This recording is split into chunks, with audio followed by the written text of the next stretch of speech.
Alrighty. Oh, he's a little bit loud. Let's turn this down just a little bit.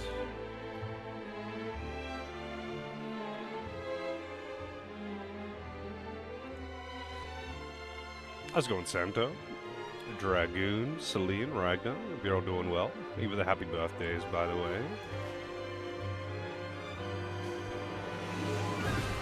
Time for some intense depth of field. I have turned off what settings I could. If it's too annoying while I'm playing, I'll just see if I can mod it like you can with Octopath, because I'm assuming it's going to be exactly like Octopath. How, for whatever reason, they don't let you turn anything off in the settings, but you can easily turn them off by just changing things in the ini file. We shall see. Just depends on how bad it is. Hey, Lozo. Guess who's turning 40? Who's turning 40? I'm not quite there yet.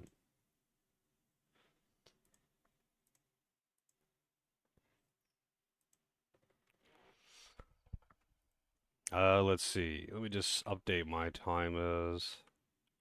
And queue, and then we can get into it. I didn't really expect to actually finish Barkley in one stream.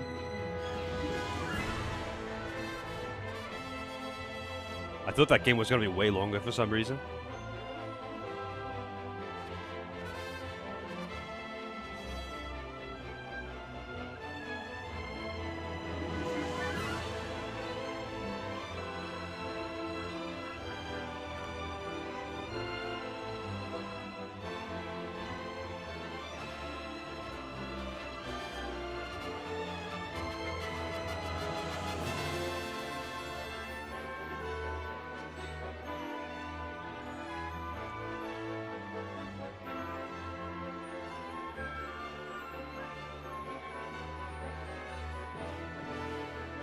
This was requested by Naru, right?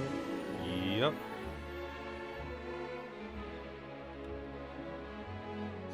But it was gifted by, if I recall correctly, Debuff. Let me just double check that though. It was quite a while ago. It was indeed. My memory isn't that bad.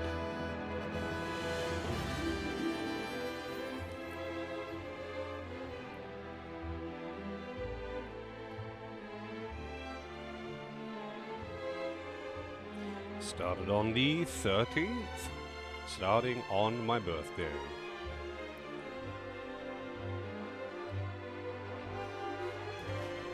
Alright, it's all up to date. We can pretend, yep. Barkley isn't too long. Yeah, I don't know. I kind of expected it to be like a, I don't know, 12 to 15 hour kind of game for some reason. I don't know why. Because I didn't look up how long it was or anything. I just expected it to be that long.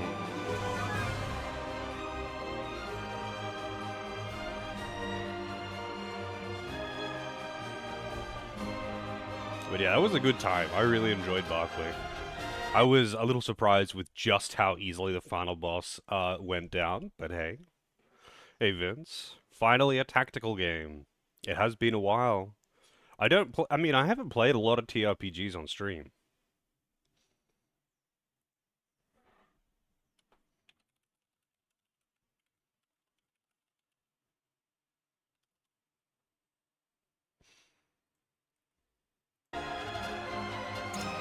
This one's a treat. Hang on. A mode recommended for tactical game experts or players who wish to immerse themselves in the thrill of battle. I'll probably do more than one playthrough, you say? Alright, let's go normal. Let's see how it is. On the faraway continent of Norzelia, 3 mighty powers reigned. Oh, this is not auto-scrolling text. Also, I'm going to turn it up a little bit, because that was kind of quiet.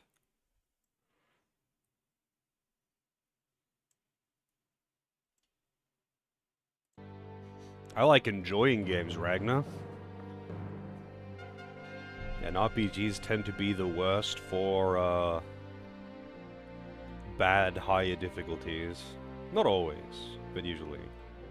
The Kingdom of Glenbrook, through which runs the mighty Nozelia River, bringing flourishing trade. The Grand Duchy of Esfrost, a land of ice and snow beneath which slumbers rich veins of iron.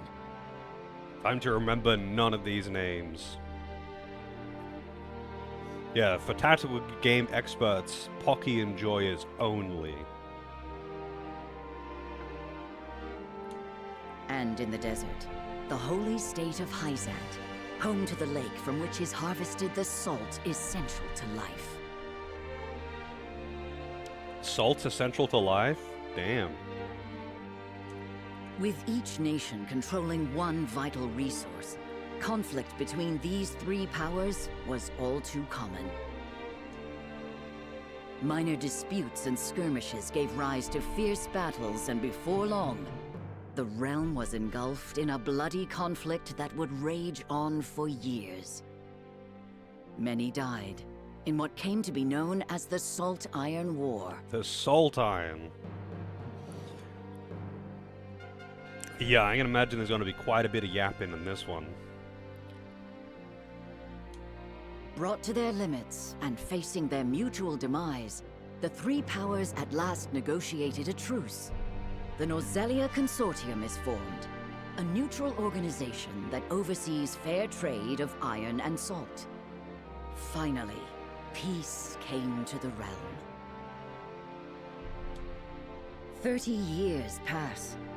Now, a new bond is set to be formed between the Grand Duchy of Esfrost and House Wolffort of Glenbrook, whose power in the kingdom is second only to that of the royal family itself.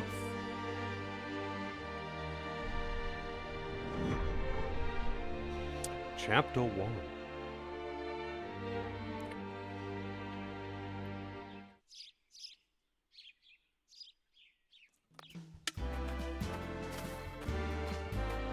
Lord Serenoa? We've got generic anime man.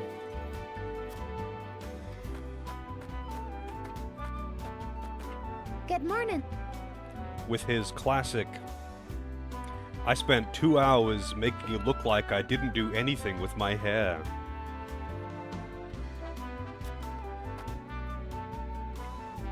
Congratulations, my lord. The future of Wolffort is looking brighter than ever. Today's the day, is it not? We're all ready for the big moment. Final Fantasy Crystal Chronicles 2 Village. Man, I want Final Fantasy Crystal Chronicles 2. I know there are other Crystal Chronicles games, but I want, like, one the same as the first Crystal Chronicles game. Thank you, everyone. Young Master, Lord Serenoa. Because, like, all of the Crystal Chronicles games are, like, totally different genres. I don't know why they kept using the name Crystal Chronicles.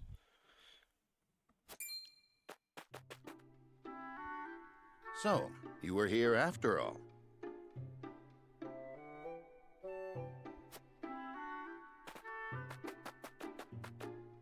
Ah, Benedict. It would seem word has reached the people already. You can thank Eridor for that. He couldn't refrain from blabbing the news to anyone who would listen. I'll have a talk with him after. This is a momentous day. Not merely for our domain, but for all of Glenbrook. Oh yeah. Is this game, like, fully voiced? Or is it just major cutscenes that are voiced in your standard Japanese game fashion? I do not think it possible to keep it a secret. This is well and true, my lord, but you must consider your betrothed's lineage. I'm well aware of the situation, Benedict. Oh, we can auto. There we go. I cannot say for sure what repercussions this may have. What I do know is that the people rejoice for us and harbor hope for the future. As the future Lord of House Wolfort, I must rise to the occasion. Fine resolve, my lord. As House Steward, I will do all in my power to assist. Thank you, Benedict. It is heartening to have the support of my father's right-hand man. Shall we head to the port then, my lord? So soon? I had thought we would have more time. The river's waters have risen with the heavy rainfall earlier this week.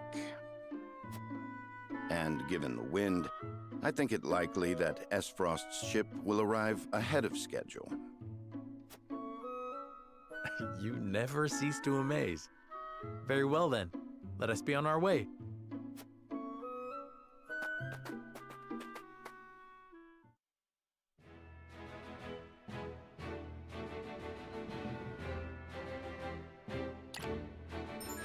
Hey Christian, enjoy your work. And Freeware, hello. Thank you for the happy birthday. Stop mingling with the peasants!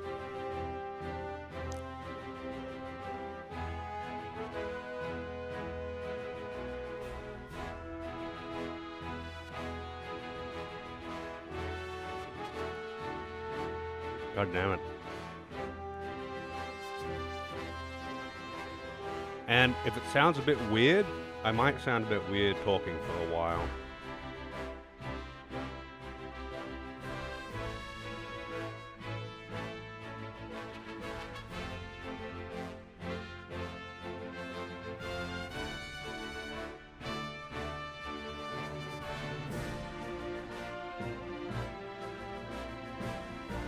Yeah.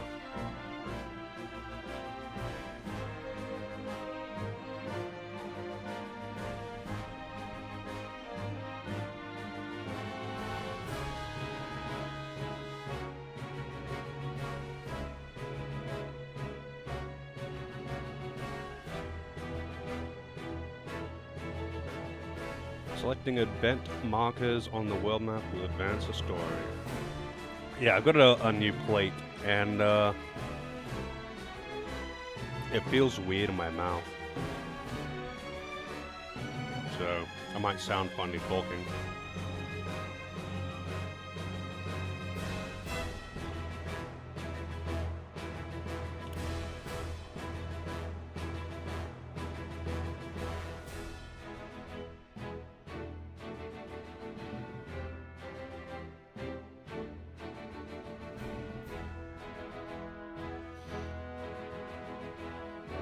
It would just be there from the map. So if you want to do side quests, you have to do them as they appear. I mean, it makes sense, I guess.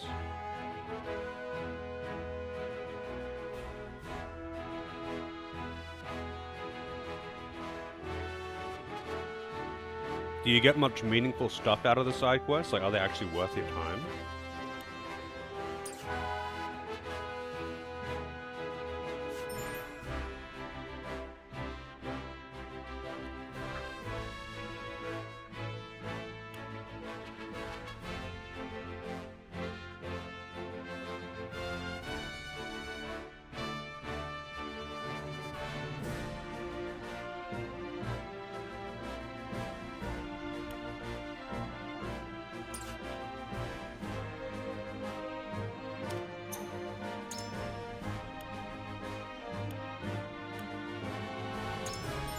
No peasants.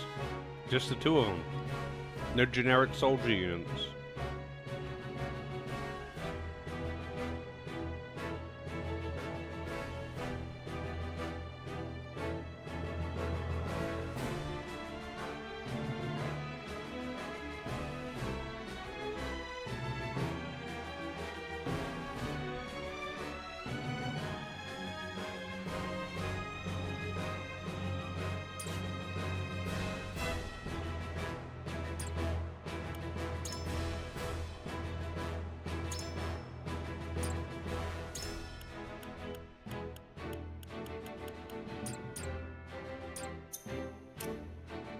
This is a EXP per action game, right? Not an EXP per victory.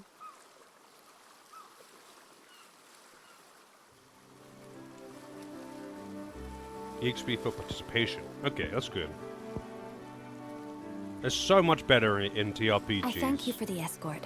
You are free to go. It's so much fucking better in TRPGs. Ah.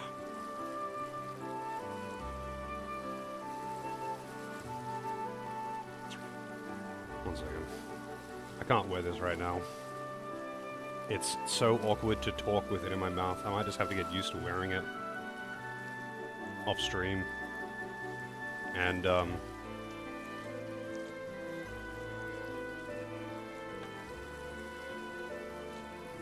maybe after wearing it for a few days outside of stream, I'll be fine talking with it.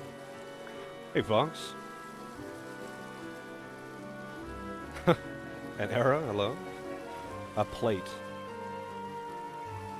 Which I just got today. Doesn't really fit that well, though. So I'm gonna have to...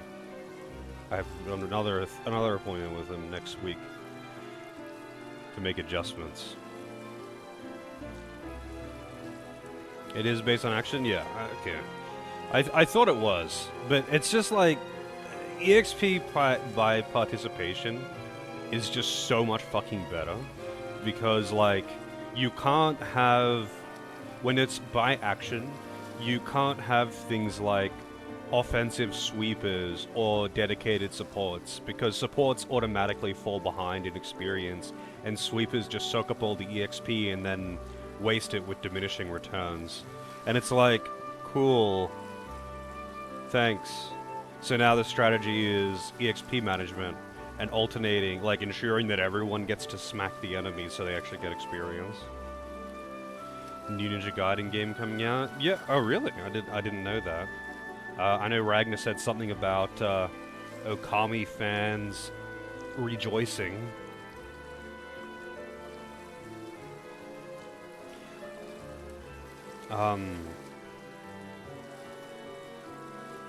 And I guess that means there's another Okami game coming out. That's pretty cool. I would play the shit out of that. Okami 1 was great. I haven't looked at, like, all of the announced releases. I might do that after stream, unless people want to just tell me all about what's new.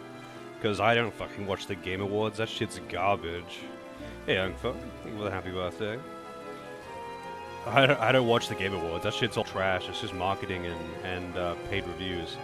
But it is interesting to hear what games come out. So usually after the Game Awards, I just, like, either look up what games were announced, or just hear about it. I don't know who Kamiya is.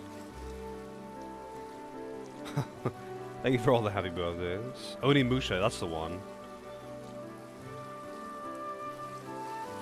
Onimusha and Okami were the ones that Ragnar mentioned in Discord. But Lady Frederica, there is no one here to receive you. I still think it's funny. Nintendo probably fucking seething. Yet another Mario Sunshine clone that people love more than Mario Sunshine, and it's just how it is. Get fucked, Nintendo. I do love to see Nintendo seethe. New Elden Ring multiplayer, new Virtua Fighter. New, more serious Yakuza-styled game in early 20th century Japan. Clive Rosfield and Tekken 8. I mean, Elden Ring shouldn't win anything. It wasn't released this year. I think it would be weird if it did win anything. Why would it?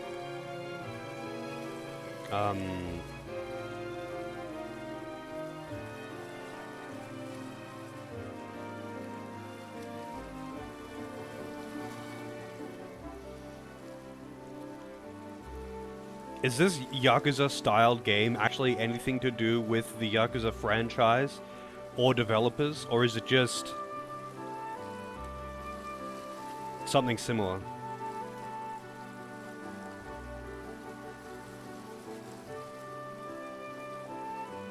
Same studio? Oh, okay, I don't care then. Metroid Prime 4 got beat out by GTA 6 for most anticipated. I don't give a shit about any of the actual awards or anything like that. Only announcements. The awards are trash. Like, the awards are straight up just paid, I don't know, participation trophies. That's literally all it is. There's nothing to do with quality or anything. It's purely which company shelled out the most dosh to buy the awards. That is it.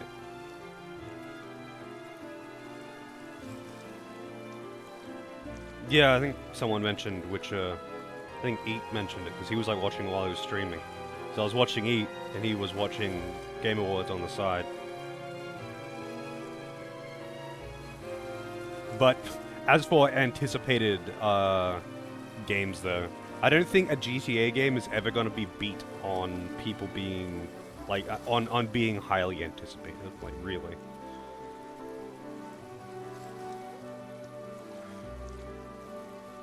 New Pac-Man game, but it's like a dark sci-fi Metroidvania? What? Jesus Christ, what? I mean, Pac-Man has done some odd games, okay.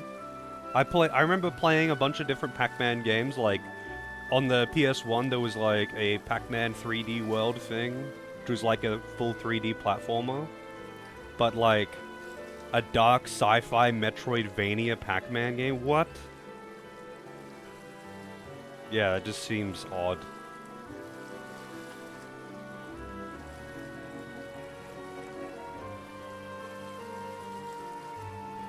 It's called Shadow Labyrinth. Alright. Actually, that reminds me. What is it called? Oh, I didn't save it. Shit. I edited it, but I didn't actually save it. Hang on a second. Let me check something, because I'll do it now.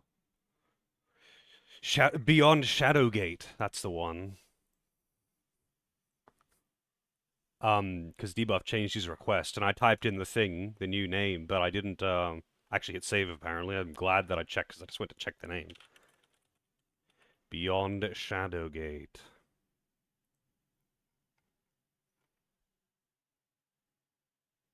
So you've all been spared.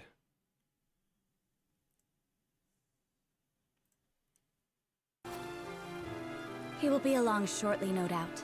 I If have I've not heard played true, it. he is not the type to keep a lady waiting. I have not played the original Shadowgate, but apparently Debuff loved Beyond Shadowgate, and he changed his request to that. So all of you are spared the suffering of me playing Metaphor. For now. At least. By your leave, then. We wish you everlasting happiness, my lady. Thank you. I shall work hard, both for my new home and for my motherland. Please let brother, the Archduke, know that. As you command, my lady. We leave the rest to you, Gila. I shan't let you down. Shan't.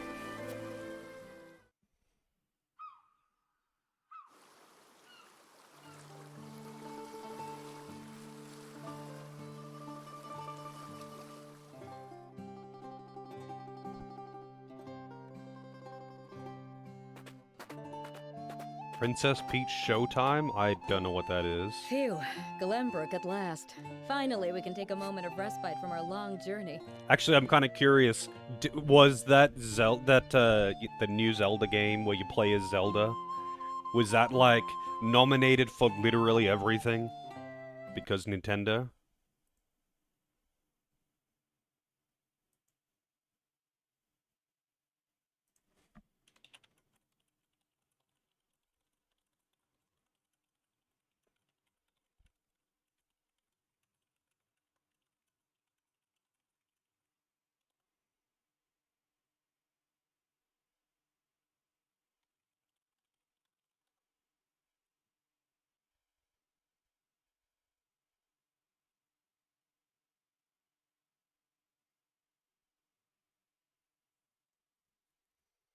We have not seen the Bermuda Triangle just yet, though. Ah, the game pauses when I tab out. It would seem we've arrived ahead of schedule. It's one of those games that gets muted and paused when you tab out, and I am getting messages. Unsurprisingly. I hate it when games do that. I know it's something small, and most people... Nah, Twitch didn't glitch out today. I know it's a small thing that most people casually playing games wouldn't really care about, but it's really common in Japanese games. Also, Era with the 10 gift subs. Holy shit. Thank you very much, Era. 94 gift subs in the channel. Who we got here? Thomas, Mindy, Bustle Plays Games, Wotan, Cuba Steve, Professional Dave, Scuba Steve, sorry, it's cutting off like the first letter here. I was like, what? Anyway. Dr. Madna, Driftwood, Widow 14, and plus 10 volts. Thank you very much, Era. Thank you, thank you. And Driftwood, thank you for the happy birthday. Enjoy your emotes. I totally lost my train of thought. You also started a hype train, which instantly went to level 3. But thank you very much, Era. How's it going, Soler? Oh, yeah, I misread the name. So on my end... on my end, the first letter of all of those names was cut off, and I was reading the second line, which was just whatever doesn't have the first letter. A couple of the names didn't, but yeah, that's why I didn't read it as two-tone, because the T was cut off due to just how the thing looks.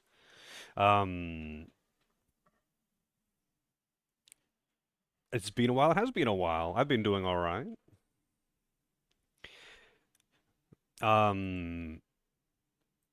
What was I saying?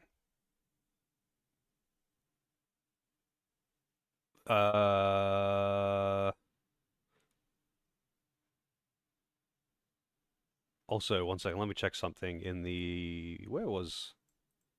Return of the Obra Dinn. That's right. You missed Obra Dinn. Actually, someone else ended up giving me Obra Dinn, since you were nowhere to be found, Driftwood, and that game was really good. But you missed all the fun. Yeah, right. Freaking audio in the background. So it's a very minor thing that most people casually playing games probably don't give a shit about. But games that pause and mute when you tab out are super annoying when you're streaming. And, I mean, for me, I tab out of games pretty frequently when I'm playing them anyway. But it's just like, when streaming specifically, it's annoying. But it's weirdly common with Japanese games. I don't know what the deal is. It's just really common with Japanese games on PC to have it so the game freezes or pauses and mutes itself when you're tabbed out and you don't have the option to do anything about it. Don't know why. It's not like it's exclusive to Japanese games. It's just extremely common in Japanese games compared to anything else. And it's just weird. I wish it were not the case.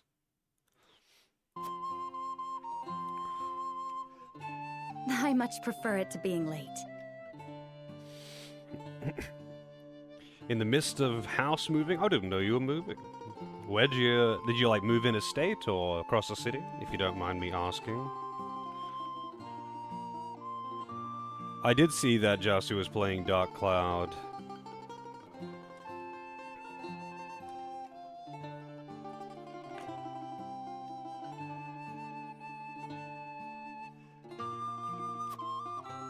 This is a momentous day for Esfrost, and for the entire realm. We cannot afford to make a bad first impression. I noticed that he did basically the same thing I did and just basically uses the cat girl for everything because range attacks OP and there are so many things that just punish you for using melee attackers, where ranged attackers are just free.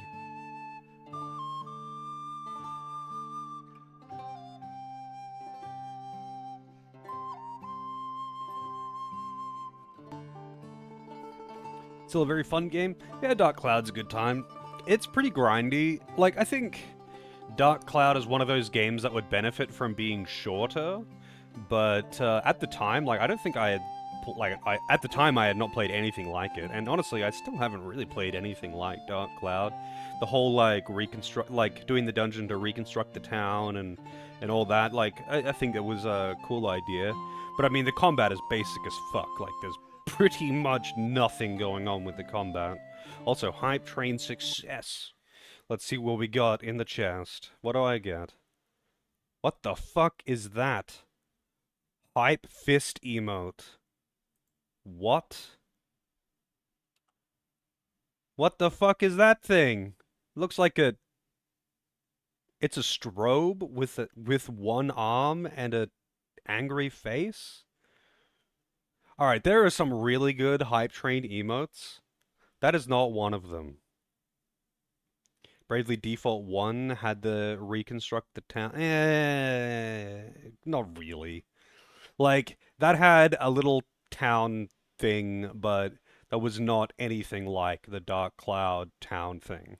There's a bunch of games that have got like a random town micromanagement thing, like Ni no Kuni 2, for example, but that is not the same thing. That is not the same thing. Thank you very much for all of those gift subs, though, Era. Thank you, thank you.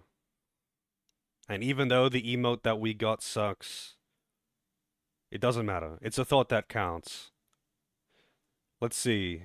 It's funny because there are some legitimately really good Hype Train emotes. And then there's that. Like, there are some actually really good Hype Train emotes.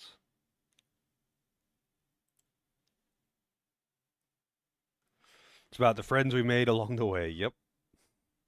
Oh yeah, I should probably check what my, how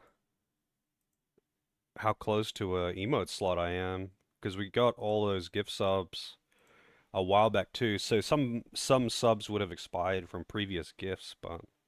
kind of curious how close I am. Like, when is the next emote? I think it was at like 90 or something. Yeah, it's at 90.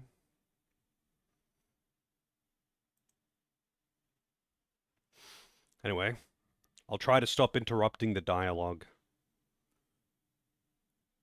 Yeah, like that one, Fox. I like that one. Mega consume.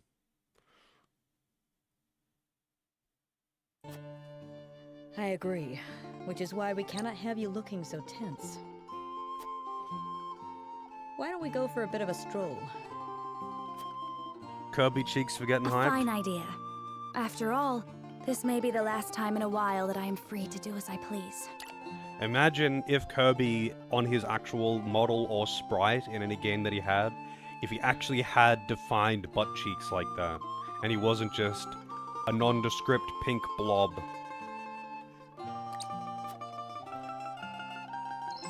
Most are not inclined to grant liberty to one of Rosellan heritage, such as me. You brought that pendant with you? Of course. It is the only memento I have of my mother.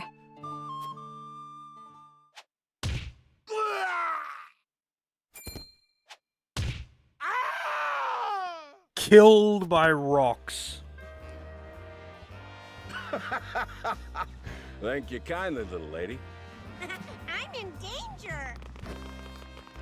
Bandits! Letting a whole boatload of guards go back home was a stroke of genius.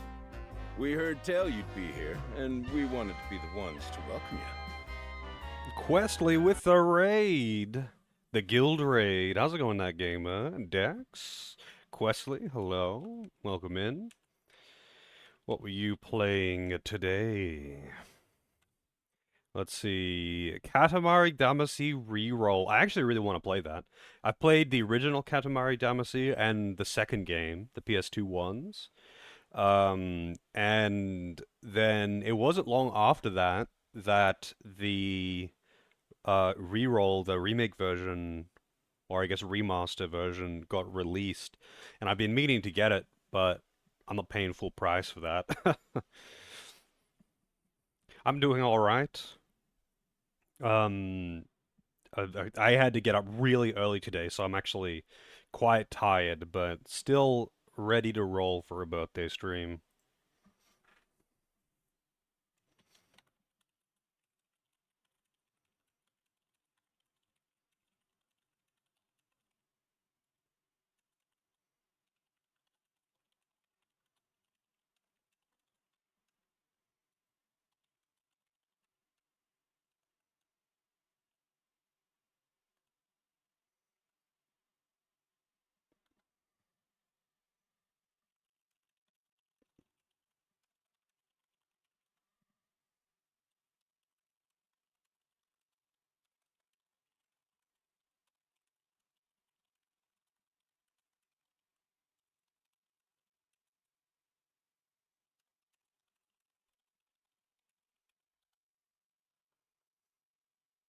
No, sorry. When you tab out, Fortune are blowing today, aren't they, Pa? when you tab out, the game pauses and mutes and all that.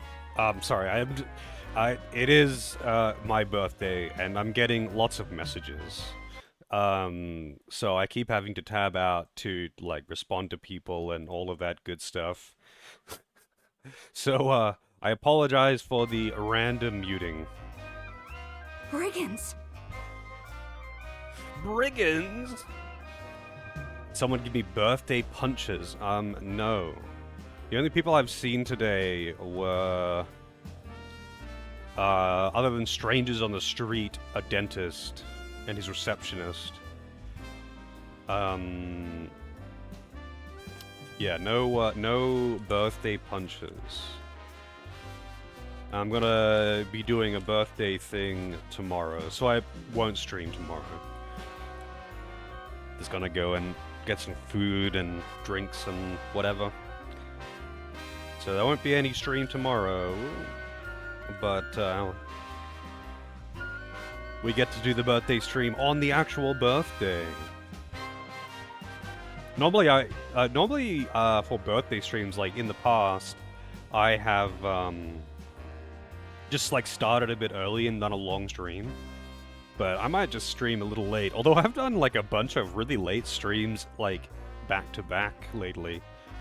Like what was it? Dusk and Barkley both. I went like more than an hour over because I wanted to finish them in one stream.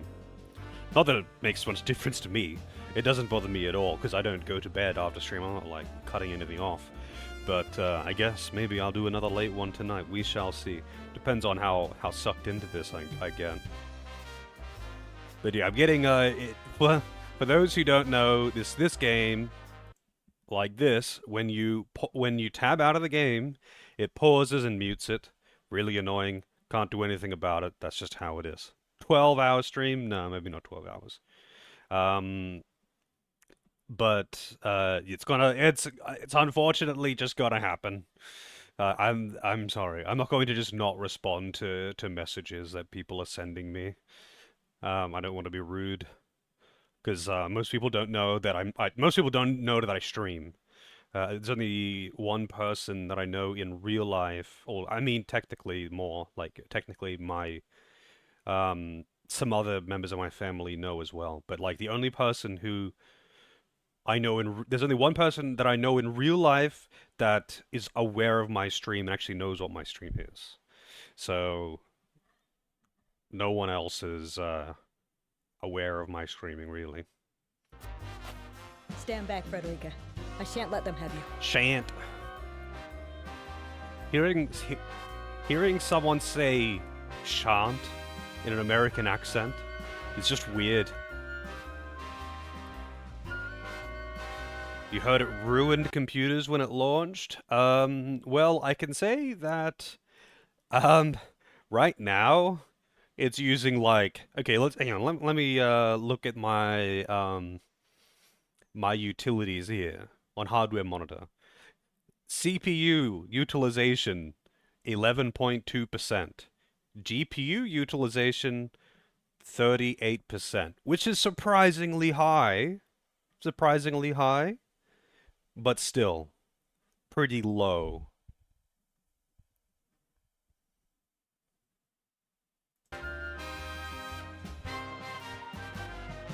Be hearing that often? Yeah. Yeah, I don't know. Hearing American accents trying to speak fancy English is just fucking weird, man. I've heard good things about Triangle Strategy, though. The only bad things that I've really heard about it is two things, actually. One, that there's too much talking, which is fair enough. TRPGs tend to be very exposition-heavy. And the other is that it's not character-focused enough, and that's just Persona fans complaining that it's not teen drama. So I take that with, nothing. I don't take that. I just throw that. I throw that complaint away. But yeah, apparently it's pretty yap heavy. But what TRPG isn't pretty yap heavy? I guess I don't really mind that.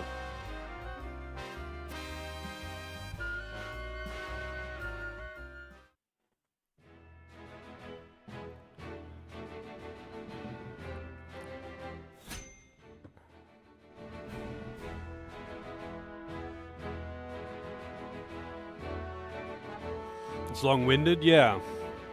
I would imagine so.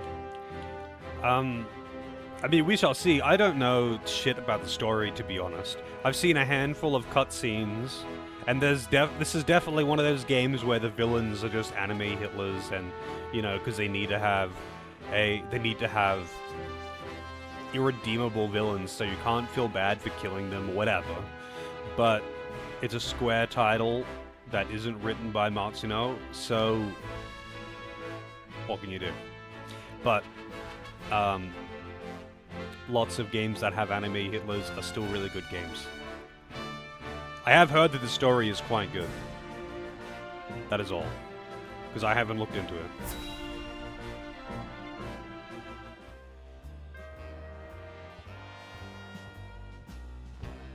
What do you intend to do with us?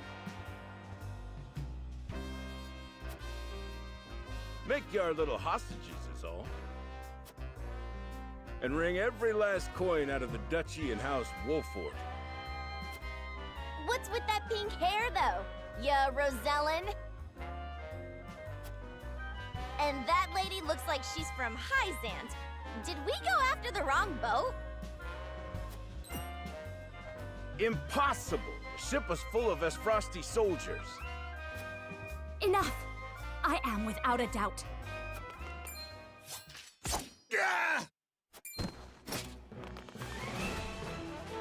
Have you bandits no shame?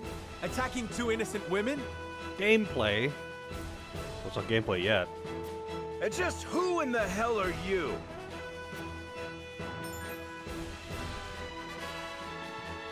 Three major guiding convictions prevail: utility, morality, and liberty. Invisible parameters that are influenced by the choices that you make throughout the game.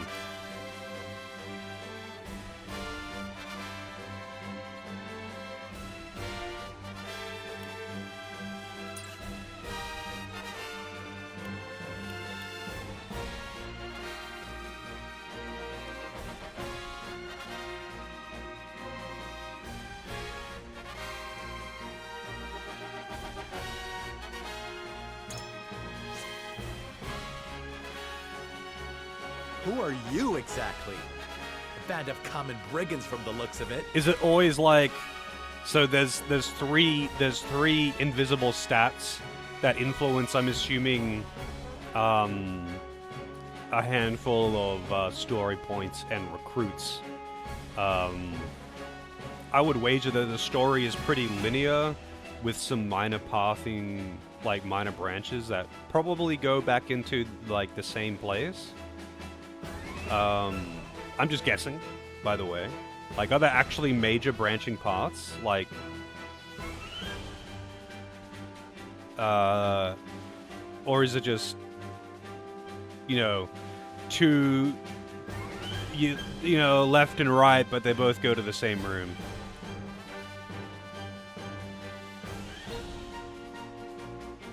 All right. Got you curious, huh? You can call me Travis. Do you actually, like, choose the paths, or is it automatically chosen based on the invisible stats?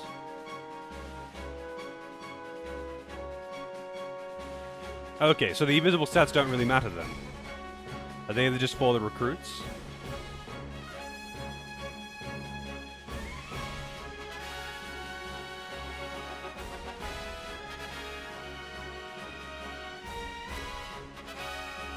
Leader of the fiercest band of brigands this realm's ever seen. And I'm his daughter, Trish. We've 100 men at our beck and call. You'd be wise to 100? surrender while you have the chance. 100! And she's trying to threaten the leader of whatever local government with 100 men. I guess, Japanese game. A bluff, to be sure. I doubt the man would lead his own daughter into battle if he truly commanded such an army. Most astute, my lord. This is doubtless the extent of their mighty band. Enough of your whispering. Now tell us who you are, you bloody cowards. Only a fool would reveal such precious knowledge to his foe. Hey, who you calling a fool? Enough of this! You'll regret ruining our plans! Oh, okay, so you don't... What I meant by that question was... Does the invisible stat determine the path that you take, so it's a cumulative thing, or when you reach the branching path, do you just choose?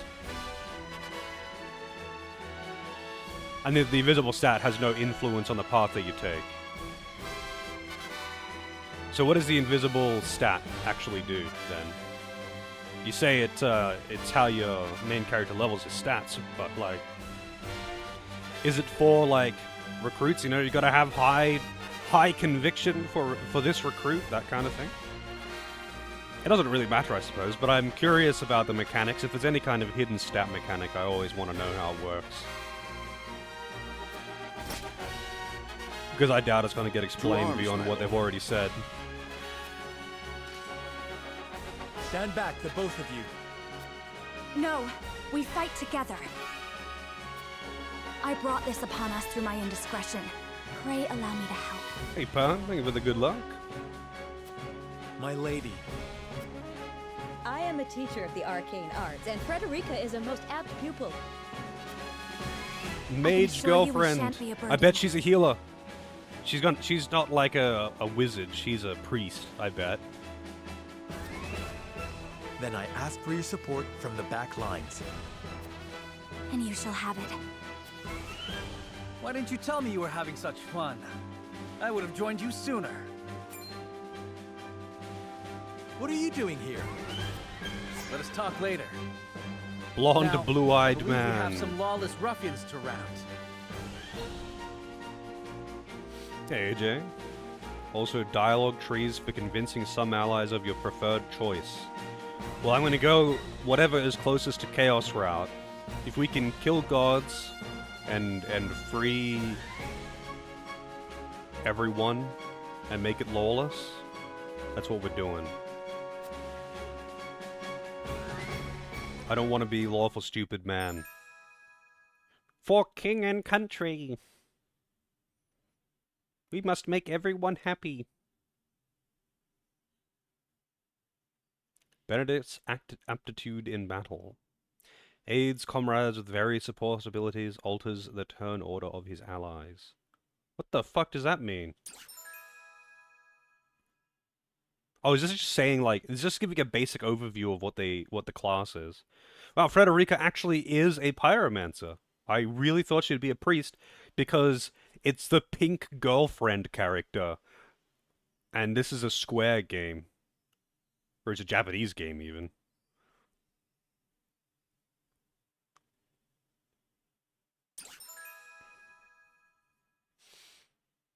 Oh, Gila's a priest.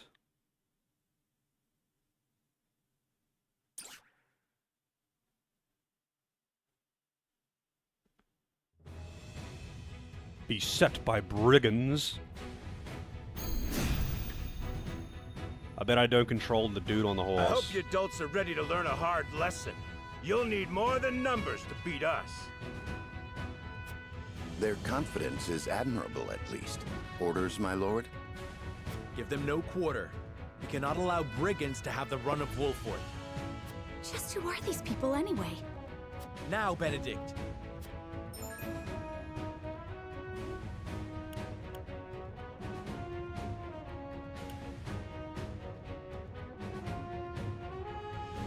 Attacking from high ground does increase damage.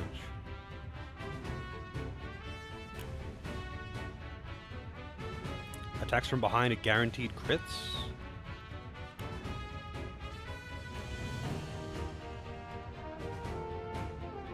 Oh yeah, is this round based or turn based? And by that I mean, like, is it that everyone gets a turn and then based on speed and then it resets? Or is it purely turn based and someone with 500 speed just gets 100 turns before the slow characters do anything?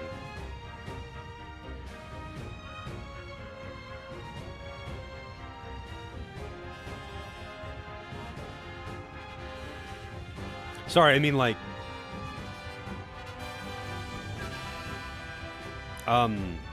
true turn-based, like say Final Fantasy X, versus round-based like Dragon Quest. I guess I'll find out by just playing, but I'm curious.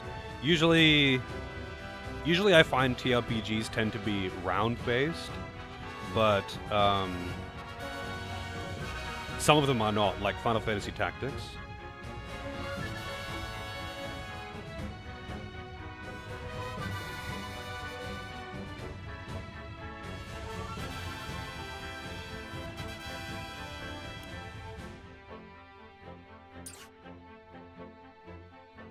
Think you got what it takes to best my family? Ha! Fools, the lot of you. Hope you're ready. Give 'em a fight, men. Distinguish yourself in battle and you'll receive your due reward. Oh no, I mean, I understand that it is turn-based in that one character at a time takes a turn. That's not what I mean. I mean, like, do you know what I mean by the distinction between true turn-based versus round-based?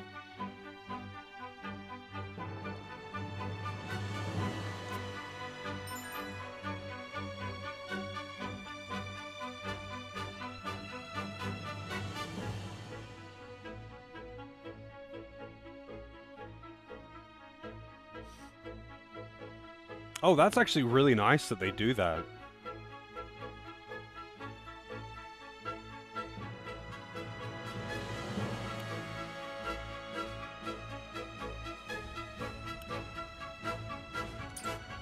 We do not take kindly to thievery here in Wolford. You will pay for your crimes. Defeat is not an option.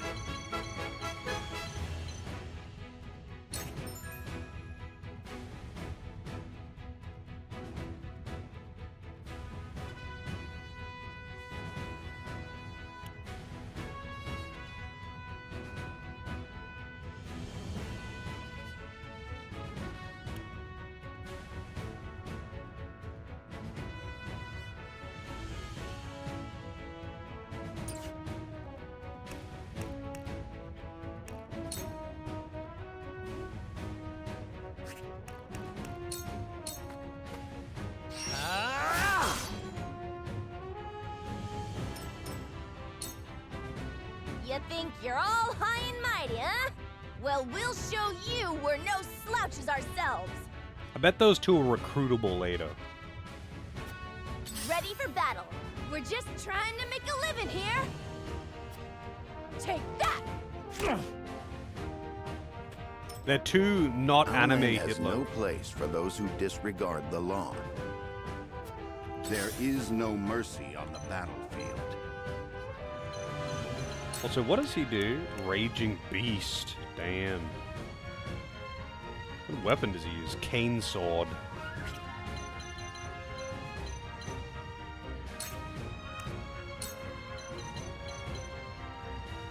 10 damage, it says. Wait, is that what it's indicating? I guess it is.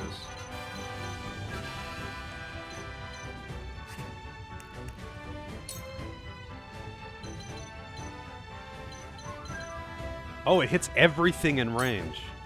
It is time to strike.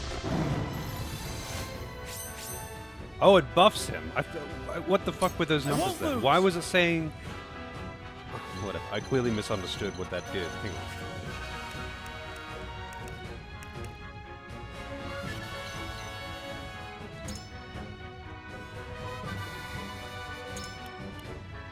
Raise an ally's strength and magic attack for 3 turns. My bad.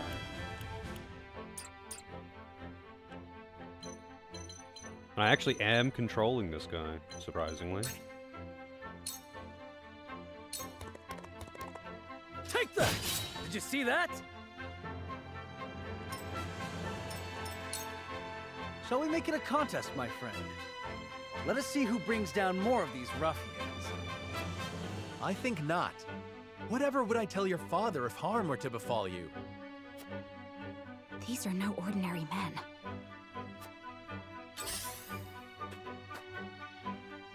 Ah! Damn it! Let us remain calm and clear-headed. That is our surest path to victory. Let me heal your wounds.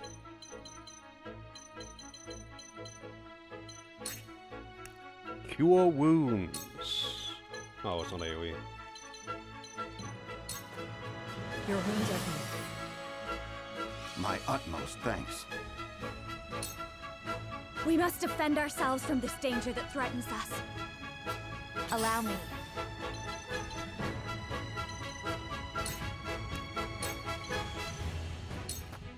With the powers in me.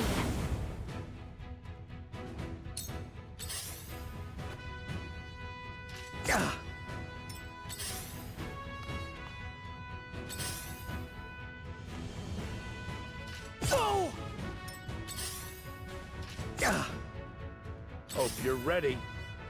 Defeat Travis is not an option. So, let's see. Oh wait, this is actually delays. It delays the target's turn, but it's actually weaker than a normal attack.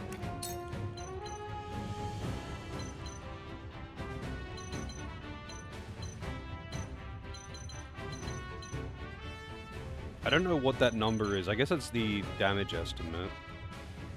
Wait, no, it's not. Like, what is that? What is that 12, 9, whatever, 13, 3? That's not the damage estimate. The damage estimate here seems to be 21. 86% accuracy.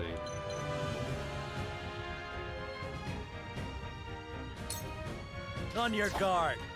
Miss! I won't lose.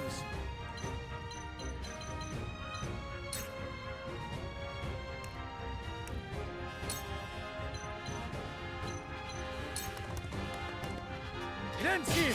Yes. Double crit. Point me at him. He's gonna I die. shall try my level best.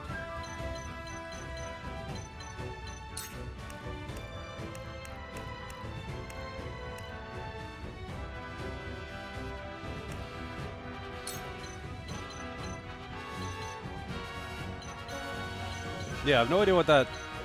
Oh, is it just like the unit's number? I think it's just the unit's number.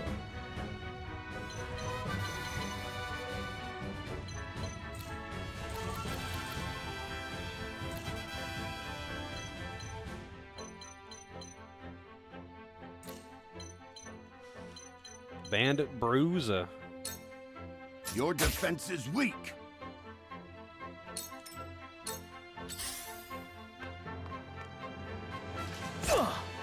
I'm gonna have to heal Cool him. heads shall prevail.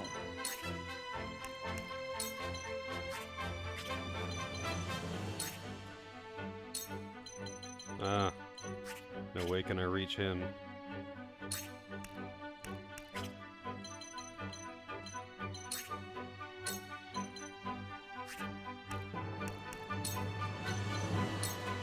Be at ease. My thanks. Allow me. Fast forward, Pog.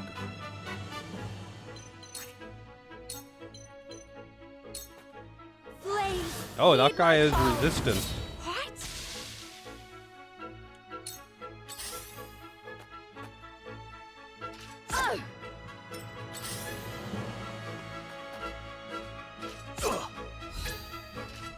Oh, pincer attacks are a thing. Interesting.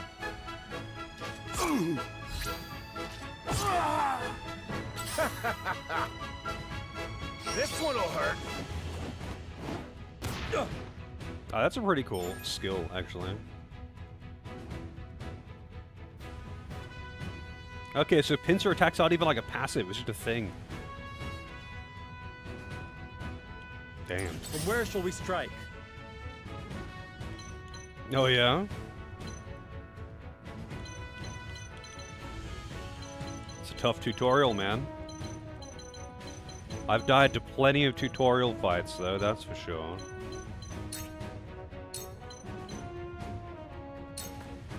Perish. Leave it to me.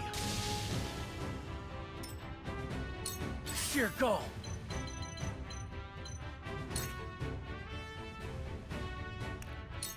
Double thrust her. My lance strikes true. You little. Yes. Hell yeah. Let us pry out their weakness.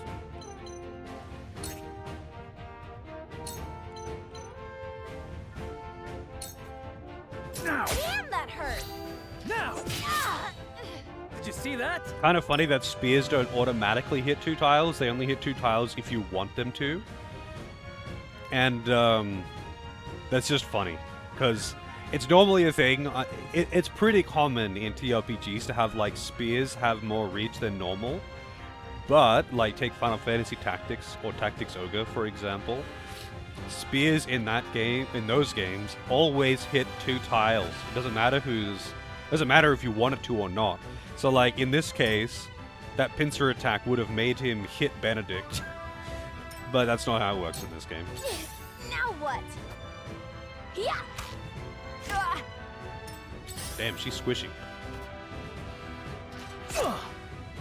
Shall we begin?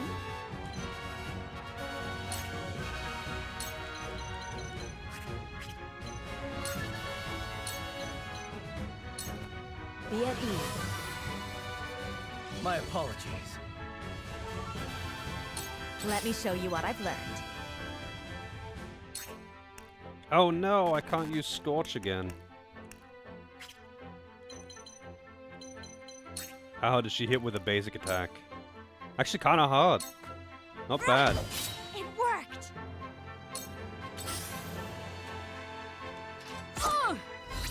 Over here. No. Hope you're ready. Nope, she's dead. Frederica. From where shall we strike? But I mean, this sorry. game has got no permadeath or anything as far as I know, so... Oh well. RIP. I mean, I did just straight up walk my white mage into the middle of the enemies. So, I'm not surprised. Also, where is she...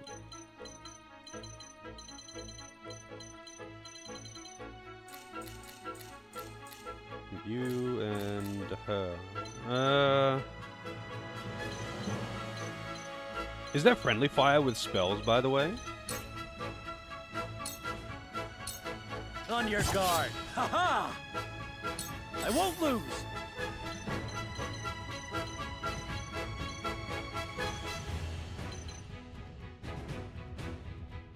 No friendly fire?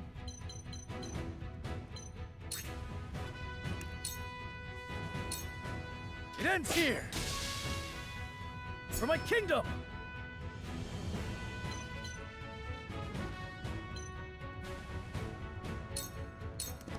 Let us pry out their weakness. My turn. Now what? Ah, fuck you. Ah, that worked, huh? That counts? Wow. Hurts. That counts for pincer, huh?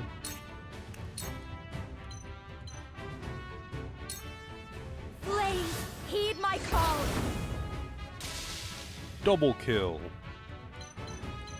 She is pretty fucked, though. She is pretty fucked. Just throws the whole horse. Defeat is not Damn. Just throws the whole fucking horse.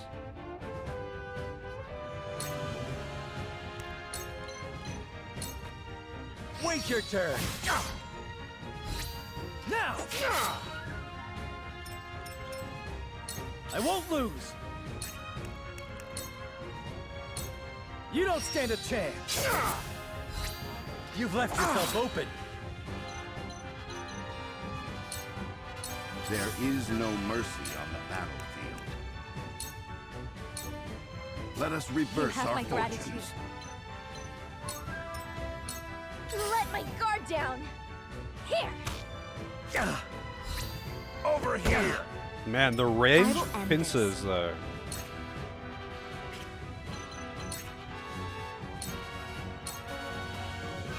You little...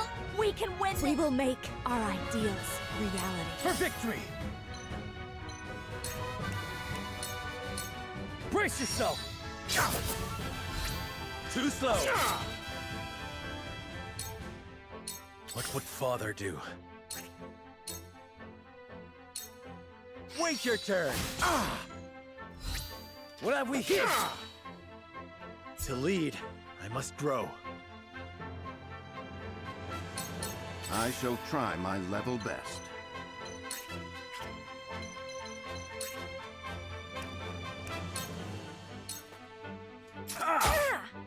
Dead. Wait, did she not die to that? No. Now what? What? Close, but not quite. Have another. What has she got? She got 1 HP. She's got 1 HP. All right, so there's no friendly fire even if I target this tile. 2 ashes. Yeah, he just disappears. Oh no! You'll rue this day. You bastards! Exquisite spoils secured.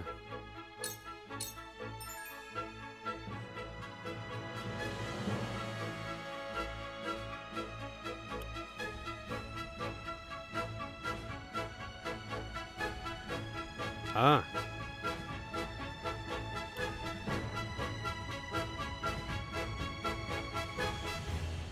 Do you ever get good shit from the non-exquisite spoils?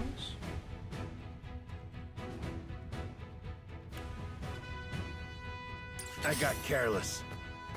Or is it just like This whatever? one'll hurt. Some potions and shit that you would normally just get at a vendor anyway. My turn. Looter.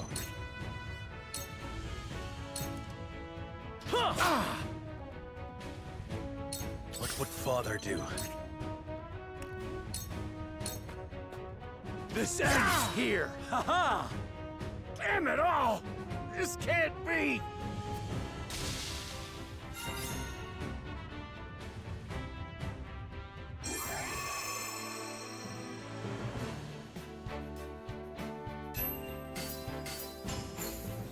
There's no permadeath of any form in this game, right? If a character falls in battle, that's it. They're just gone for the rest of that fight. Kudos obtained?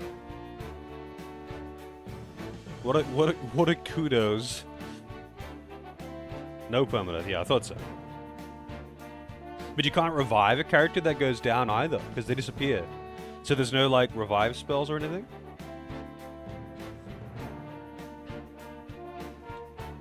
What do you do with your kudos points? I guess it'll probably tell me about that, but I'm just curious now.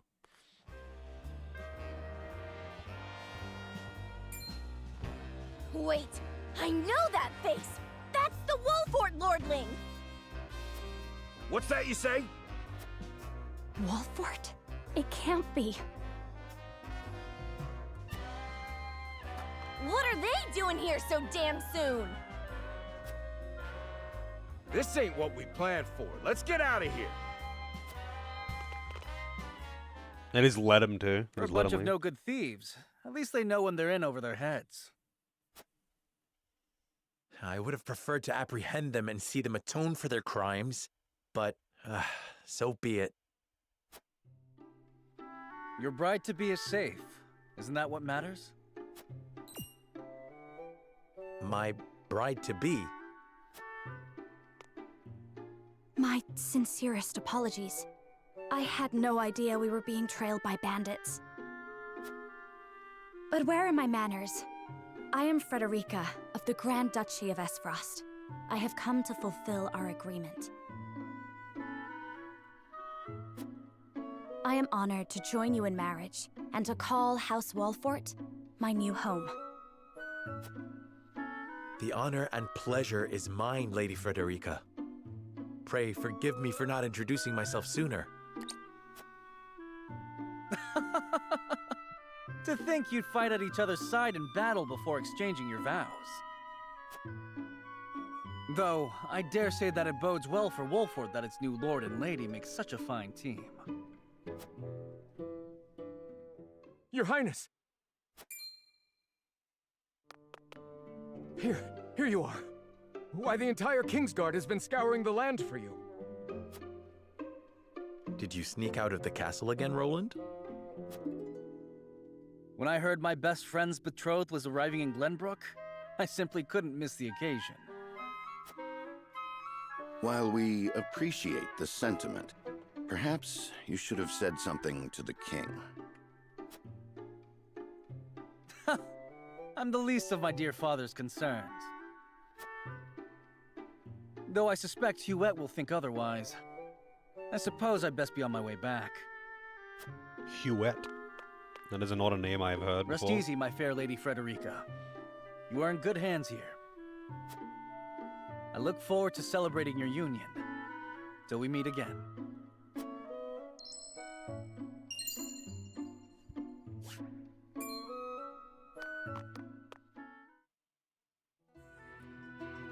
His ring bore the insignia of Glenbrook's royal family. Could that have been...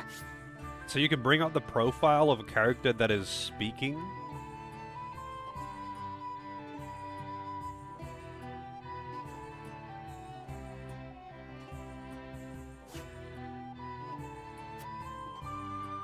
Prince Roland, King Regna's younger son.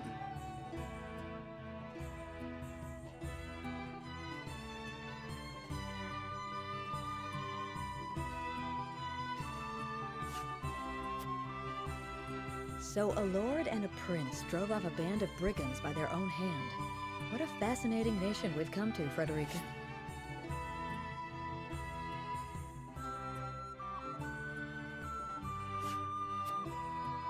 This is Sheila, my tutor and attendant. Famed is the martial prowess of the Wolforts. It was an honor to be able to witness it firsthand. I wonder what happens if you hit profile for like generic units. I probably won't let you, but I'm curious. Although I doubt they're going to speak out of turn. Allow me to introduce myself.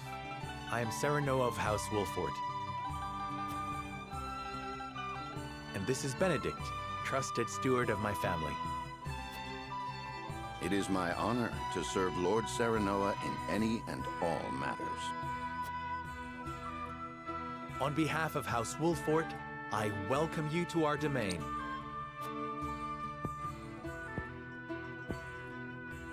You may think this is an odd question, my lord, but I ask it nonetheless. What does the color of my hair mean to you?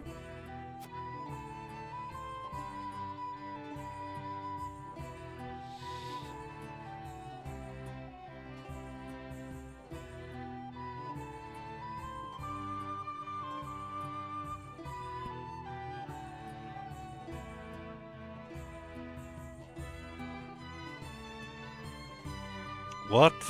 Alright.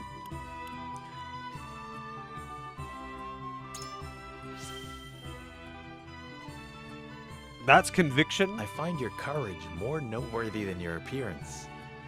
You held your own out there on the battlefield. You flatter me, my lord. I apologize if I was out of line. Far from it. House Wolfort values the strength and courage of one and all. I have lived a sheltered life in Esfrost, but I promise I will do all in my power to make myself useful. That makes two of us. Fortunately, there is plenty of time for us to learn together. Yes, together. Lady Frederica, everyone awakes. Allow us to escort you back to Castle Wolffort. Thank you, Benedict. It would be my honor.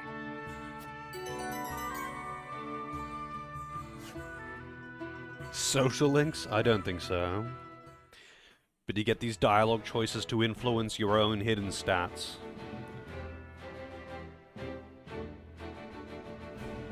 Serenoa of Glenbrook's House Wolffort and Frederica of Esfrost will unite in marriage to strengthen the ties between their two nations.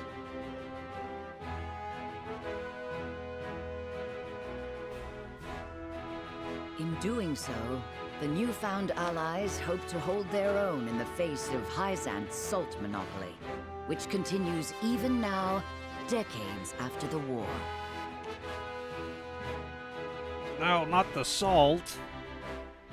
Who could have known that this was but a prelude to an uprising that would engulf all of Norzelia in the flames of war?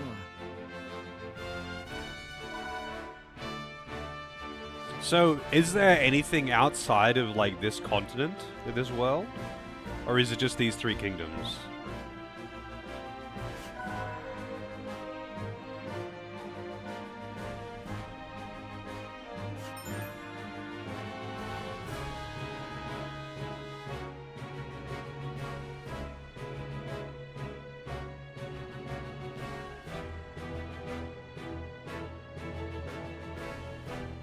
Hey, Calvin. Thank you for the happy birthday.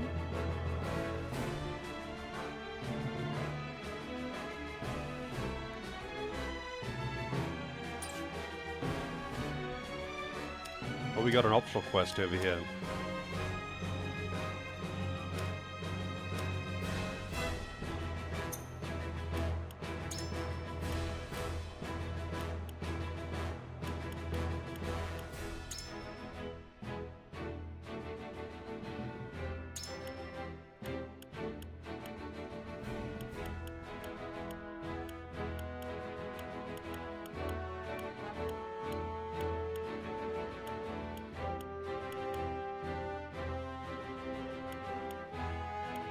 Doesn't actually tell me what these other skills do. Just what level I get them at.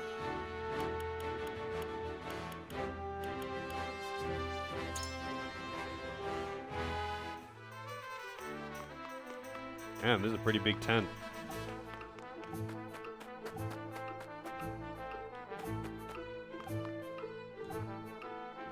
Portly merchant.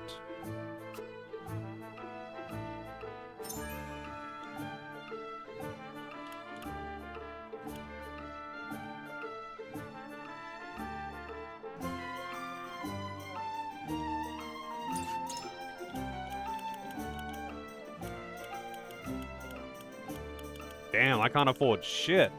This guy's poor as fuck. Material required to learn rank 1 weapon abilities. I don't even know what that means.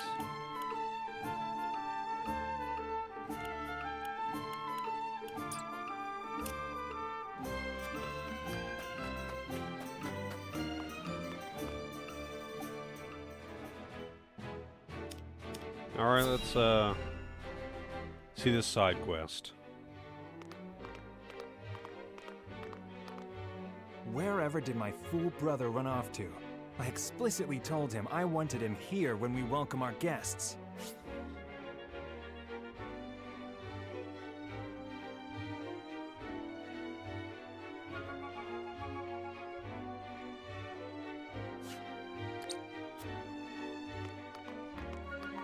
It would seem Prince Roland shrugged off the King's Guard and went on a little excursion. That guy's gonna as be he's evil. wont to do. I'm gonna have to fight that guy at some point. Betrayal. I swear it's as if the boy exists to drive us mad. He is an embarrassment to our family.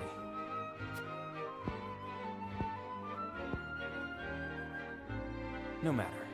I will see to matters myself.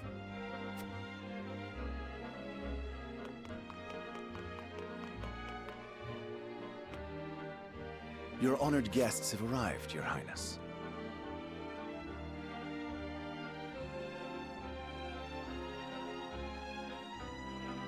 This guy's totally gonna be evil too.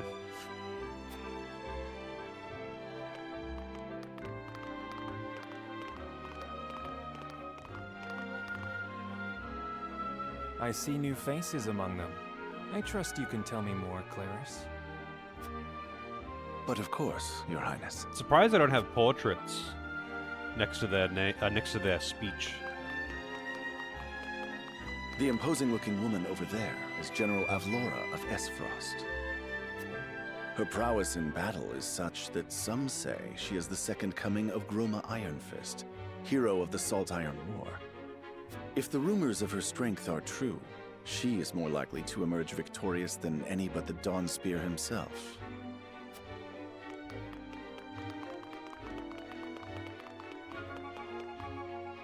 Over there is Minister Exham Marshall of the Holy State of Hyzant.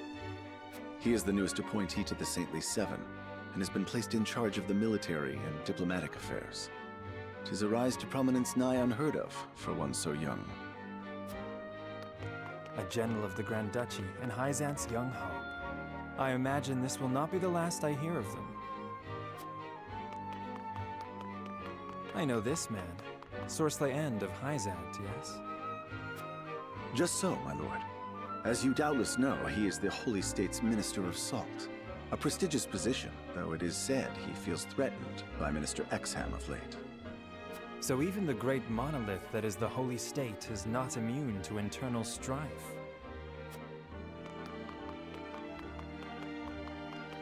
Thank you, Claris. I can see they were not wrong to tap you to lead the consortium. As the officially appointed bookmaker for the tournament, it would not do for me to be ignorant of the combatants. Your Highness, Lord Thalos and Lady Erica, brother and sister of the Archduke, have arrived. They will be joining the festivities in Archduke Gustadolf's stead. Gustadolf? Word has it that Lord Thalos has been appointed Prime Minister, which would make him the second most influential individual in all of Esfrost. Archduke Gustadolf is said to prize freedom more than anything. It would seem that includes the freedom to put his own family above all. With all due respect, Your Highness, the decisions of another nation are their own. Do take care not to say anything that might offend our new allies. You need not remind me, Patriot. I know there is little to be gained from quarreling with Esfrost's ruling family.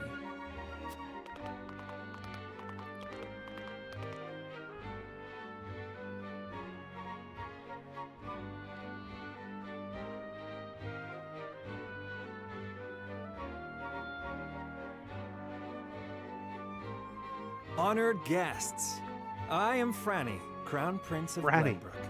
It is an honor to welcome you to our kingdom in my father's stead. I can assure you we have spared no effort in preparing for tomorrow's festivities.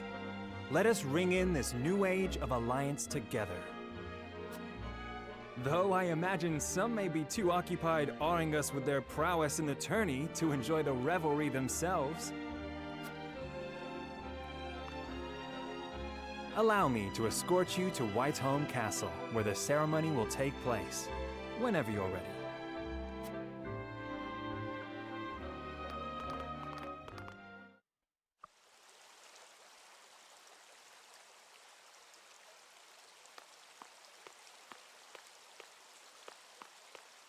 Prince Roland, finally you return. I didn't check if I could profile that person. At ease, Huette. I trust all was well in my absence. Well enough. Another visit to the Wolfort domain, was it? Booba.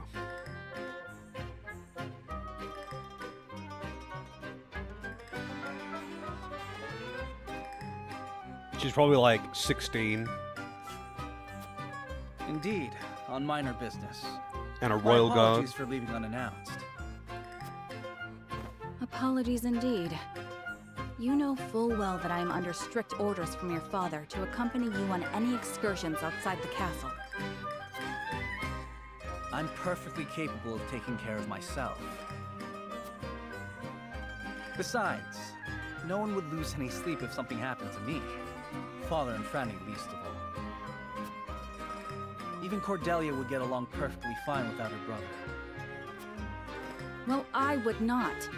Or have you forgotten that you are my one and only sworn liege? Huette. Forgive me, truly. It won't happen again. I should hope not. So it is true that you plan to fight in the tourney on the morrow, and alongside House Wolfort, no less. How did you... His Grace told me, when he commanded me to keep you out of trouble. So Father knew all along. And so I have decided to fight at your side. You won't be slipping away on my watch this time. As you wish.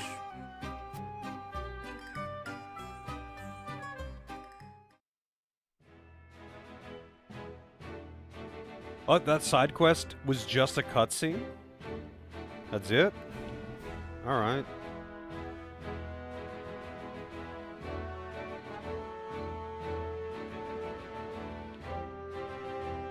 Yeah, just yap.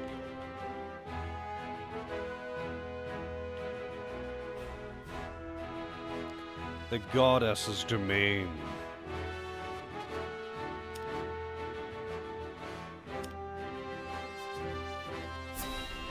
Whoops, all yap.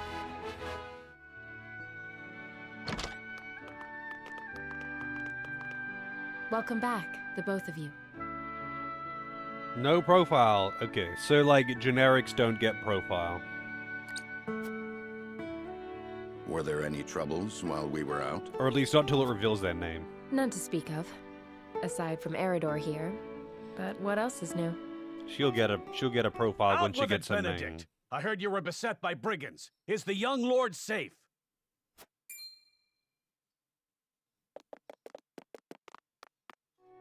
Lower your voice. Must you always shout so? Or can't you see that it was that big mouth of yours that invited trouble in the first place? There is no cause for concern, Eridor. Besides, I'm not a child anymore. Mayhap not, my lord. But I've known you since you were knee-high to a... never you mind.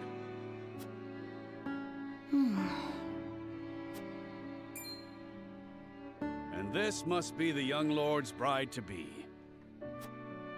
I am Frederica. It is a pleasure and honor to meet you all. And I am Gila, her attendant. Pleased to make your acquaintance. Allow me to introduce those in service of House Wolfort. This is Eridor, Master-at-Arms and Commander of our military forces. You'll be the lady of House Wolfort. No harm will befall you as long as I'm around. And this is Anna, my right hand. If you require anything, just say the word. Expert spy.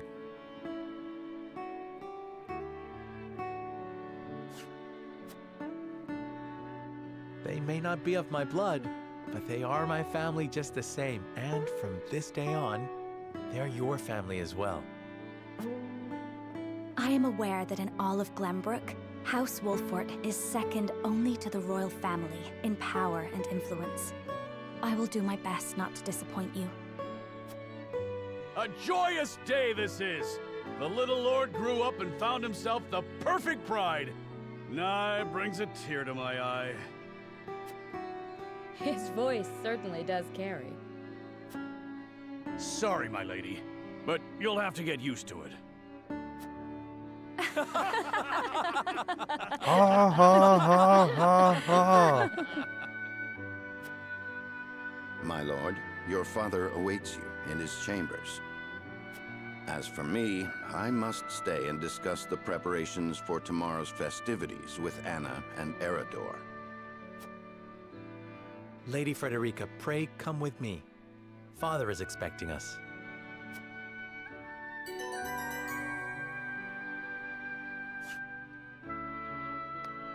More recruits. How many total recruits even are there in this game? Strikes enemies from the shadows. Takes 2 actions in the same turn. Damn. That sounds OP.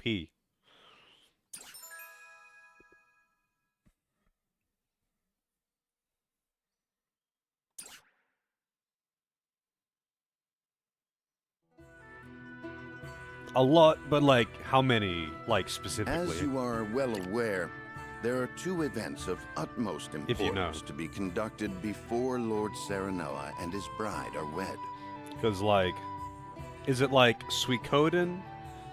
Or is it like Final Fantasy Tactics? Because there's a lot of recruits in, like, Final Fantasy Tactics or Tactics Ogre, right? But it's not, like, literally fucking over 100, like in Suikoden, where almost all of the characters are totally useless, have no plot significance, and are just generic. Around 20, okay. When do the triangles arrive? That's a good question. I guess this is a triangle waiting room.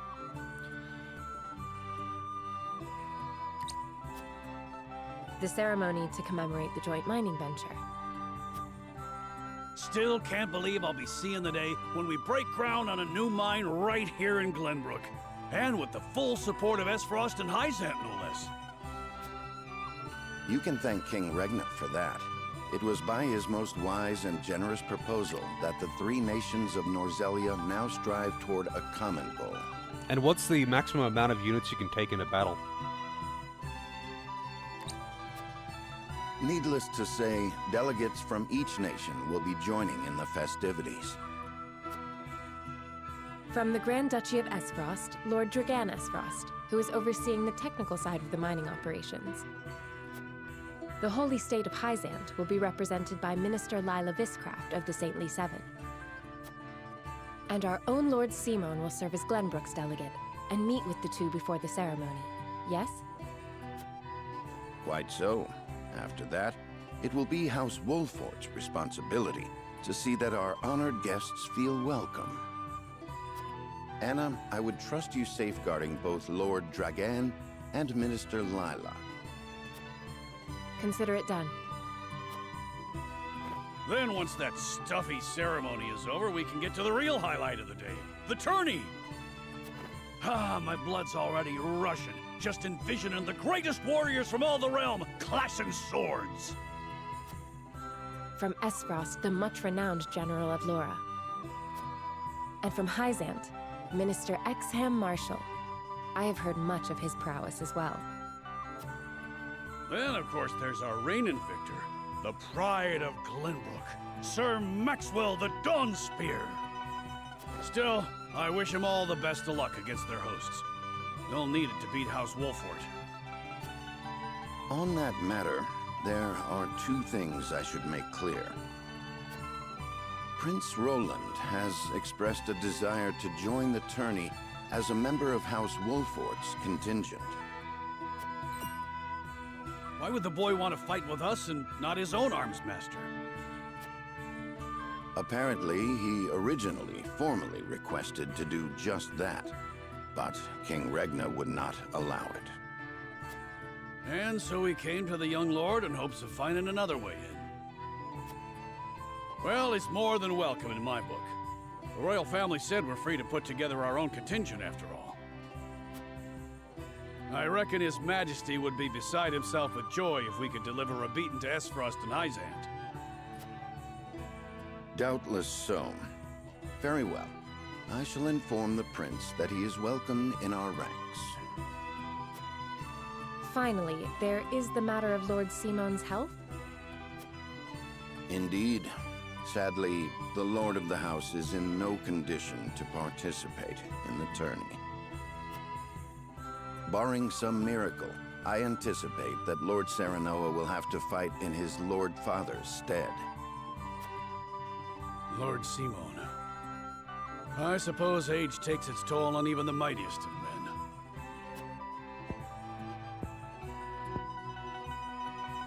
So be it then. You can leave watching over the young lord and Prince Roland to me. This is a good game for being able to casually sip on my drink while it's going through cutscenes. I appreciate that it's seemingly fully voiced. Or at least, cutscenes are. I talked to that merchant in the camp, and that wasn't voiced. But, at least I don't think it was. But all the cutscenes are voiced. And I do like being able to just sit back. That's why actually I don't mind it when games are pretty yap heavy. Because I can kind of, especially if it's voiced, I can kind of just chill, put the control down, you know? Good. I remind you that while this is a joyous occasion, all of our attendees have their own reasons for coming. Let us not give them an opportunity to catch us unaware. Oh yeah, it was. Tactizogo Reborn, how it is fully voiced. Or at least, I'm pretty sure it's fully voiced, right? Was there any part that wasn't voiced? But yeah, that's a lot of voice acting. A lot of voice acting again. The game is huge, with 3 paths. I mean, granted, there are some cutscenes that are pretty much the same or the same in different paths, but like, that's a fucking lot of voice acting. And I think it adds a lot too, just because, I mean, to me at least, a game that is like so dialogue heavy, having voice acting really does help. Because, I don't know about other people, but I kind of get a little tired if I just read a shitload. Also, for streaming purposes, it's kind of better to have fully voiced dialogue, because most people are not reading everything on screen, and I'm not reading it aloud anyway. I'm not reading aloud.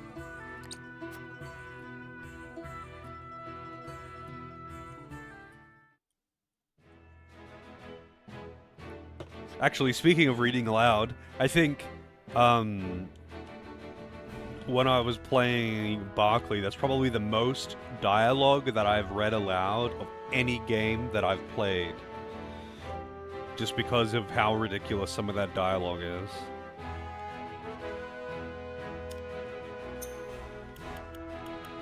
So let's see.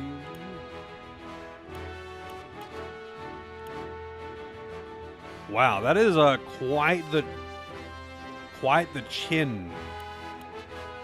He reminds me of a particular character with this look.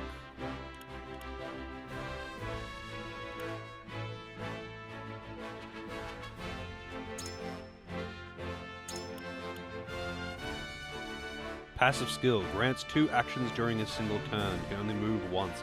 That's wild. That just seems so strong. I feel like I'm not replacing her anytime soon. 2 actions.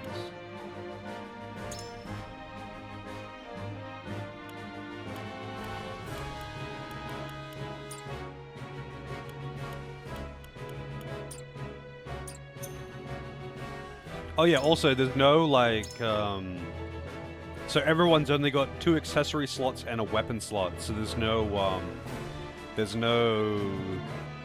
armor, you know, gloves, boots, helmets, chest piece, all that kind of thing. So equipping your party isn't gonna be so cumbersome, I guess. Found the OP character. Yeah, I imagine she'll be pretty OP. But, who knows? Maybe the balancing factor is that she's not that strong. I think every character is unique though, right? There's no, like, double ups, but I imagine some characters are basically the same deal as other characters.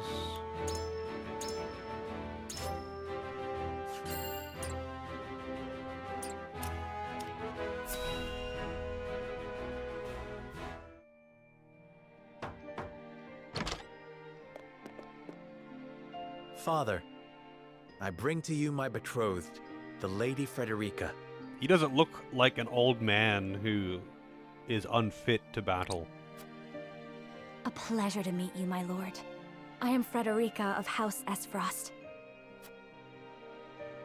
Ho ho! The pleasure is all mine.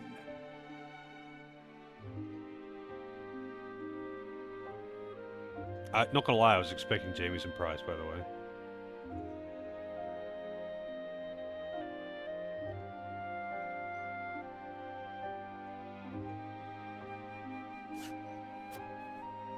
Were it not for the efforts of House Wolfort, the Saltiron War would rage on still today. I do not deserve the honor of joining your esteemed family, but I will endeavor to serve you all the same. There is no need for such formalities, my girl. You are tired from your journey, I am sure. Pray rest easy tonight. Thank you, my lord. I believe that in any journey, the first step is the most important. Before we go forward together, I should like to know why you chose to welcome one of Rosellan blood, such as I. Oh, I'd heard you were a strong-willed one. Pray forgive my insolence. And yet, I am set to marry into a mighty house of a foreign nation. I should like to know what you wish of me, that I might live up to your expectations. A most reasonable request. Both of you, listen well. Yes, Father.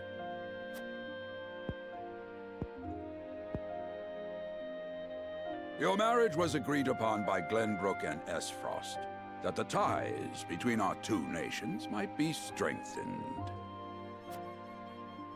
To give us more leverage against Hyzant with their monopoly over salt. Precisely. With Glenbrook and Esfrost consolidating their power, Hyzant was left with little choice but to join the alliance. And yet, while Lady Frederica is indeed the Archduke's sister, at the same time she is the daughter of a Rosellan concubine. And House Wolfort, for all our military prowess, is no more than a bannerman of the king. If the aim was to forge the strongest bond we could between our two nations, it would be far more appropriate for my sister, Lady Erica, to wed the Crown Prince of Glenbrook. just so, yet neither nation chose that. And do you know why? So that if relations between our two countries were to take a turn for the worse, we could be cast away like pawns. Precisely. Such are the schemes of those who rule nations.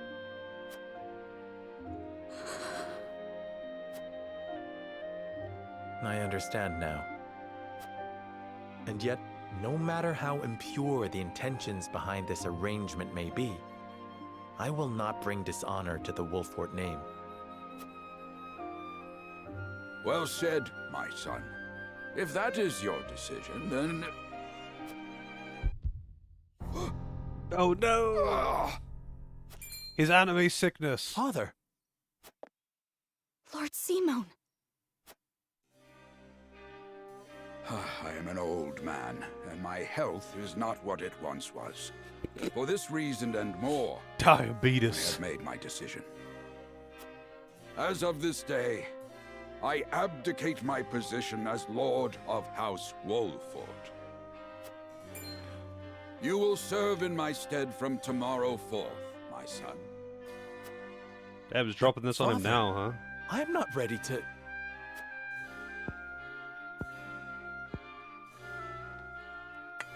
My decision is not made lightly. You have already shown me, with your words and your deeds, that you are more than ready.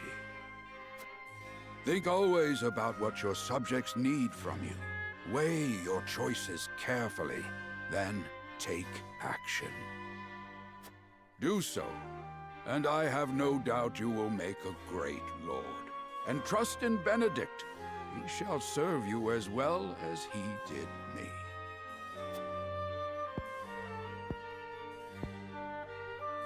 Thank you, Father. I will spare no effort that one day I may be as beloved by our people as you. Lady Frederica, your fate is not a simple one. There are many who would try to use the both of you as pawns in their own schemes. Even so, I hope that you will be there to support my son through it all, as his wife, but also as your own person. This is House Wolfort's entreaty, and the wish of a father. Of course, my lord. It was my intention from the moment I boarded the ship.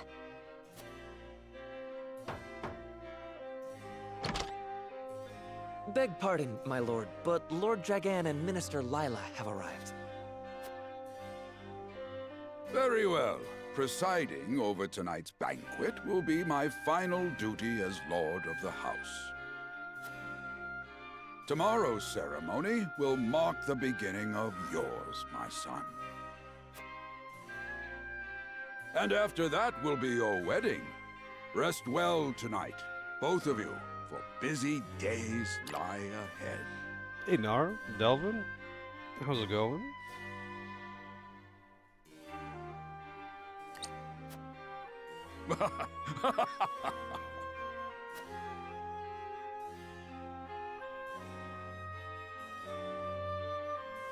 A young hawk soars completed.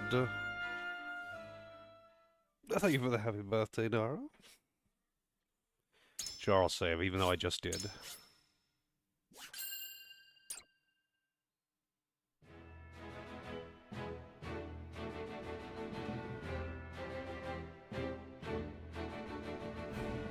"30 years after the Salt Iron raged across Norzelia, a vein of precious minerals was unearthed in the kingdom of Glenbrook.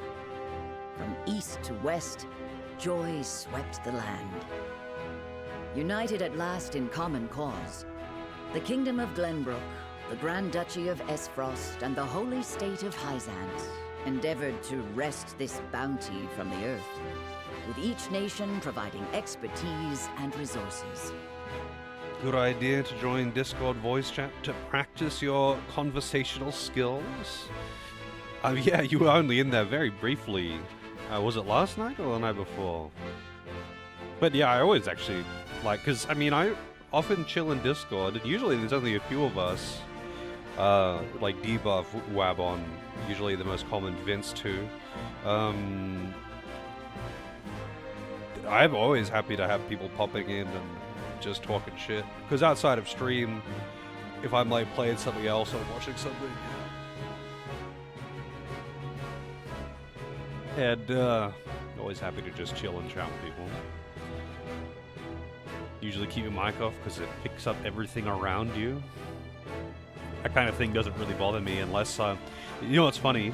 So, speaking of microphones and background noise, so in a raiding environment in an MMO, like WoW or FF14 or whatever, I hate it when people have background noise. It doesn't matter what it is. It could be even just like their keyboard, it could be whatever is happening in the background, a TV, doesn't matter. I hate it in a raiding environment when like I'm focusing and you know there's a bunch of people in chat and all that. But outside of that very specific circumstance, I don't fucking care at all. As long as it isn't like actually making it difficult to hear people. I don't know how people, some people that I've raided with over the years, because I've played MMOs since I was a teenager. So many people that I've raided with, they just don't fucking care how much background noise people have. And it's like, how do you not care? How does that not annoy you when you're trying to focus? Like having someone fucking burping into the microphone or some shit. Or having someone with a TV in the background.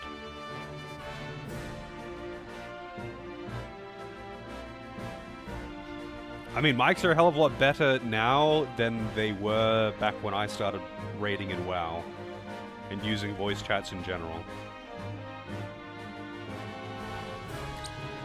This uneasy alliance between once bitter enemies will herald a new era of tranquility in this long embattled realm.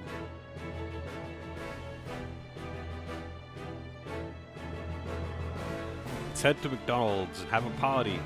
One Well, I'm not... after another, dignitaries from each nation arrive in Glenbrook to solidify this accord and toast to its success. The first step on the road to peace. Yeah, I'm not doing any birthday celebration stuff today. I actually had to get up real early so I could go to the dentist. But tomorrow I won't be streaming because I'm gonna be doing birthday stuff.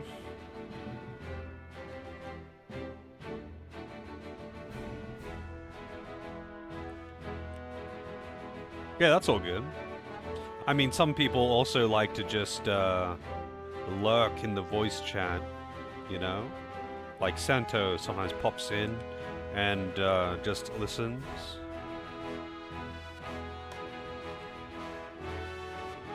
But yeah, it's always good to see people popping in and talking some shit in Discord. I like to see Discord just be more active in general, but it's nice to have... It's nice to talk to people outside of the streaming environment. Yeah, the dentist visit, the greatest of all birthday experiences. Yeah, I got a new plate today. I mean, I've already mentioned it a few times, but one of my teeth fell out a while back because it was just a baby tooth. It's just that I'd managed to keep that baby tooth until now. But I finally went to the dentist and got a replacement thing. But I had to go in there at like 9 this morning, and I have to go in there again at like 9 on next Friday too, which is fucking annoying because I keep a late schedule. I don't get up that early, but I also have to like catch a train to get to the dentist, so I have to get up much earlier than that. Hey CJ, how's it going? But this new plate doesn't really fit that well, so...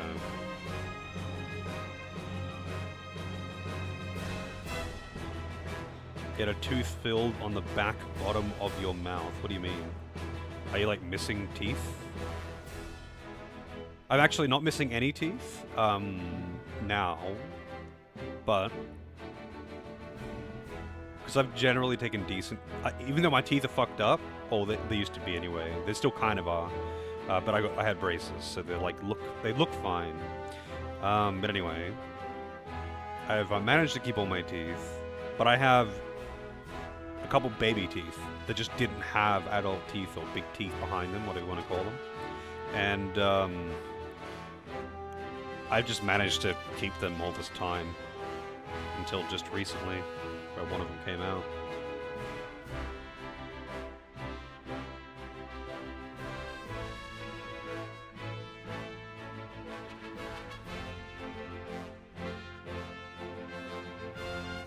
Yeah, I don't remember the last time I went to a dentist, actually. Would have been a fair few years back. I hate going to the dentist, but...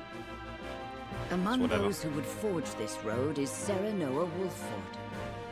Inheriting the title of Lord Wolffort from his father Simon, he must decide what foundation he would lay for this new era.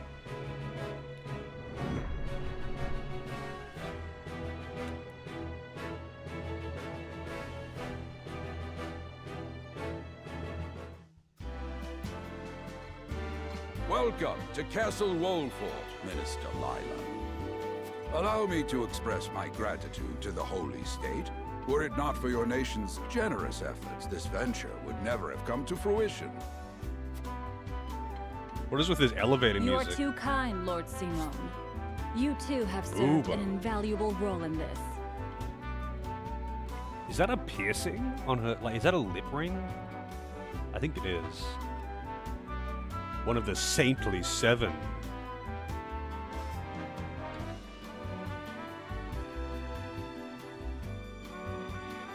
How edgy, yeah.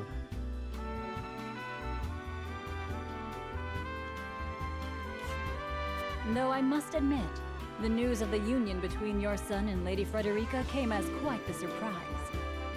None in Hyzant considered that a bannerman of Glenbrook would join with the ruling family of Esfrost. I hear that Lady Frederica is the Archduke's half-sister. I must ask, how did this arrangement come to be?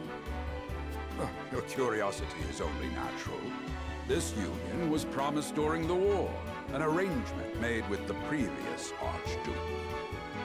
Truth be told, I am surprised one as well informed as yourself did not already know. And this is your son? As I recall. Serenoa Wolfort, at your service, Minister. And I am Frederica Esfrost.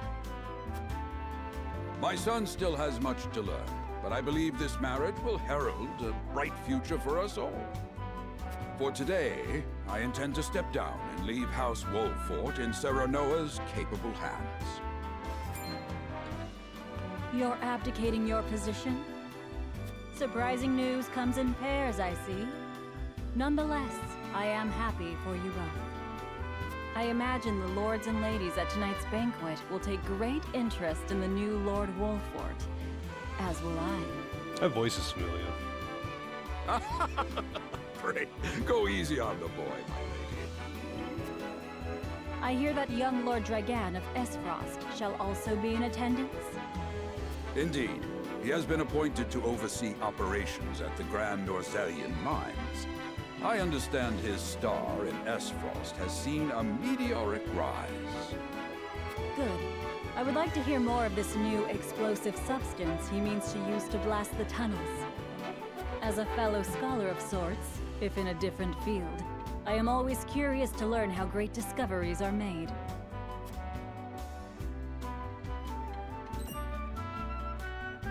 He should have arrived by now. Has anyone seen him? Dragan's gone to see the city. He was halfway there before the gangplank landed on the docks. Ah, he is your cousin, yes? I see we share an innate curiosity for new places. The banquet will begin soon. I shall seek him out and escort him there. Very good. Though I will host tonight's festivities, I want you to act as if you're already Lord of the House. Our guests are the most esteemed personages of their respective nations. Take care not to cause offense. Of course, Father.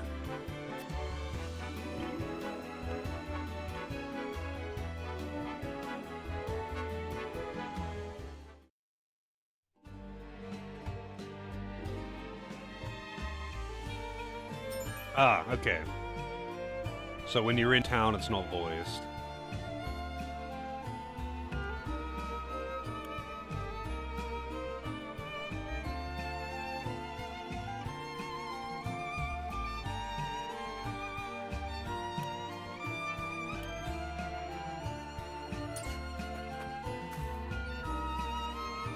The exploration phase is not voiced. What if there are like hidden items and whatnot? Yeah, I see that sparkling. Christina V. It sounds familiar.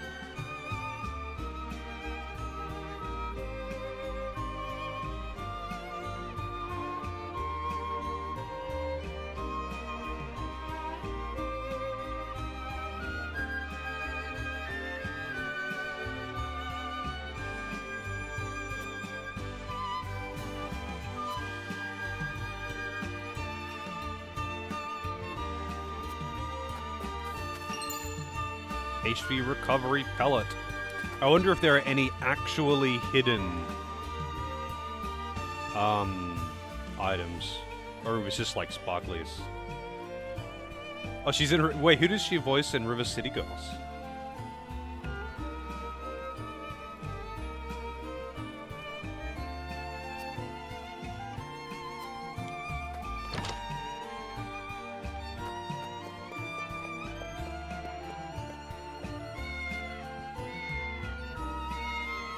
I've heard that exact meow so many fucking times. Few people. I wouldn't mind replaying River City Girls. Actually, I would really like to play River City Girls co-op. That game was really fun. But I think it would be so much more fun co-op. But in general, that game was really fun. And I gotta replay it at some point. I really want to play Guacamelee 2 co-op as well.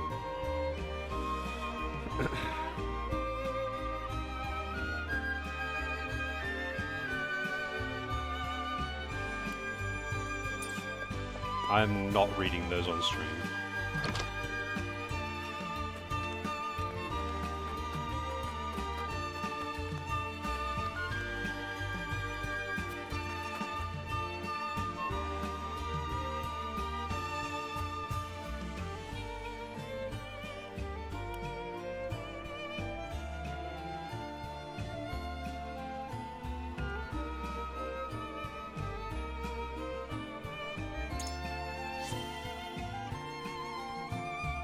Apparently, everything is conviction. I would actually really like to see, because of this hidden stat being like 3 different things, I would really like a thing that just shows which is going to increase.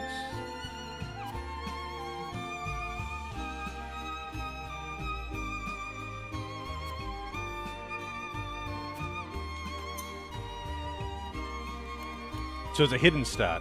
Also, one second, I'll be right back.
Alrighty, I am back.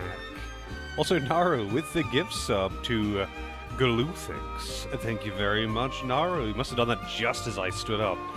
Thank you, thank you. 26 subs in the channel.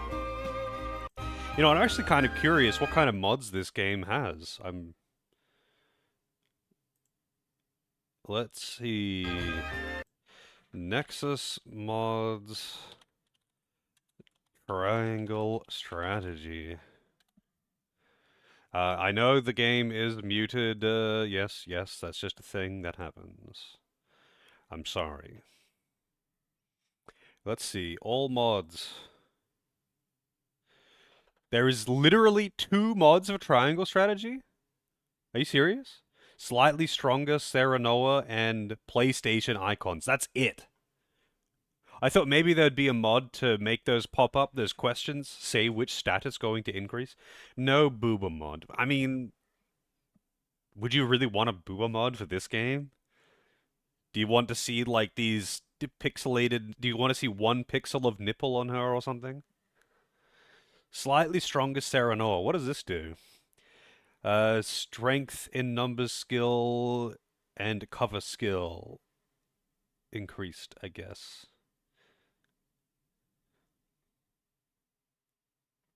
Well, I don't care about that.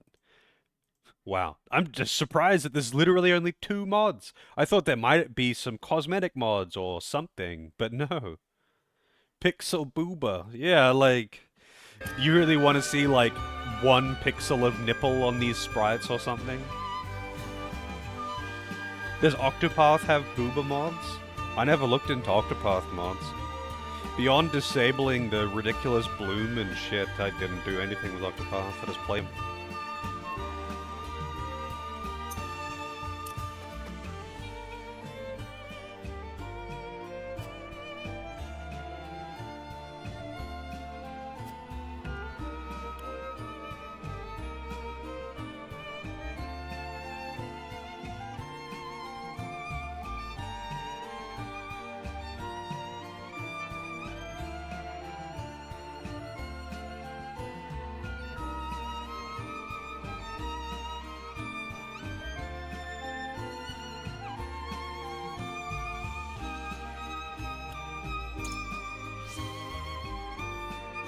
It just says his convictions. I think it just always says his convictions.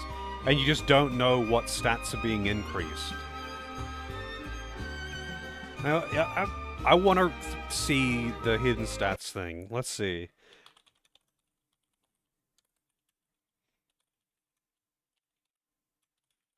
Triangle strategy, hidden stats, inner workings of stats.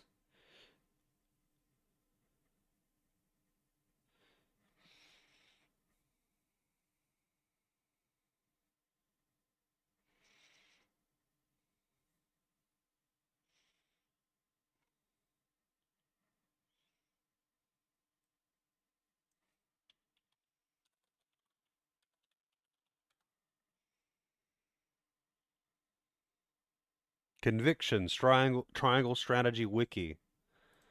Alright, let's see. So there's morality, liberty, and utility.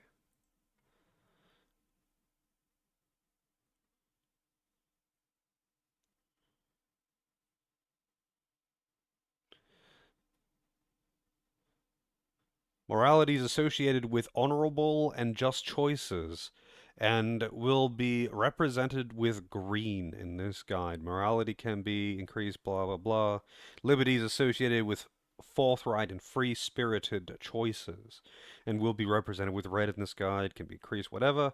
Utility is associated with logical and self-preserving choices. Okay. These three convictions are also increased via dialogue choices and voting. Choosing a conviction choice adds 50 to the associated conviction. Voting a conviction choice adds 20.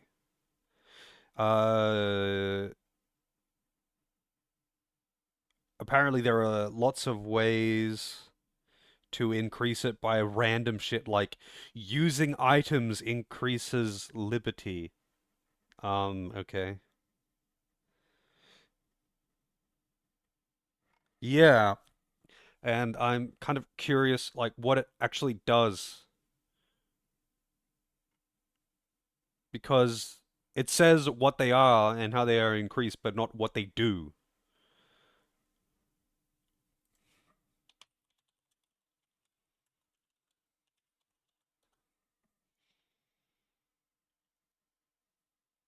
Probably affects endings. Conviction values are hidden during the first playthrough, but in New Game Plus, they can be checked at any time from the Sundry Shop. Conviction values can affect how easily you can persuade characters during voting sessions. I don't know what that is, but I'm sure that will be explained later. As well as getting optional characters. Okay. How to increase it, blah, blah, blah. Okay, so it doesn't affect... it doesn't affect the ending. It's voting. Yeah, voting. It affects recruitment. It might make it easier to recruit certain characters. Some characters might require a certain value of a certain stat. I'm assuming it's like kind of unimportant, to be honest. But who knows?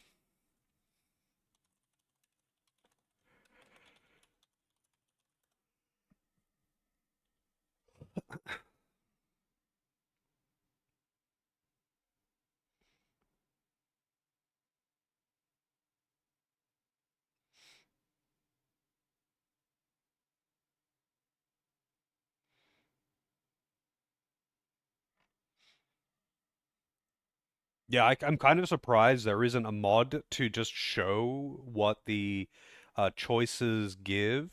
But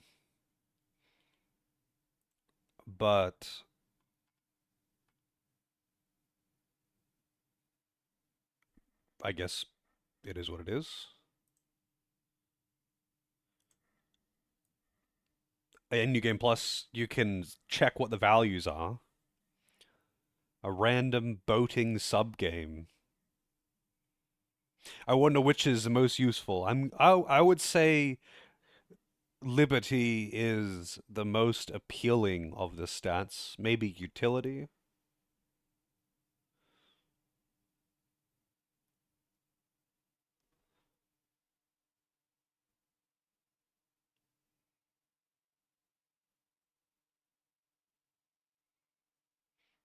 Apparently, I have picked utility for 2 choices so far.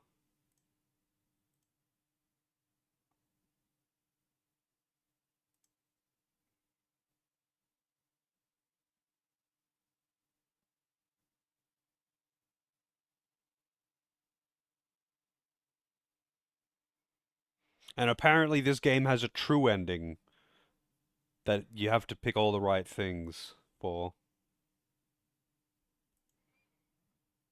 But I'm not going to look into that. I'm going to get what I get in this playthrough by just playing. And if I replay the game, then I might go for the, you know, best ending, whatever.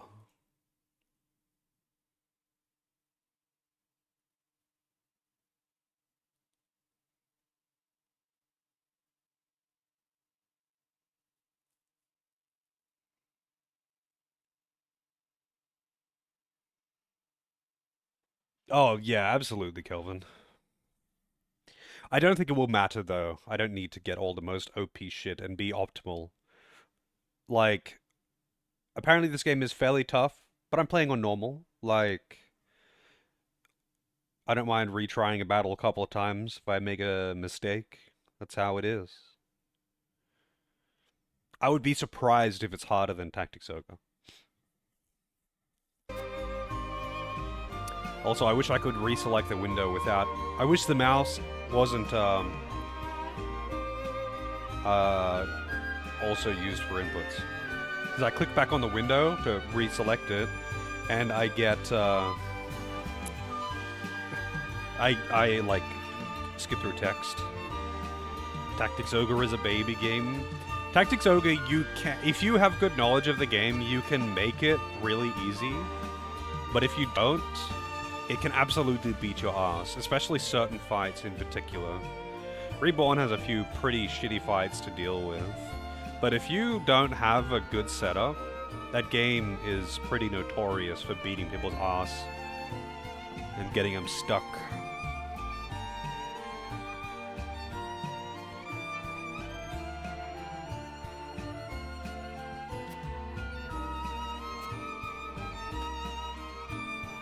FFT is the scary... FFT is so much easier than Tactics Ogre. Especially because, like, it has mandatory grinding, and the only thing that matters is stats and the correct classes. Like, granted, it will beat your ass if you have a shit comp, but if you have a good comp, the game is free. So it's, like, kind of silly in that regard. But I really like Final Fantasy Tactics, but it is, like... so fucking unbalanced, and it's so easy to get OP if you know which classes are good. You can't softlock in Tactics Ogre, though.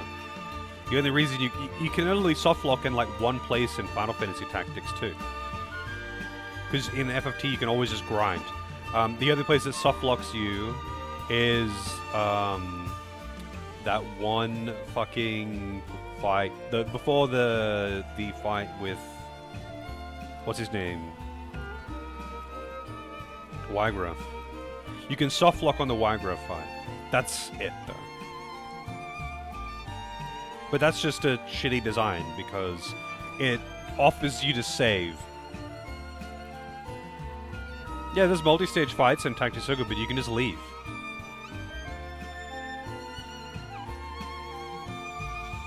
Hey Heat, do you feel the voice acting is disconnected from the characters? What do you mean? Like the voices don't fit the characters? I don't think so. I think they are pretty fitting. Yeah, you can just leave the multi-stage fights in Tactics Ogre. You have to, if you do leave though, you have to redo the whole area.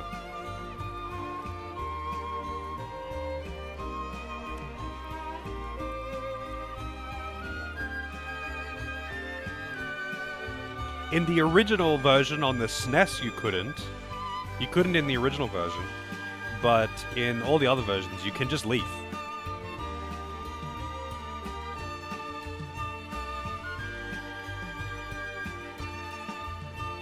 But yeah, there's a lot of multi-stage areas in Tactics Ogre. The only thing is, though, that if you leave, you do have to redo all the fights.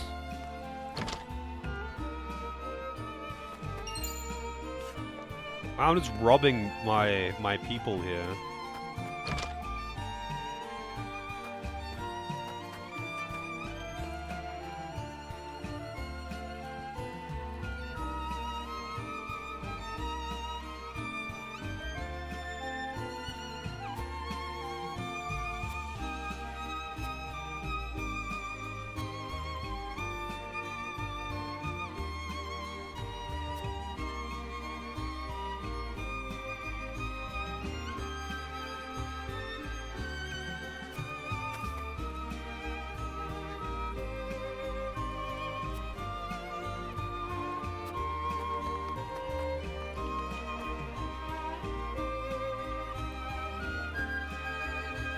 Even the final boss? I never tried, to be honest. But I'm pretty sure you can leave any of the multi-stage areas and just makes you re-clear it.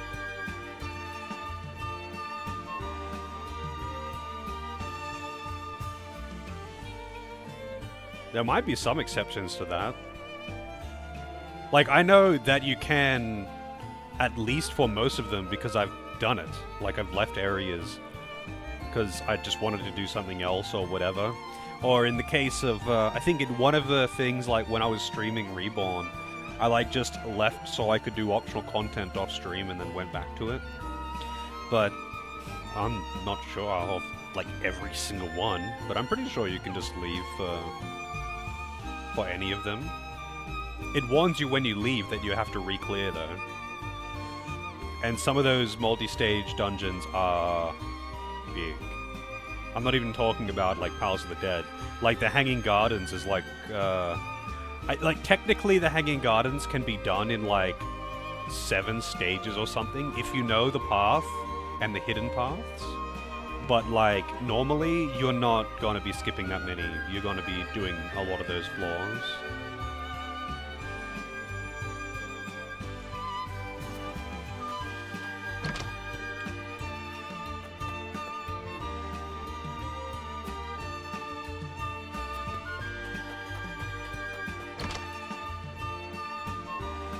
Some fancy walls for those houses? You mean the roofs, or? They don't look too fancy to me. HP recovery pellet.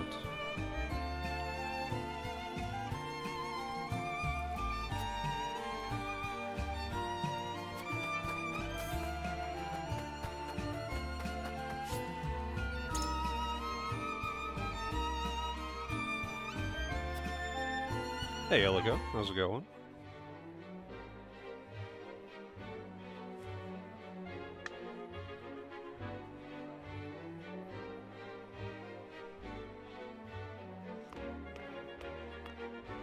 I thank you for your hospitality today, Lord Serenoa. Think nothing of it. Did you enjoy the city, Lord Dragan? Quite. Its people are full of life and love for their lord. That says all I need to know about House Wolffort. You honor us with your words. I am only being frank. Frederica is the sister of the Archduke, after all, and my cousin besides. What is with this guy's face? His mouth looks strange.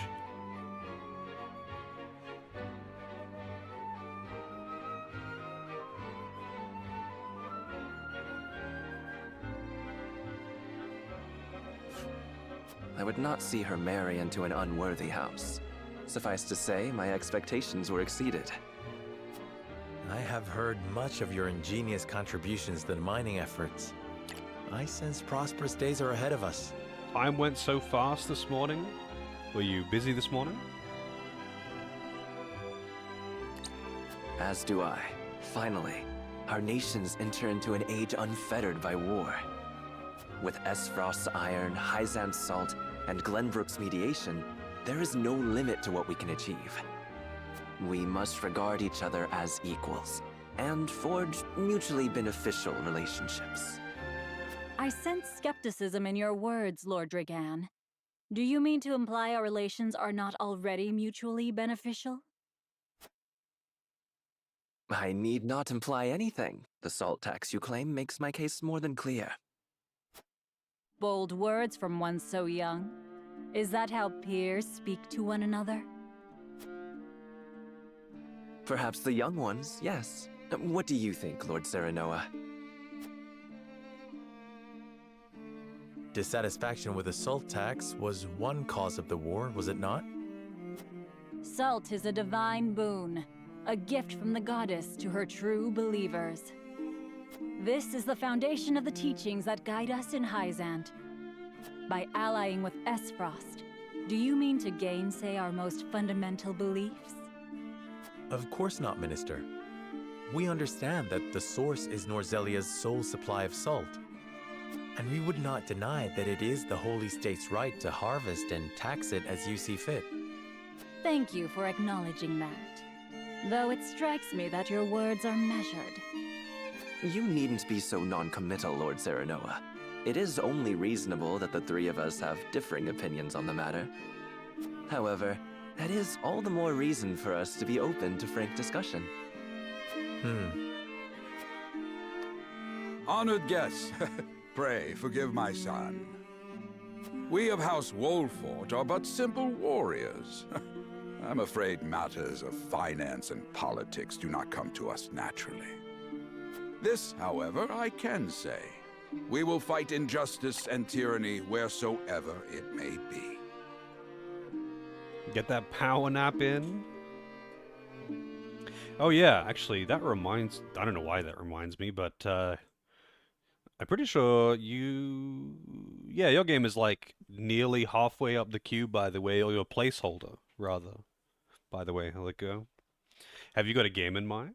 Not that you need to pick anything, you are still a ways away. But I am curious. Also, Naru with the gift to Helico. Thank you very much, Naru. Thank you, thank you. 27 subs.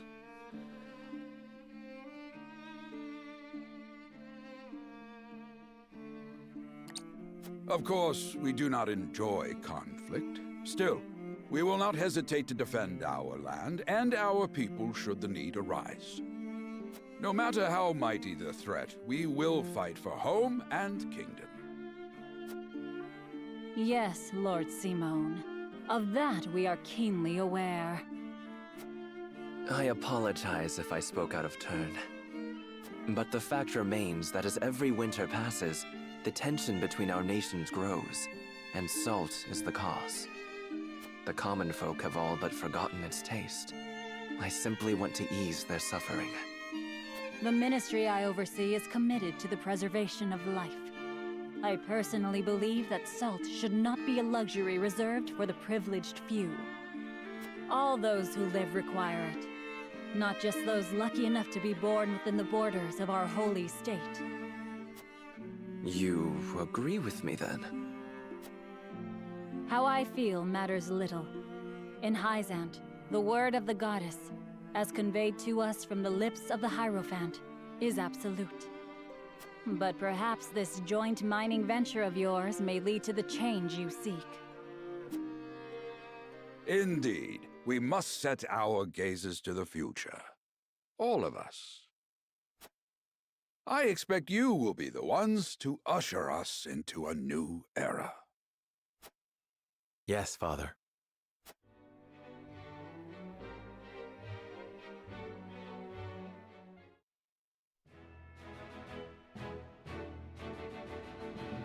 Oh, we got more optional cutscenes.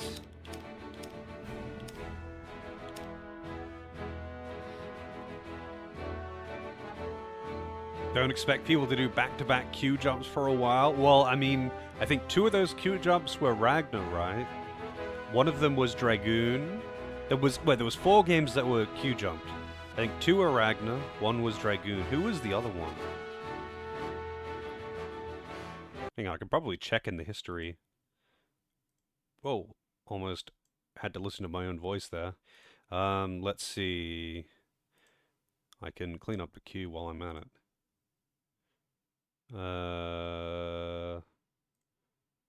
Let's see.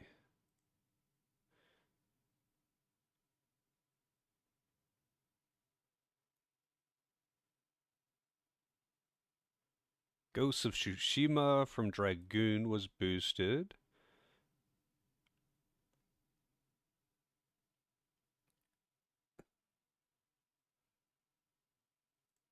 RE4 Remake was boosted.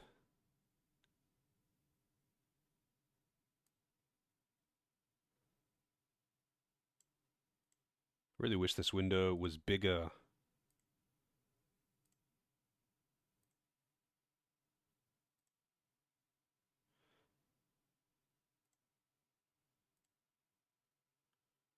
Liza P was boosted. We've done, yeah, only 1 fight. I mean, granted, I've also probably spent like over half an hour just talking with the game paused. Wait, so there was Liza P, RE4. What else was boosted?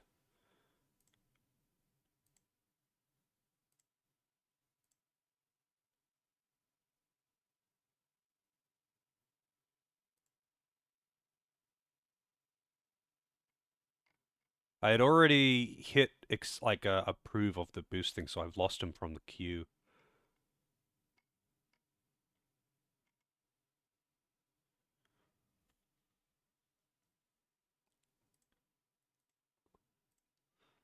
Man, it's so weird how it gets it's just silent when I'm tabbed out.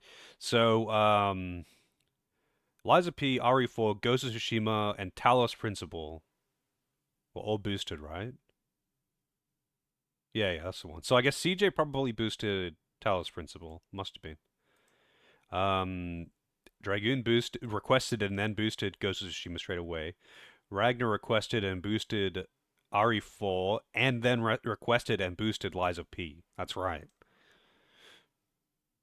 Or was Talos Principle just up there anyway? I'm pretty sure no, it has to have been boosted. Because CJ, it's 2 games from CJ in a row. Has to have been. Because after Deus Ex, because Deus Ex Invisible War was his request, and then Talos Principle 2 was also his. They're back to back.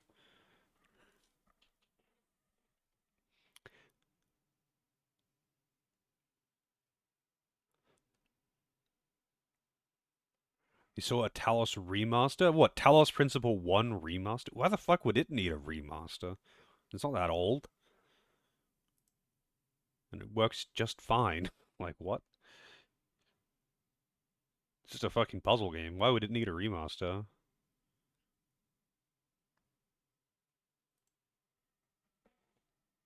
An expansion, maybe?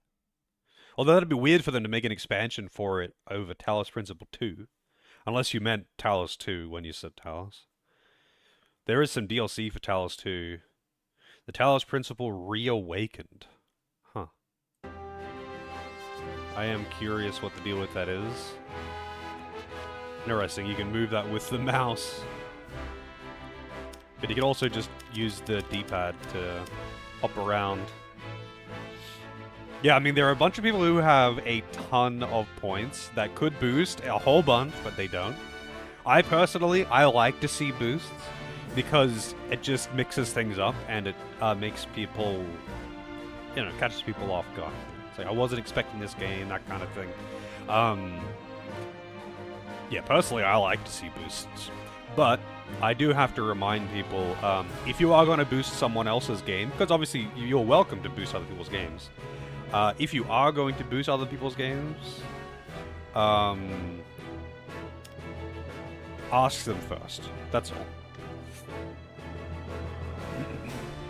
Wild Arms Alter Code F. Alright. I'll add that to the queue for Naru. Alter Code F is one that I'd been meaning to play. So it's going to be 2 Wild Arms games pretty close together too.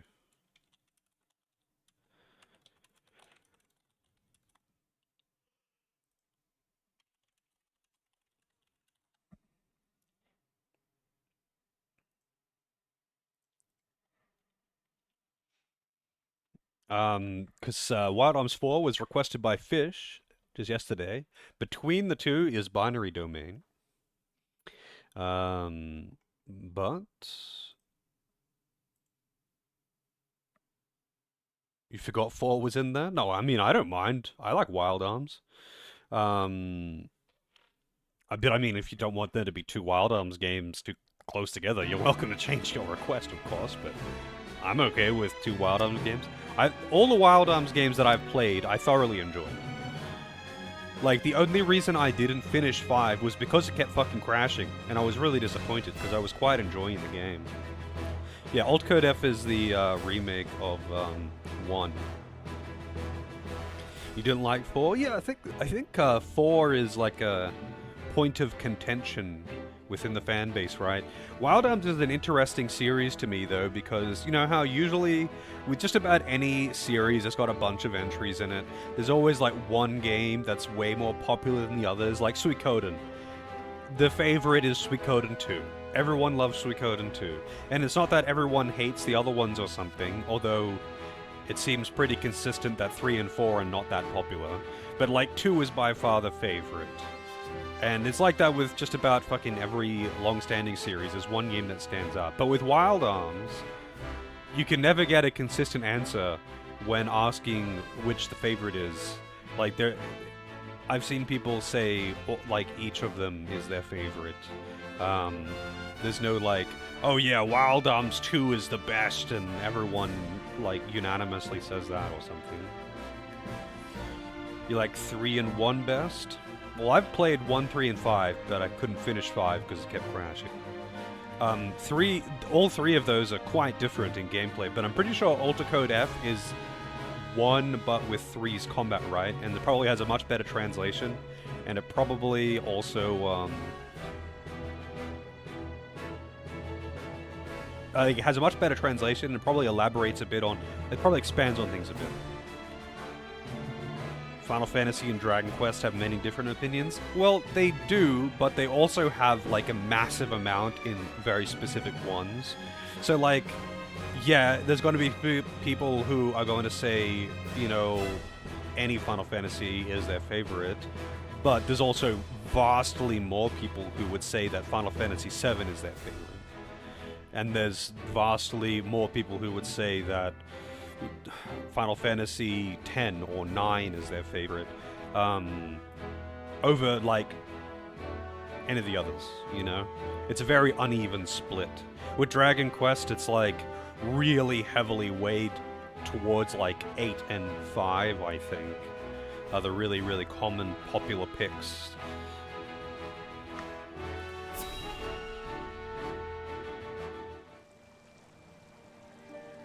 Father spoke not a single word to me today. Before long, I fear I might forget the sound of his voice. Cordelia Glenbrook, Princess of Glenbrook.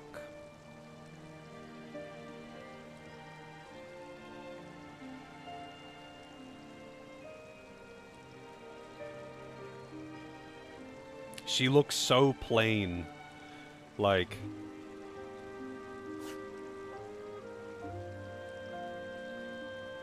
Okay. Anyway. Please, sister. You weep and wail like a common girl. Show some composure. Show some composure. 8 and 11 were the favorites.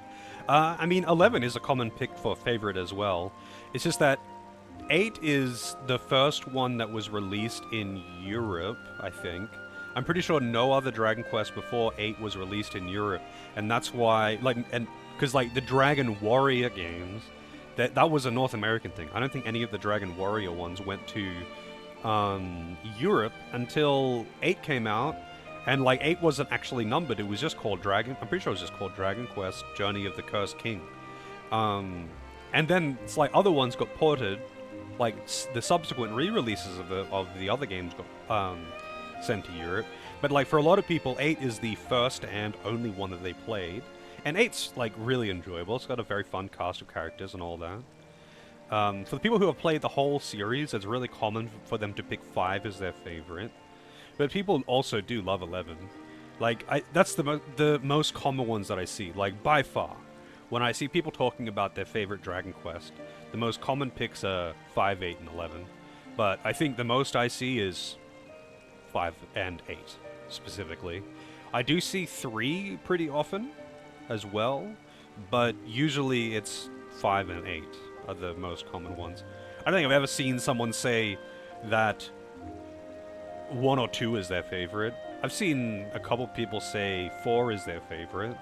Pretty sure 4 is AJ's favorite.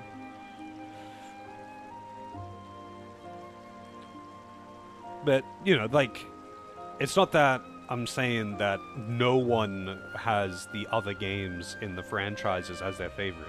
I mean, a disproportionately large amount of people favor one game or another in most franchises, but with Wild Arms, I see a pretty even split. Like, I don't think I've really seen any one game just get a lot more votes. And it's not a huge franchise like Final Fantasy, but, like, it's pretty well known, and whenever I played Wild Arms games, which I've played a few of them now on stream, I think I've done 3 Wild Arms playthroughs on stream, and it's always talked about which one's your favorite, and it's, like, really common to just see all of them, like, not just, like, stacking up on Wild Arms 3 or something. After 8, everything came for DS? Yeah.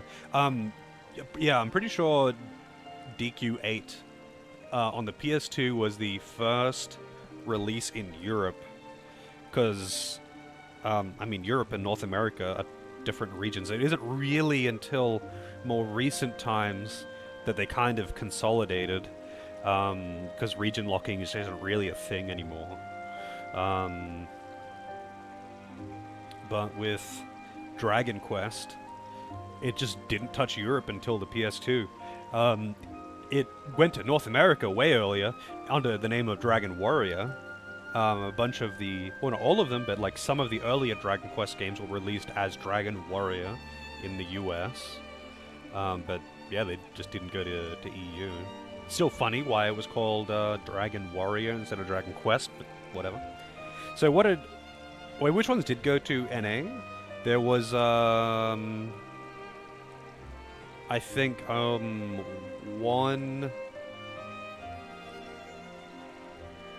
4, maybe? 7 and 8?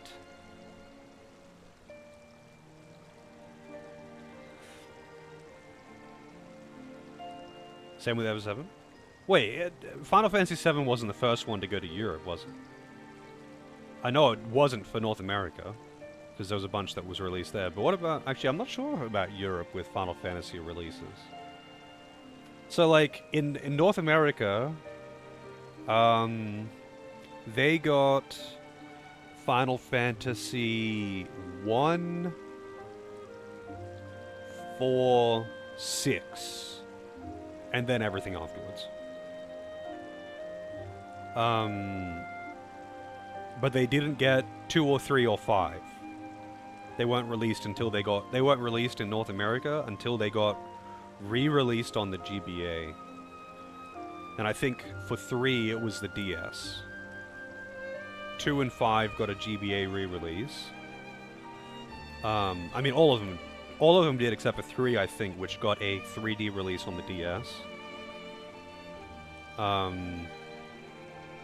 I would have thought that it was the same in EU, but I guess I wouldn't know. I never really looked into that one, actually.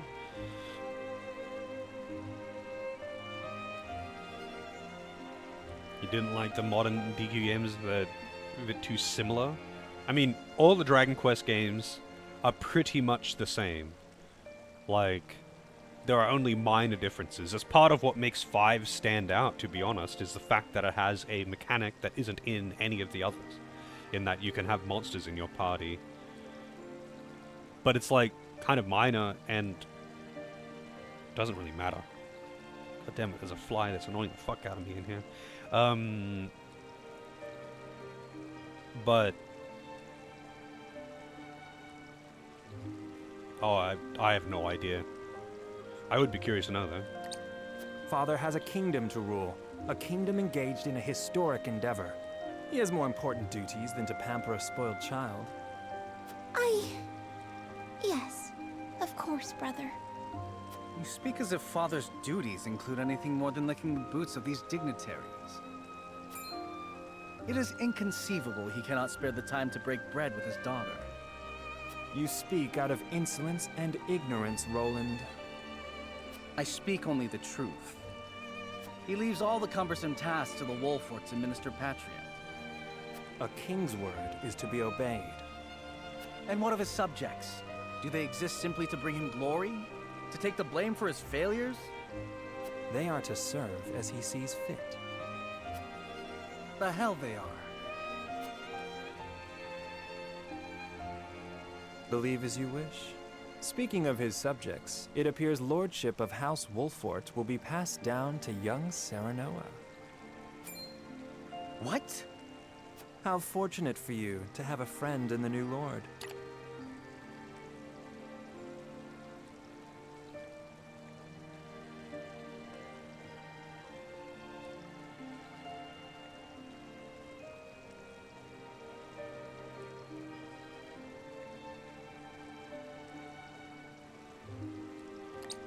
Best not take loyalty for granted, however.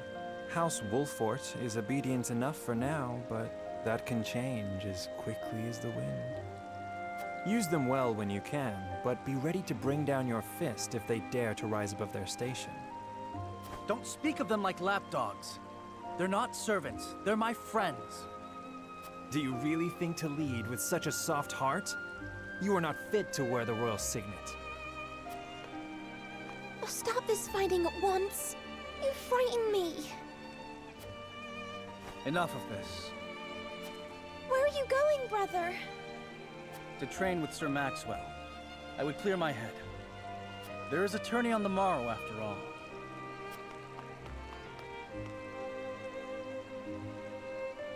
Brother!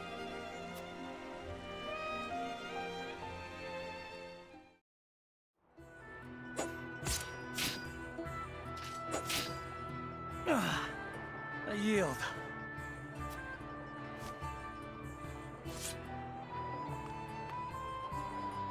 Your spear wavers, my prince. Something weighs on your mind. You've always been able to see through me. It's no great feat. Your heart lies ever on your sleeve. Do I hear disapproval in your voice? Not exactly, my prince. It can be a weakness, yes, but it can also be your strength. After all, sometimes a direct strike is most effective at piercing a formidable defense. I will take those words to heart, Sir Maxwell. Thank you for today. The pleasure was mine. I expect a good fight from you tomorrow. In the final match, no doubt. I take the field with House Wolfort. Together, I have no doubt we can emerge triumphant.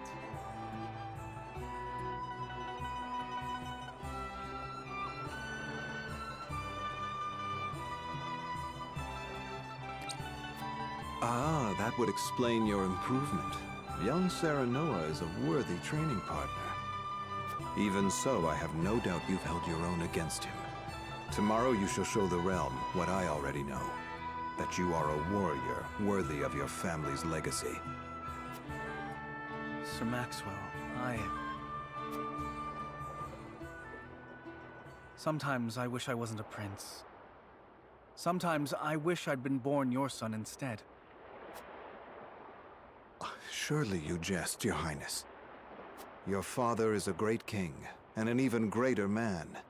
It is an honor to serve him as I do. Apologies. I forget myself. I must have taken quite a blow. Anyhow, I suppose I should rest till the morrow. Be well, Sir Maxwell.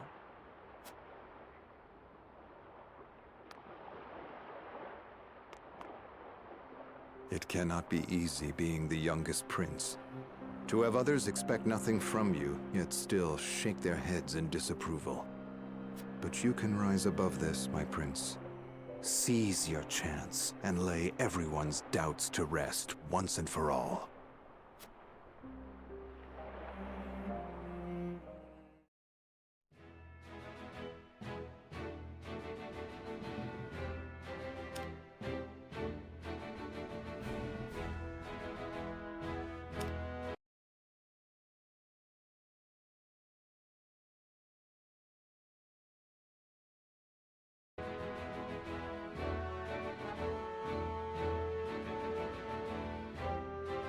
I just realized that I was muted, too. But,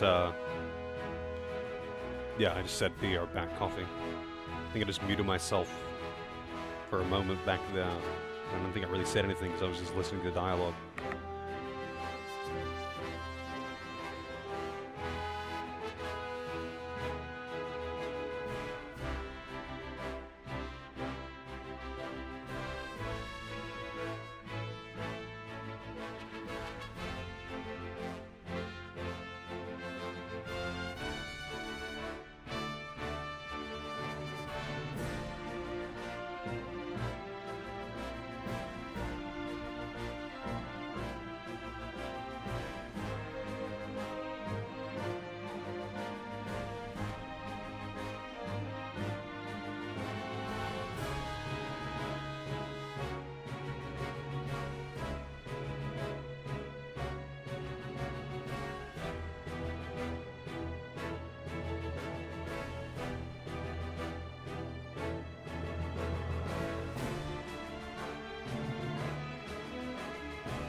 Alrighty, I'm back.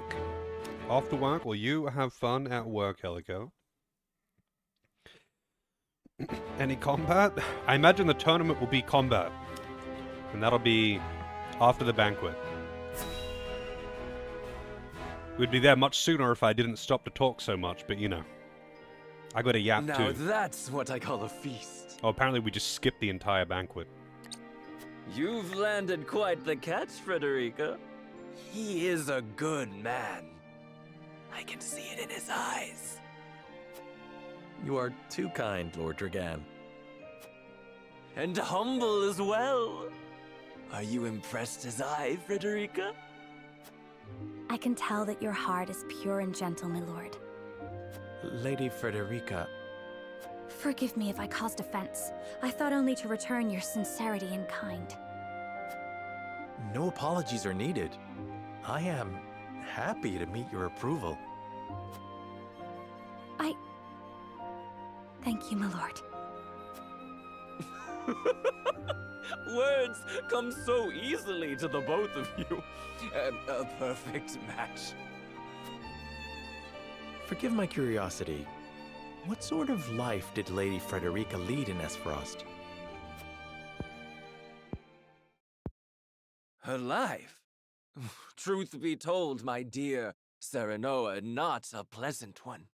Those of Rosellan blood are looked down upon in Esfrost, even if they are the daughter of the Archduke's concubine. Gustadolf's full siblings are the worst of the lot. They have not a shred of human compassion between them.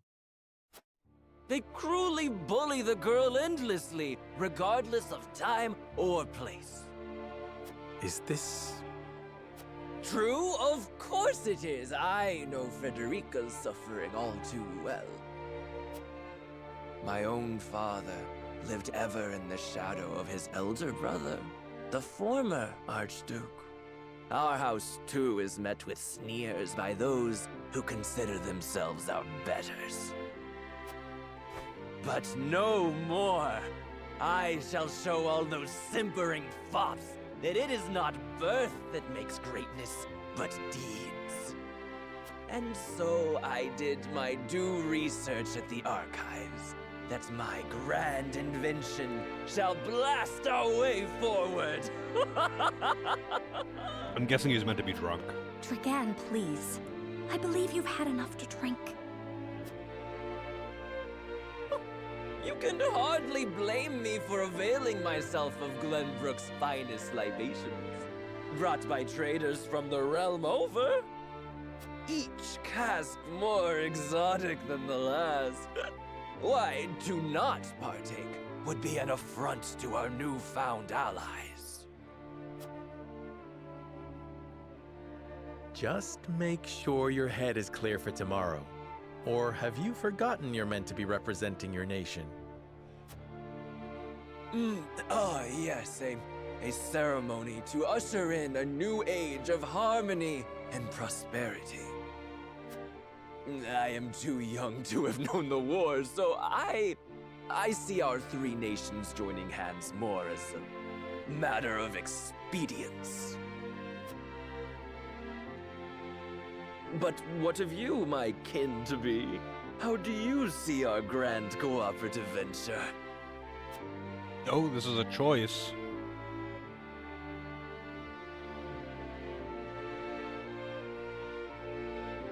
Hang on a second.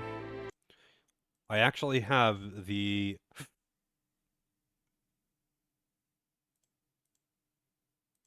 the things, I got like a list of what the choices do. So what are we going for? Liberty, morality, or utility? I'm guessing liberty would be the closest to chaos route, right?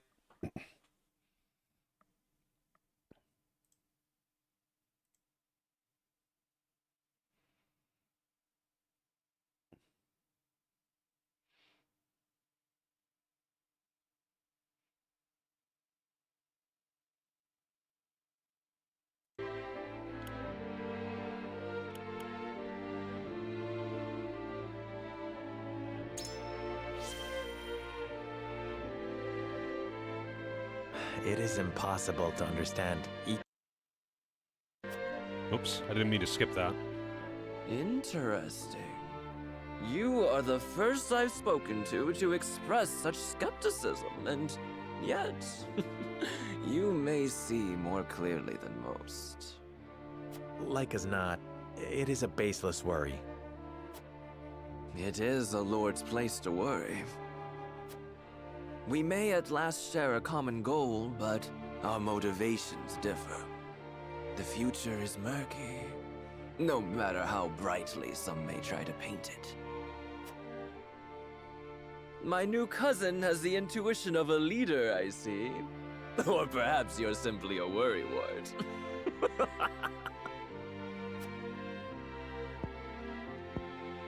Kind of weirds me out. In any event, it is always good to have another perspective on matters.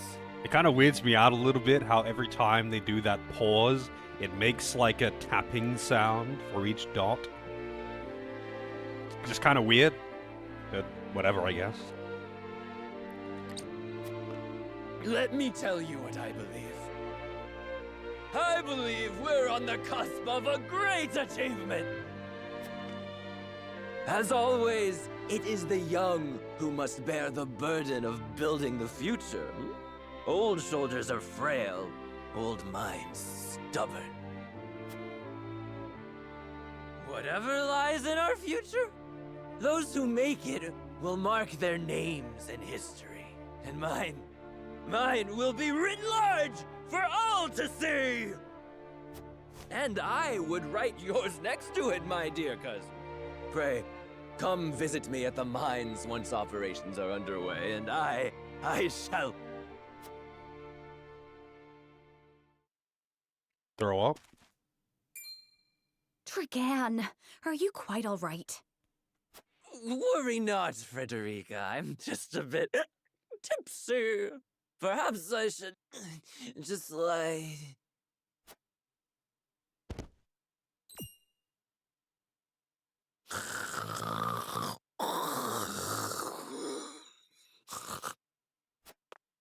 It would seem Lord Dragan has turned in for the night. Quite the passionate fellow, isn't he?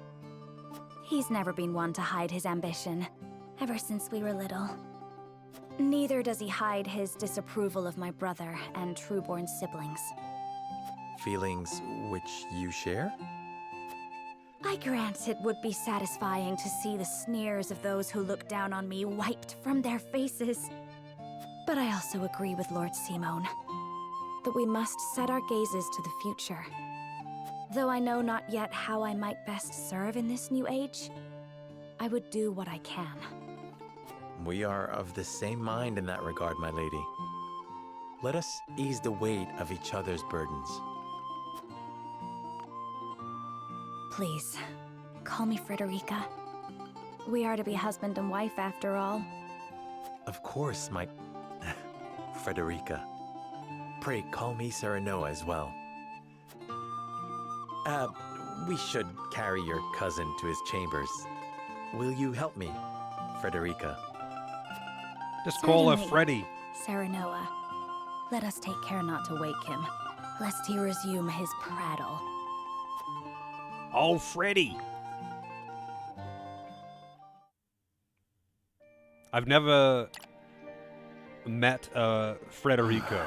I've never met a Frederica. But I would like to know if they get angry at people calling them Fred.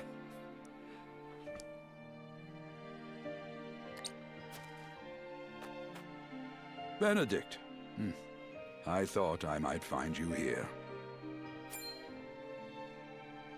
My lord. Did you tell her that Serenoa would soon be taking over as lord of our house? Forgive me, my lord. I did not think to... Save your apologies, Benedict. Doubtless she was overjoyed to hear it from you. Destra always did trust you above all her advisors. As do I. For 30 years you have served my house better than I ever could have asked for. You honor me, my lord. My lord? I suspect this will be the last night I will hear those. Heart attack. Yep.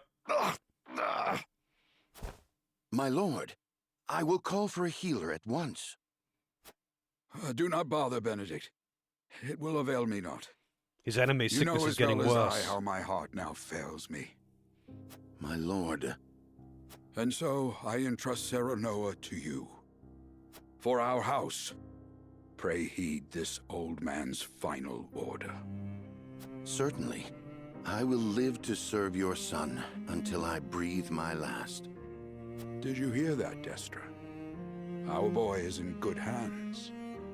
My old dear friend, long have we stood together.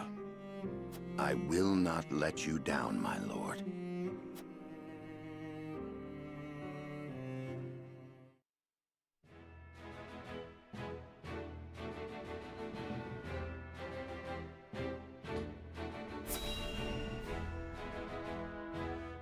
I wonder why it separates all these cutscenes.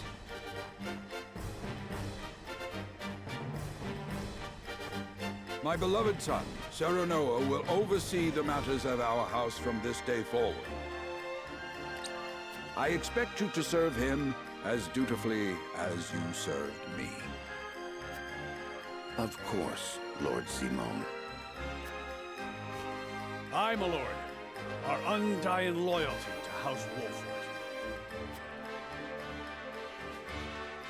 My son, listen well.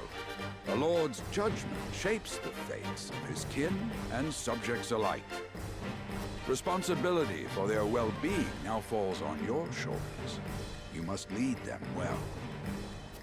Yes, Father. I shall keep those words close to my heart. To that end, I require wise counsel. Together, you possess a wealth of experience. As Lord of House Wolford, it is my duty to consider the best course from every perspective afforded me. I shirk not from this responsibility. At the same time, I would be a fool to not seek guidance from those more traveled than I. For my house and my people, I trust I can rely on you.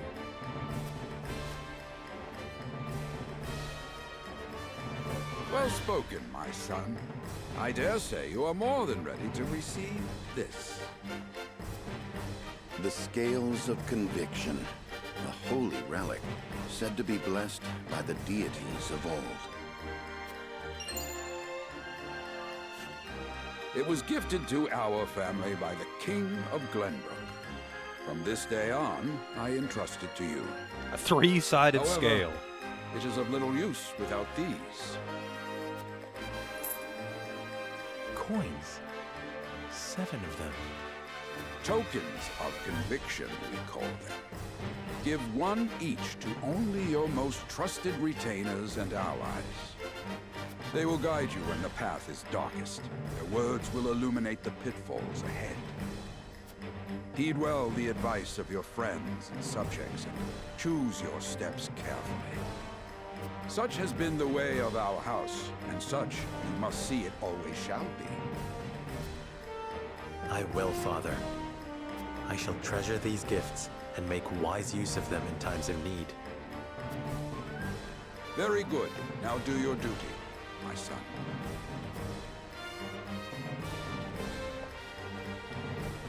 We await your orders, my lord. We depart for the capital at once. May this ceremony be but the first of many joyous occasions ahead of us. For House Wolford!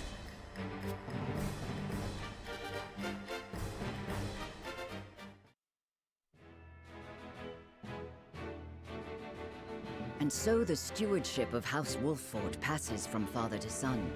Lord Simone Wolford, beloved throughout Glenbrook, entrusts the future to young Serenoa. With the ceremony to mark the beginning of the joint mining venture and a tourney on the horizon, the Wolfords set forth to the Crown City.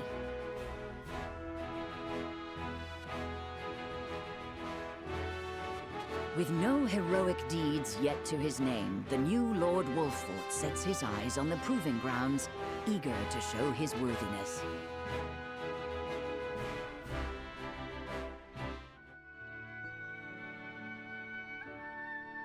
So Lord Simon will step down. I suppose the time comes for us all to pass on the torch eventually. What wisdom has your father bestowed upon you? Kind of reminds me of King Cornelius or whatever from DQ11 in a way. I think it's just the beard and mustache combo though.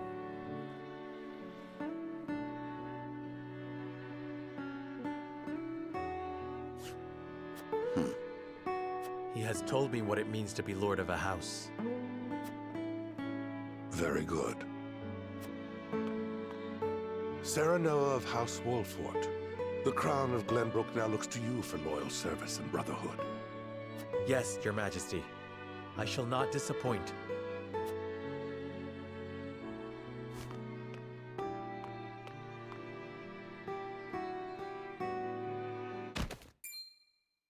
I dare you to say that again, Thalys.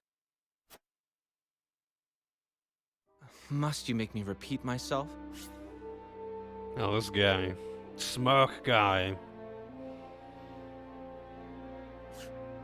I am the Prime Minister of Esfrost. I and I alone am fit to represent our nation.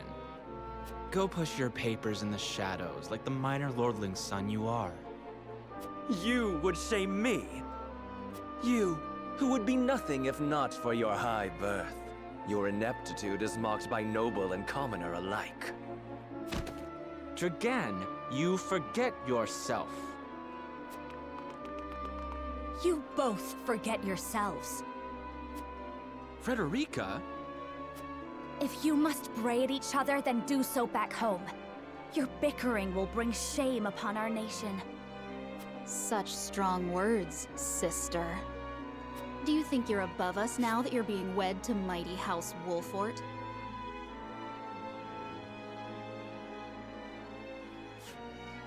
Please, Erica. My apologies, but the ceremony will begin soon. I asked the delegates of each nation to make their preparations. And you must be Sarah Noah Wolfort. Well, I suppose we should bother the happy couple no longer. Well done, Frederica. I see you've inherited your mother's wiles. She always did have a way with men. Too bad you also inherited her hair. That sickly pink makes me want to retch.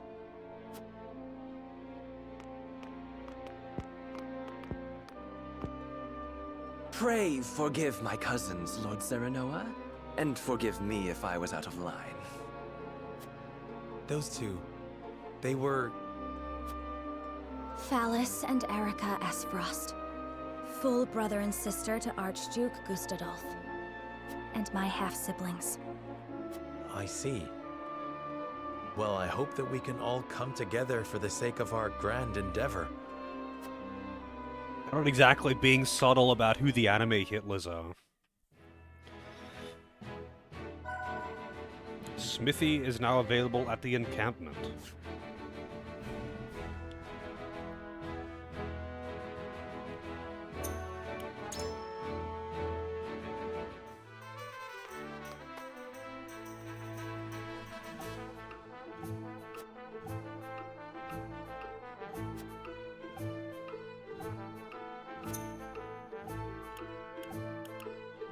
So, wait, do you not actually get new weapons? Everyone just has their own weapon and you upgrade it, like in Suikoden?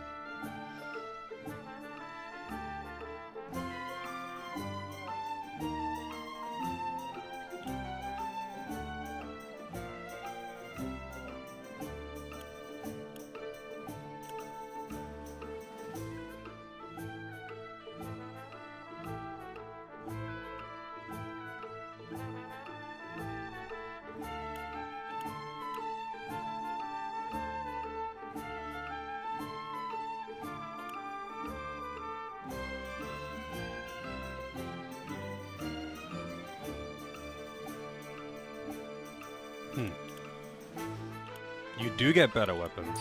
So, like, it's kind of a little pointless to upgrade these, like, initial weapons.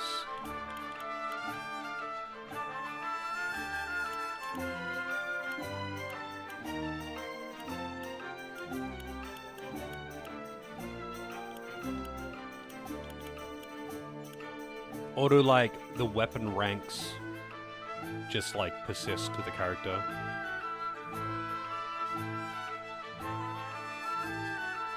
Pretty much for status? Like, status effects or stat gains? Because these all seem to just be passive gains.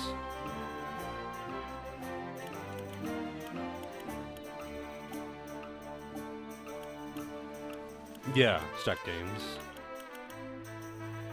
Increases fire damage dealt with clear weather. Magic defense, physical defense. Does weapon potency affect spell damage? Hey, nice.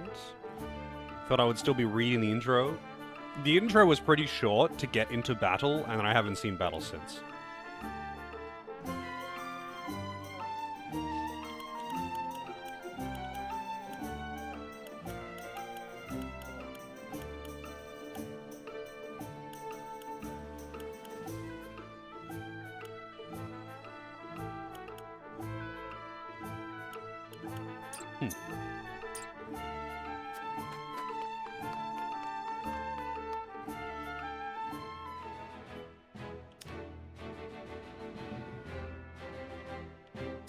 What is that?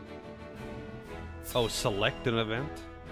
Wait, what? I don't know. They had a magnifying glass thing. I think I might have accidentally not viewed something that I could have. I don't know. My honored guests, I am pleased to announce that operations at the Grand Norzelian Mines have commenced in earnest. The Earth has yielded treasures more magnificent than even we had anticipated. Okay, so you can upgrade their weapons to get skills and stats and whatnot, but you do get new weapons. Like, I'm assuming he gets, like, a kingly sword of whatever cool kid name instead of generic longsword. But when he gets a new sword, does that mean that it goes back to level 1, or I need to upgrade it again?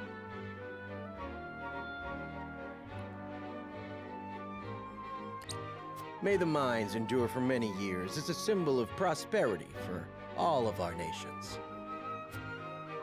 Well said. With Hyzant's salt and capital, Esfrost's ingenuity, and Glenbrook's raw materials and manpower, our realm's future is bright indeed.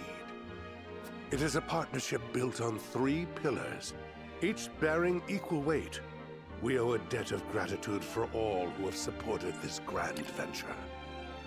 Oh, I see. Wait, so there are characters that can use actually multiple different types of weapons or something? I guess I'll just see when it gets there, but you know me, I'm always curious about how mechanics work. A particular note is Lord Dragan, whose knowledge has allowed us to so swiftly see our labor bear fruit.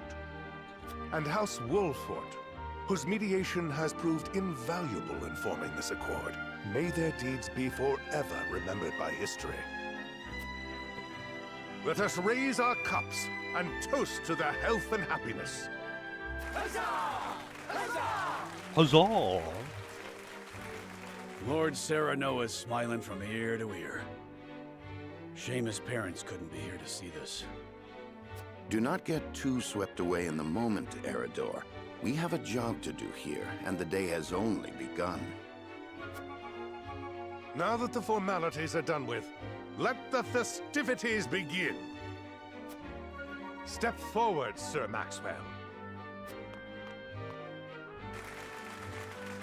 So, this is the one they call the Dawn Sphere.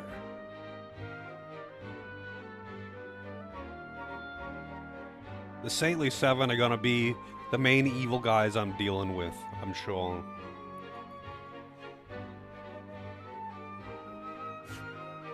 Glenbrook's fiercest warrior. They say he has never known defeat. Look at him pointing at you. He's judging you.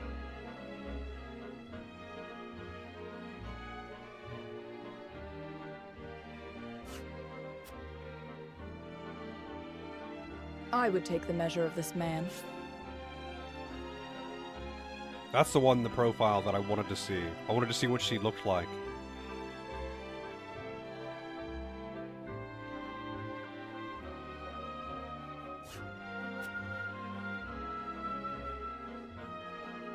Now that the foundations for peace have been laid, let us be stifled by rigid formality no longer.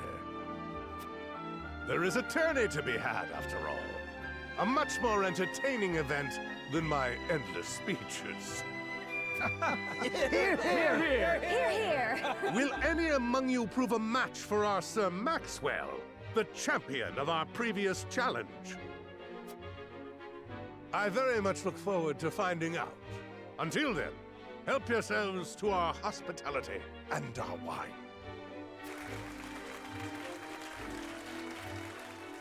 Eat, drink, and be merry. It shall not be long until final preparations are complete.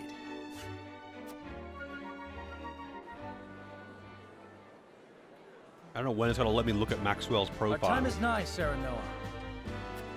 Ah, but I forget myself. Our time is nigh, Lord Wolfort. Congratulations, my friend. We got elevator music again, too. But living up to the title will be no easy task. You'll do your father proud, I'm sure. Unlike some of us.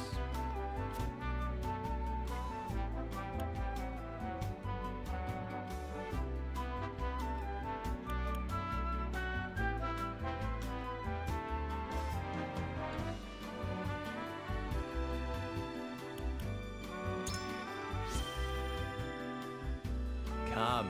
Preparing for the tourney will take your mind off your worries. Tourney? Training? And here when your friend is troubled by doubt. Did you expect me to comfort you as your wet nurse once did? Your new titles made you bold. Just because you've become Lord, it doesn't mean I'll sit back and take your barbs unanswered. Haha, now that's the Roland I know. At least my wet nurse wasn't so smug. You two are quite the pair, aren't you? Fast friends from the day we met. And you are? Apologies for not introducing you sooner. This is Huette of the Kingsguard. I am tasked with keeping His Highness safe, though he often seems to resent it. 'Tis a pleasure to meet you, Lord Wolfort. Ah, Prince Roland has told me much about you. I can see he is in good hands. I shall see that it is so, my lord. How would he not have met her? Now let us begin our preparations. Today we take the field, and today... Those two are like best friends or whatever. They spend time with each other very frequently, and she is Roland's personal guard. She's meant to be with him at all times. And somehow, in all the times that Serenoa and Roland have met, Huette was just never present? What? How does that work? Not much of a personal guard. Today, we claim victory. Roland and Huette joined your forces. Maybe we should call her Huey. Roland's aptitude in battle. I've already used it, but okay.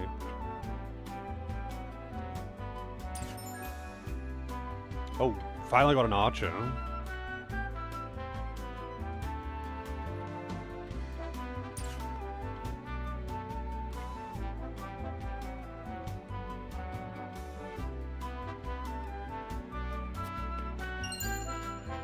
Sleep recovery pellet. A flying archer. Is that so?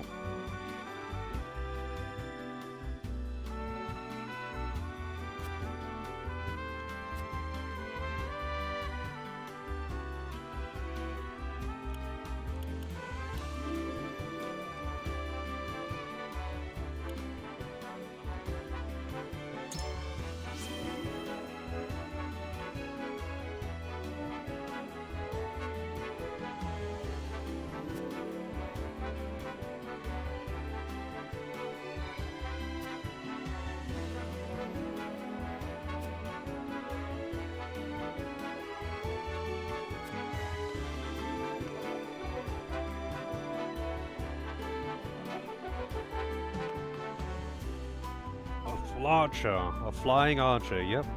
It's so weird to have this elevator music. Silvio.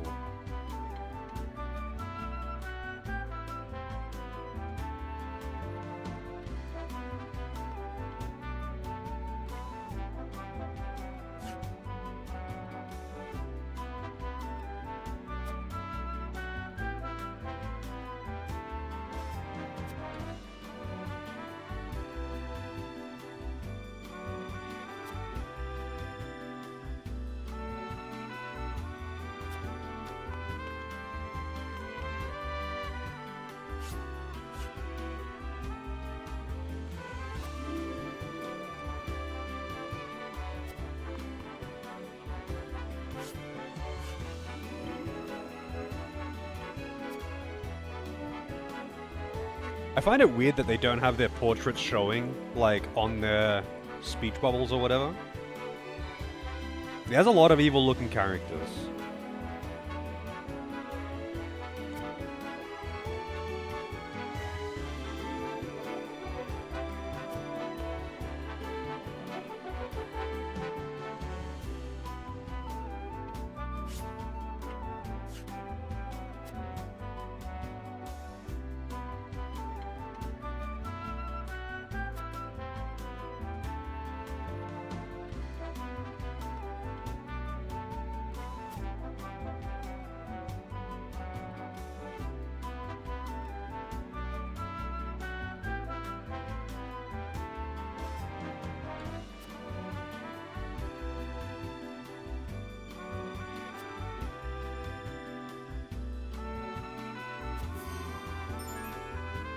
You learned about the Ministry of Medicine.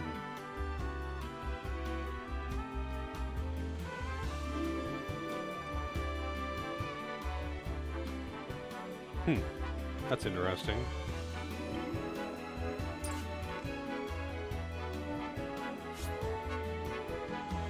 Look at this motherfucker. That is some evil-ass anime Hitler if I ever saw one.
It may appear to be mere entertainment, but reputations are at stake.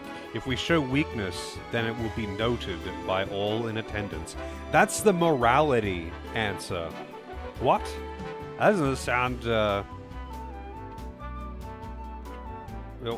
whatever, I guess. We're going Liberty all the way there. I wonder if there's any kind of diminishing returns on picking the same thing each time with the same conviction.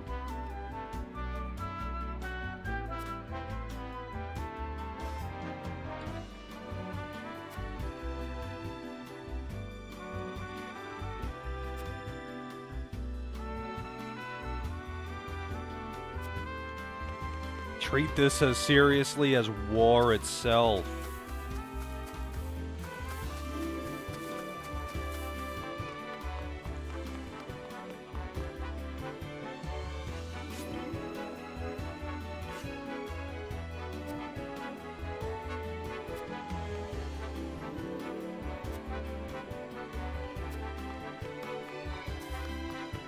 Oh damn, we could jump up these giant steps here, it's kind of funny. Cat!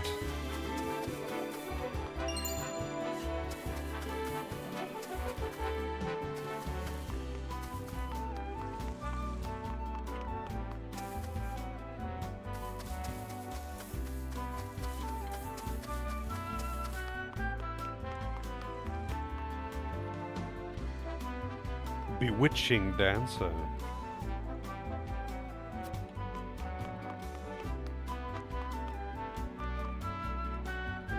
Finally, I can look at Maxwell's profile. Why is he always wearing this mask, though? It seems so tacky.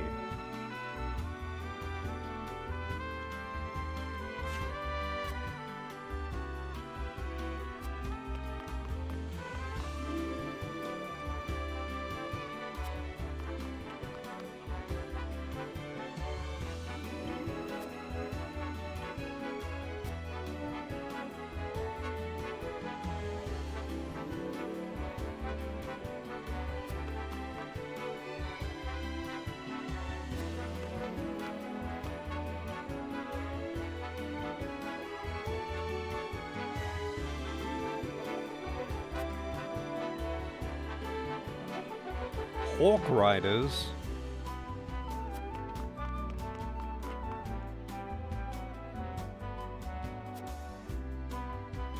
Dude, there's no way that these two wouldn't have met.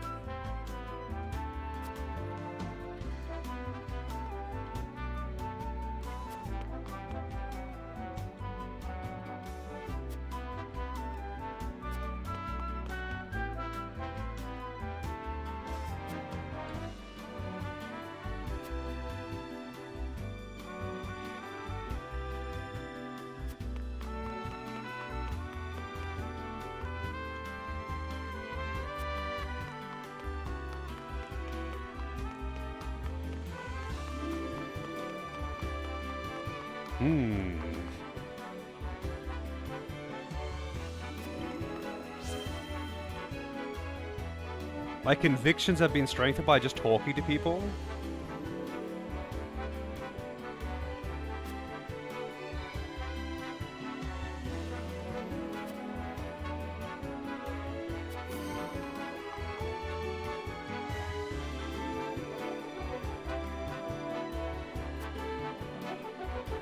I guess I just have to talk to everyone in these scenes, huh?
Hey, where's that general chick? I want to talk to her.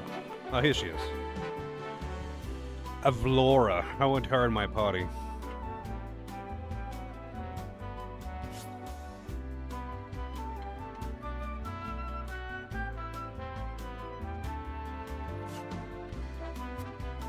A predictable match. Predictable. Alright, I think that's everyone.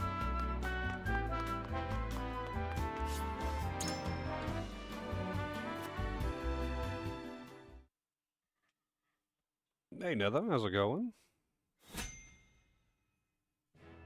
We got a battle! Wake up, Ragnar, it's battle time!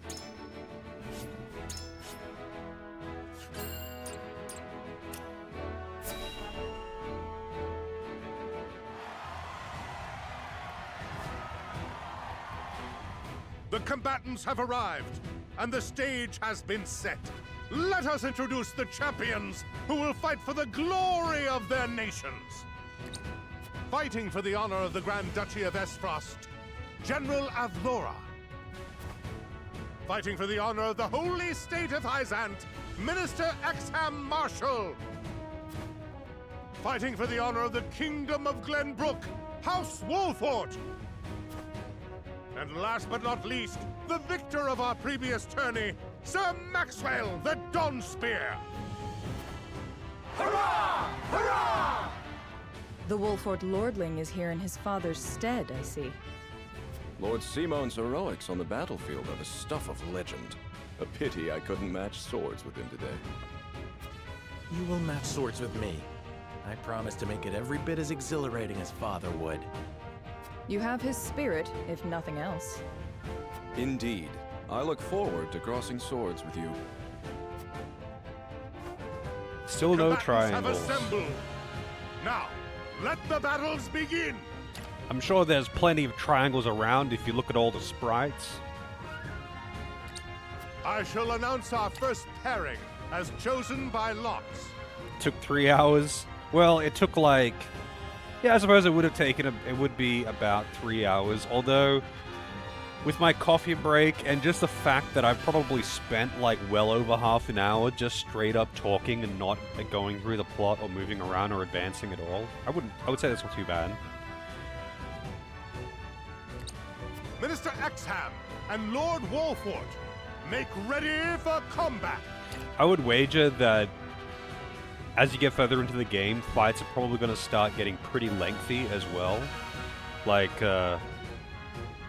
that's how it goes in most TRPGs anyway. You might get big exposition dumps, but you also get really lengthy battles.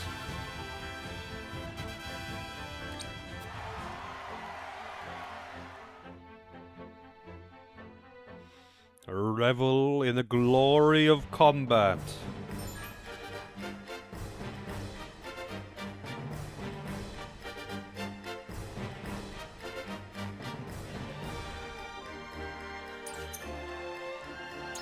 Unit placement.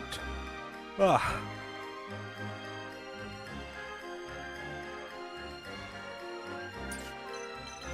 Eight out of 8 units deployed. What is that sword? He's coming out here with the Ziggler.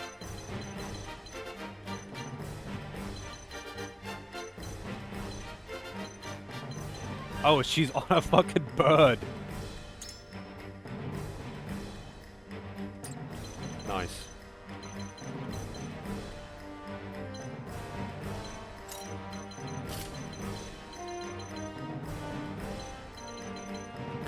All right, let's do this.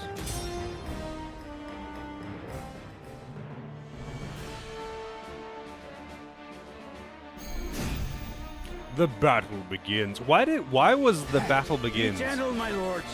I'm not as strapping as once I was. The battle begins. The text that popped up on screen for whatever reason looked like it was in 30 FPS. The rest of the game is at 60 FPS. One second. There we go. I expect no quarter from you, Prince Roland, nor from you, Lord Serenoa. Show us the swordplay your house is so famous for. Also, you can't auto-scroll text in combat for some reason. They're two of Hyzant's most famed generals. We'll have no room for mistakes. Then we shall make none. Now, let us show the realm the mettle of the new generation. For honor and glory! Time to work.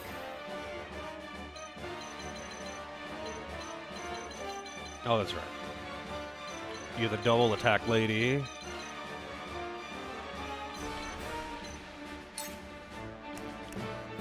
She has no skills, only a passive. And she can attack twice.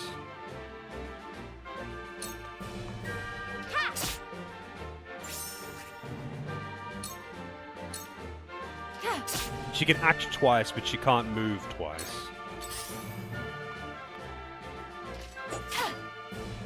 For victory!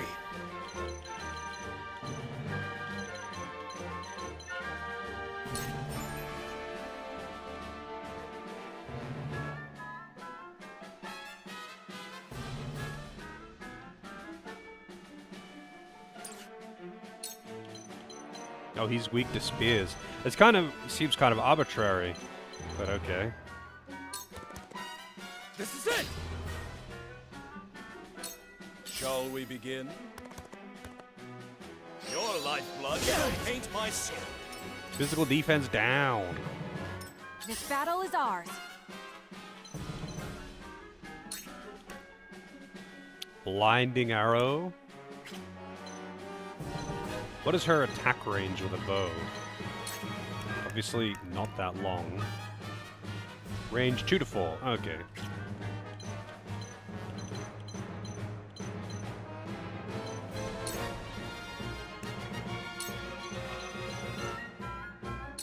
Darkness engulfs you. Resist immobility slash blindness slash fury. Forward.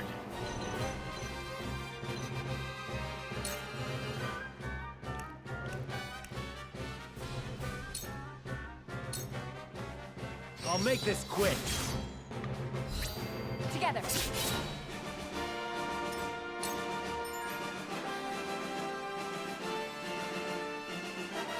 Kudos can be traded for valuable items at the Enchantment Sundry Shop. Sundry Shop is not available in the early stages of the story. Okay.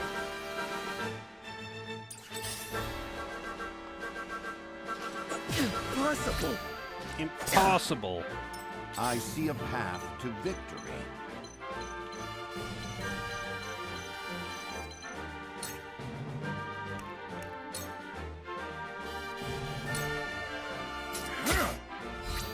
Too slow. That hit the mark. My knowledge grows deeper. I've been waiting for this.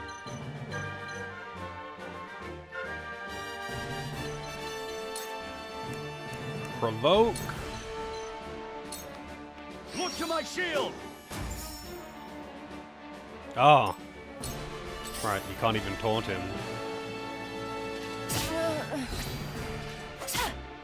Man, she's getting fucked up.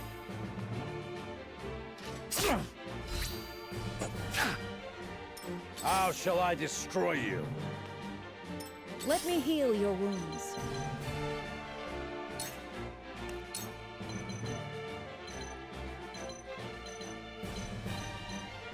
I wish you could have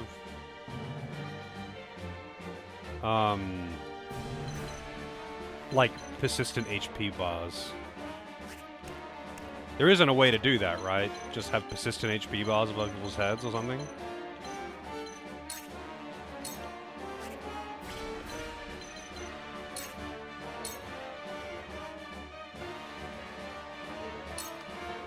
Your wounds are healed. My thanks. These devs went on to make Soul Hackers 2 and the DQ3 HD 2D remake. Really? Those guys have been busy. Let me show you what I've learned.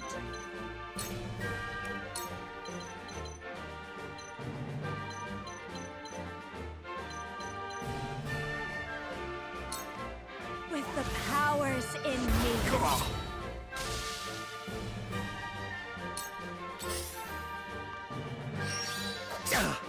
Throwing knife, huh?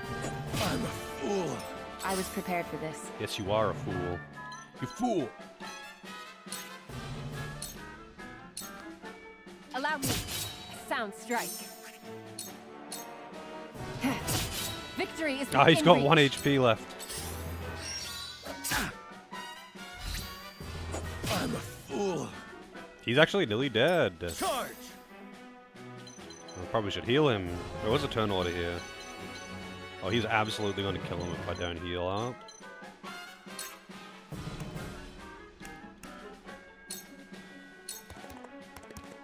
Here! This will help.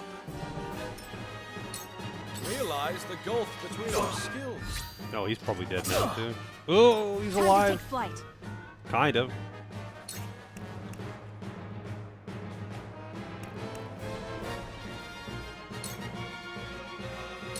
You'll get no mercy from us. I don't know why I used blinding arrow. You fool.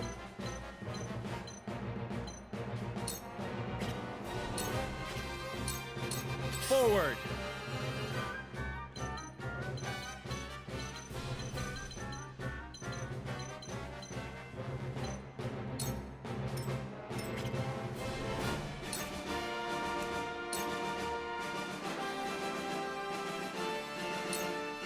This ends here. That hit the mark. My stratagem is superior.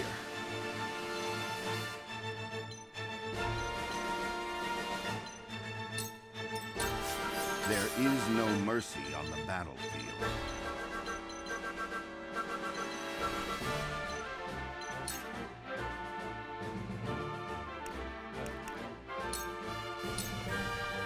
Let us reverse our fortunes. Maybe next time. Nice miss. How shall I destroy you?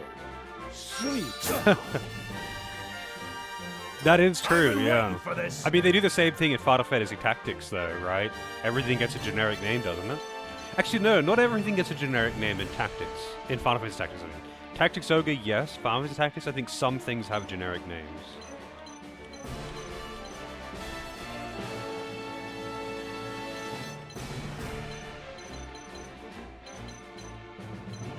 Man, this guy is slow as fuck. Eridor, I mean.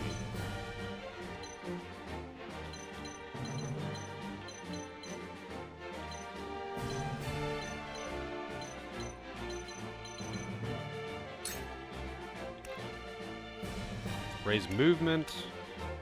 Oh, he attacks with his shield? He doesn't have a sword, he just attacks with his shield? No, I mean, it's Leave it to me, brute! Yes! Shall we begin? What's my HP looking like? I better heal her. Your wounds are healed. Thank you.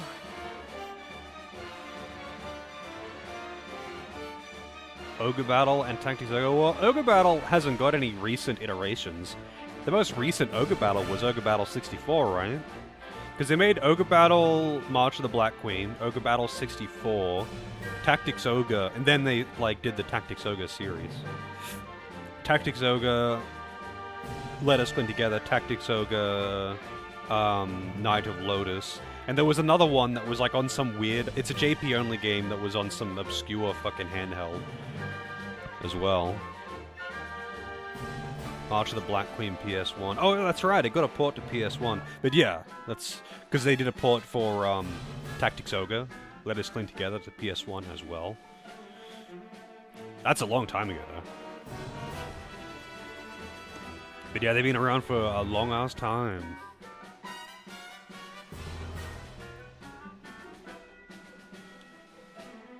Allow me.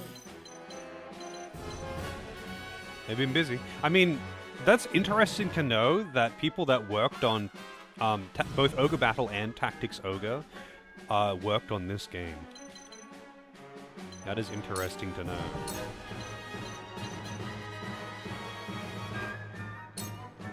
Two ashes.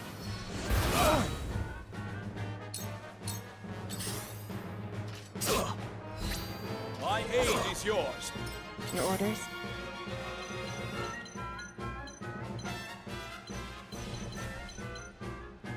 Okay, what's the range on using items? Ah, it's melee range.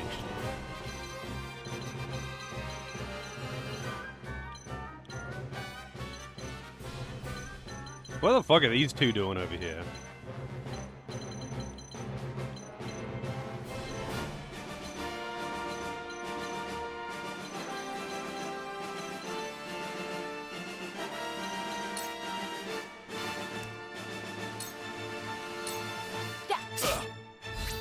Too slow.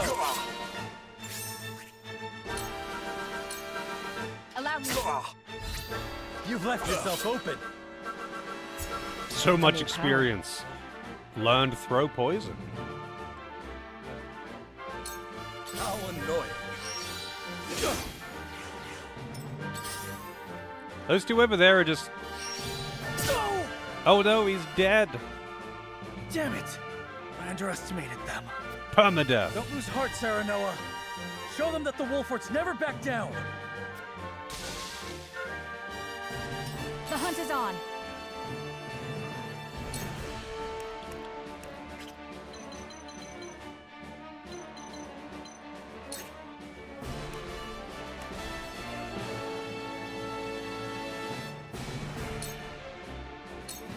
Goodbye. The situation is grim. Man, he's getting pretty low.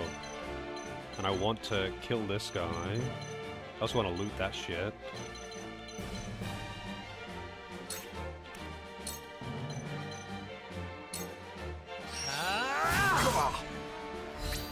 Together. I've gained new Pursuit strength. stats. Goddess, I thank you for your blessing this day. A worthy foe is a glorious gift indeed. Yeah, I mean, I guess they miss out on whatever experience they would have got for the rest of the battle by doing actions. You find the goddess in odd places, Exhale.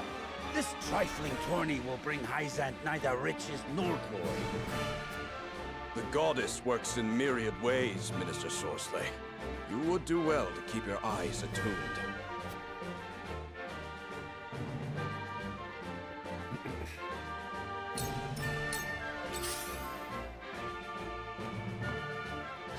Oh, that's gonna be bad. He's dead. My aid is yours. Yep. The reputation is well deserved. Very. Let us pry out their weakness.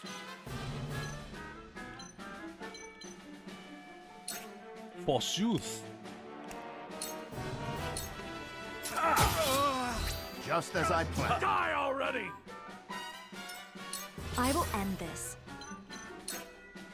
No scorch for you. Come on. Together. Now then. Ouch! I see your every opening. Let me heal your wounds. Your wounds are healed. You have my gratitude. My growth is plain to see. I've been waiting for this.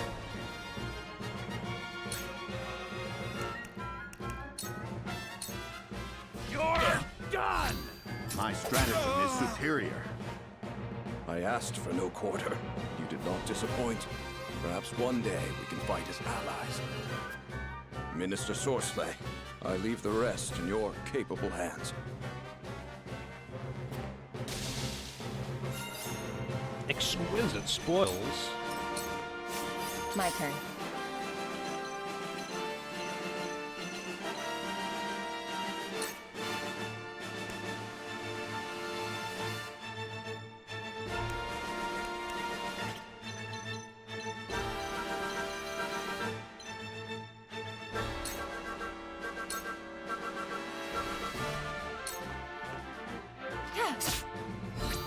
Just die already! You're wide open! Surprised that guy didn't die, actually. Here I come. This ends now!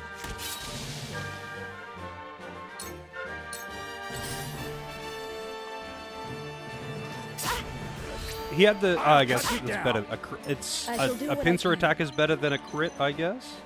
I was like, he had the opportunity to do a crit just then, but he chose to do a pincer attack instead. Let us pry out their weakness.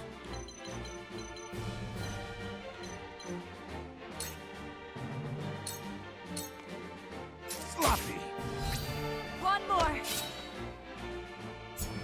Tomorrow is Pincer a new attacks day. seem kind of OP for EXP farming, but I wonder, can you just grind in this game? Like, do you have the option to just grind if you really wanted to? Also, I'm pretty sure if you lose a battle on this, you can retry and it just keeps all the experience, right? Let me show you what I've learned.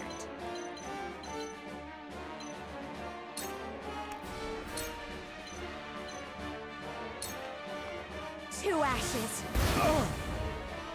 For a better world. To battle, I suppose. Slumber stab. Trying to Cosbio?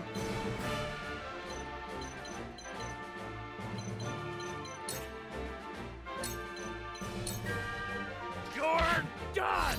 Follow my lead. Look at me learning. Time to work.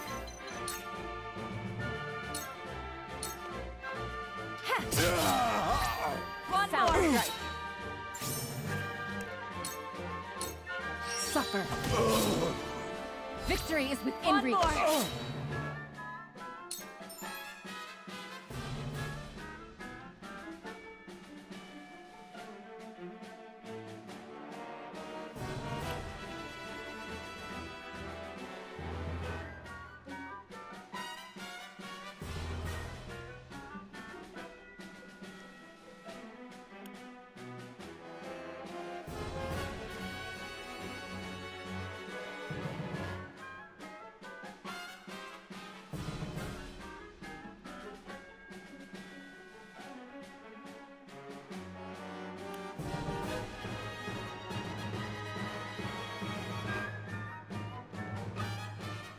There's a lot of status effects in this.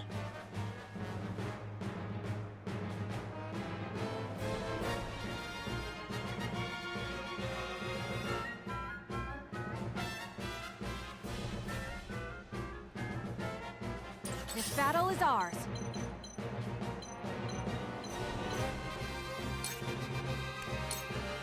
You'll get no mercy from us. You're open. Sounds I will strike. fight to my last breath. I shall do what I can.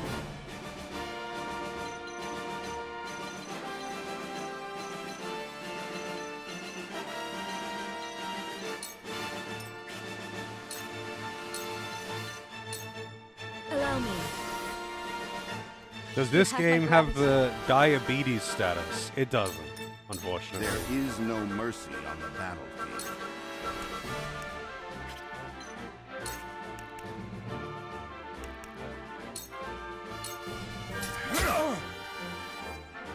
Allow me.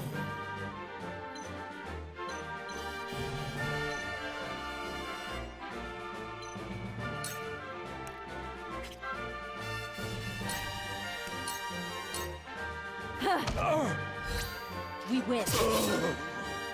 Sound strike.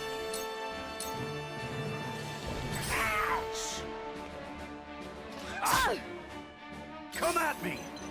Come at me, bro.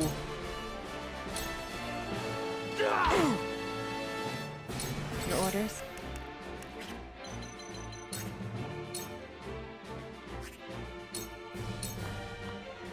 It's over. Victory is in reach. Ah, my old wounds flare up again. I can fight no further.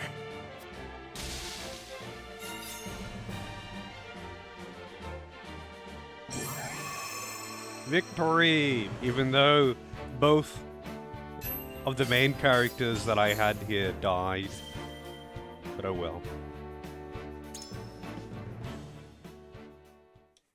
Serenoa and what's his face? The prince. To think they'd get the better of us. Your father taught you well. You wield that great sword with skill beyond your years. Well fought. The day is yours.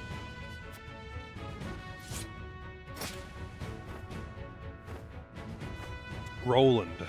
Victory goes to House Wolfort! Our next bout shall be between General Avlora and Sir Maxwell.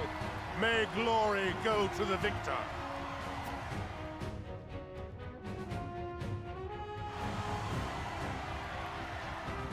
Stand back.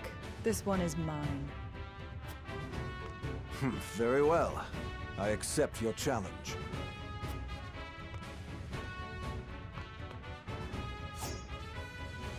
That's a big sword. Whoever taught you, they taught you well. Though something tells me you surpassed your teacher long ago. Your defense is formidable. As is yours.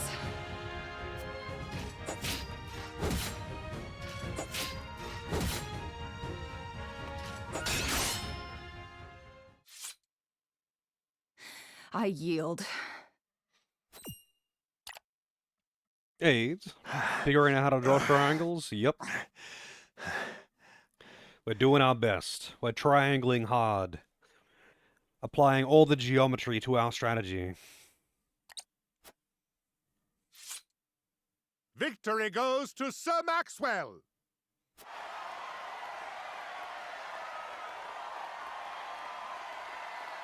My hand. I can't feel it. So that was General Avlora. I pray never to meet her on the battlefield.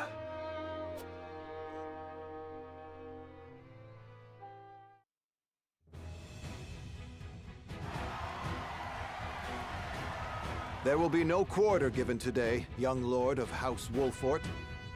I would expect nothing less.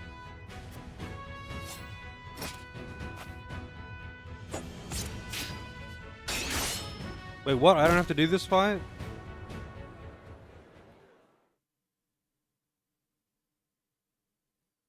Huh? Where am I? I guess scripted loss. Ah, you're awake. And none the worse for wear, considering the blow you took from Sir Maxwell. He was too strong for us in the end. Today, yes. But let us keep at our training. One day, the students will surpass their master. Let us work hard for that day, my friend. Hey, Zeho. Thank you for the happy birthday.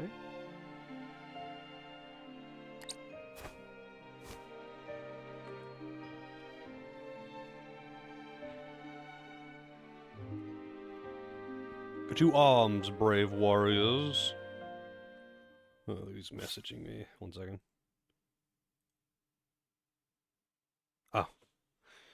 I don't know why Twitch always messages me twice for that.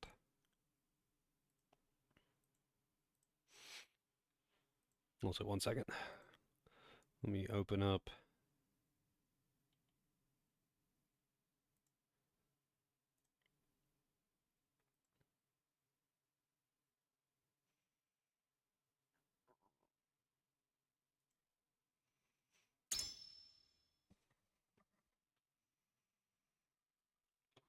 How's Triangle? It's going pretty good. There's a lot of yapping. Game's pretty fun though.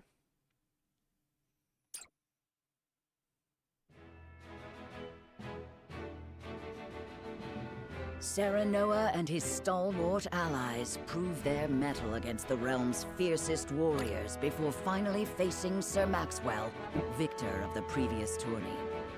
After a hard-fought match, the Dawn Spear emerges victorious once more. How much grinding did you have to do to be able to get your AoE heals heat? Like,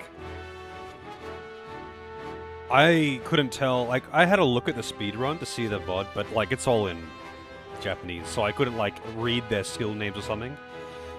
So I had no idea what they were using.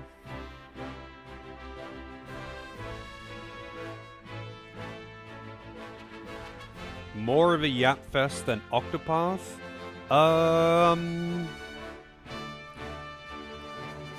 So far, I would say kind of, but not really. Octopath does have, like, random encounters between some of the endless cutscenes, but they're kind of just, like, nothing. And it's, like, massively unnecessarily long.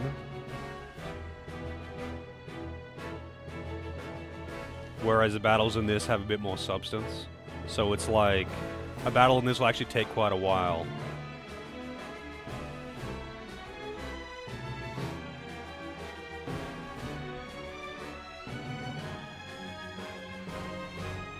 Octopath is like infinite fucking cutscenes, and then you'll have like 10 minutes maybe of random encounters, and then you fight a boss, and then it's like fucking hours of cutscenes again.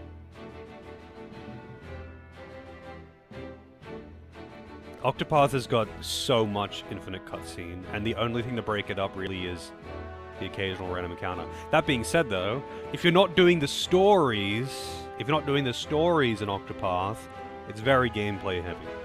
Whereas this, because there's a lot of optional dungeons and shit. Like, if you're actually just doing optional dungeons and shit instead of doing the character stories in Octopath, it's all gameplay. So it really just depends on what you're doing. But, like, doing all the fucking... Like, doing all of the just character stories back to back in Octopath is just infinite yap. And it's, like, so, like, empty, too, which doesn't help. Maybe that's it, though, actually. You know what? Maybe that's it. Maybe Octopath feels more yappy because Octopath is just AI-generated filler. So, like, it feels tedious when you're going through the story segments, even though the gameplay is really fun.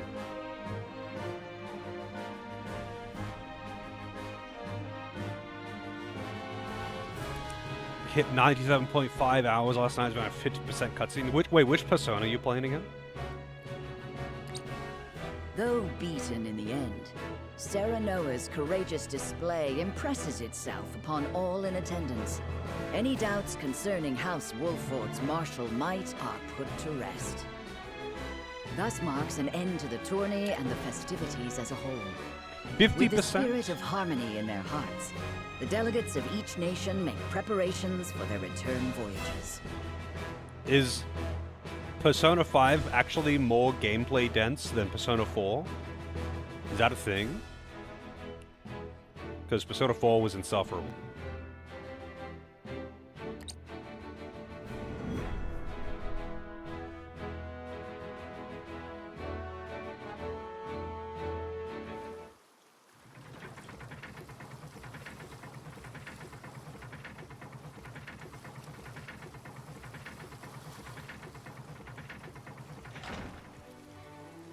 Seeing our honored guests off shall be your last lordly duty this day. Now, I remind you.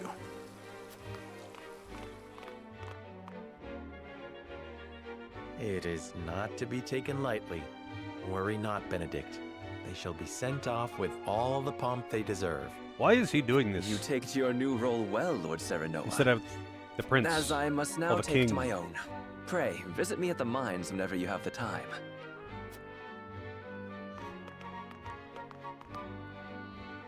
Farewell, Frederica. May we never meet again. Thank you for such a productive use of our valuable time. I do so love interminable speeches and watching brutes play at war. Truly, the spirit of Glenbrook was on display for all to see.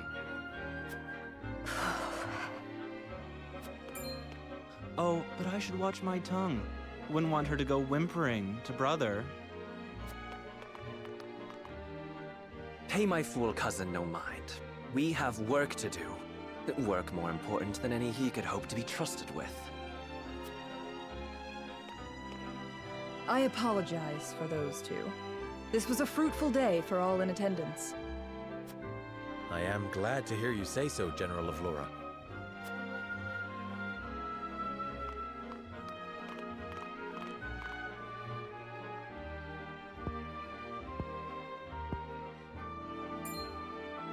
I can't believe we lost. I thought you were supposed to be one of Hyzant's greatest warriors. Our foe was a worthy one. It would be an honor to cross blades again someday. Thank you for your hospitality. Please give my regards to Lord Simone. Of course, Minister.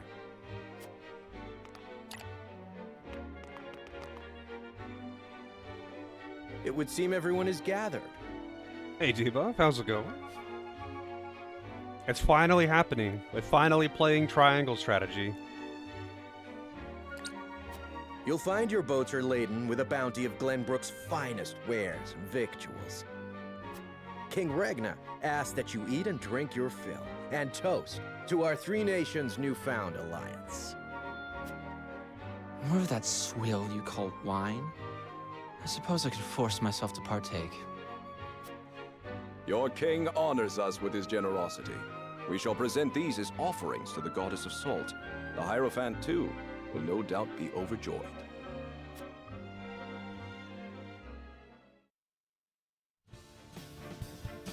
Lord Wolford, I bring a message from King Regna. He would have you join our guests on their return voyage to serve as their envoy. This is a great honor, my lord. You would represent our nation and speak with the king's voice. If it is His Majesty's wish, it is a duty I will gladly accept. But there are 2 vessels and only one of me. Did King Regna say which of our honored guests I should accompany? He would leave that decision to you, Lord Wolford. Lord Falks, as representative of another of Glenbrook's high houses, will board the ship you do not. And why was House Tellior not given this honor? Last I knew, our kingdom had 3 high houses, not 2. Mere fact that you whimper those words before us is answer enough.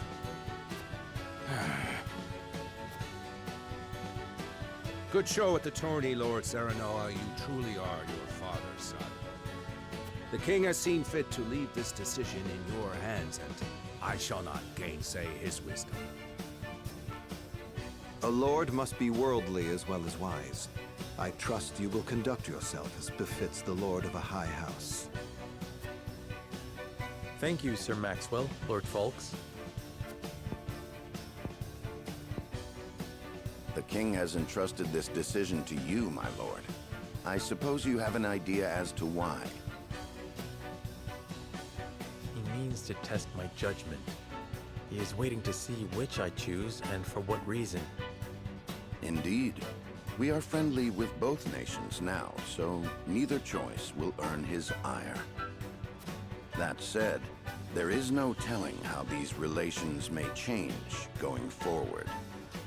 No doubt, the choice you make will have an effect on our own house's relationship with the nation you choose. I understand. This requires careful consideration.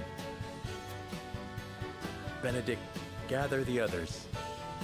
I would hear their opinions on the matter. Then we shall consult the scales of conviction. At once, my lord. The scales of conviction.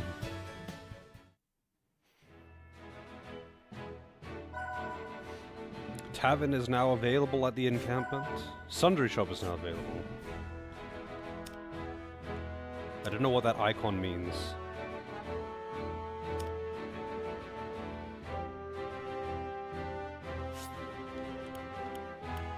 At once, my lord.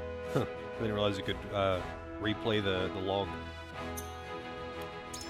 What does the tavern do?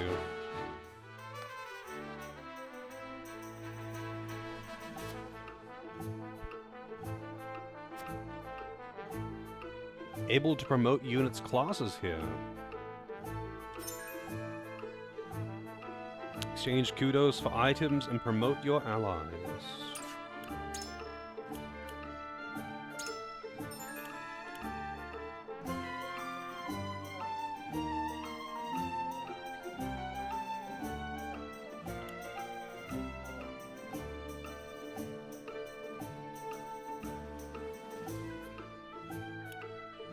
Oh, it changes their appearance too.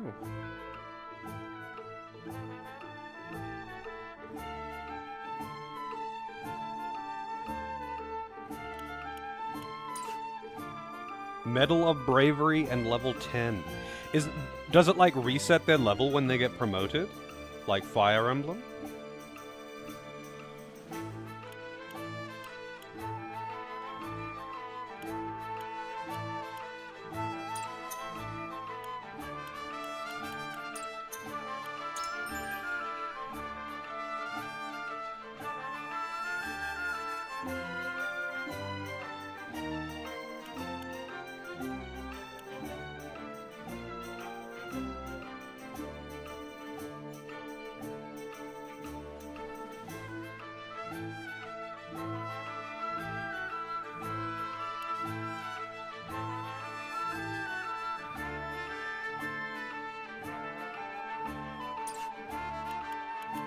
Quietest point. Don't think it does, but you don't remember?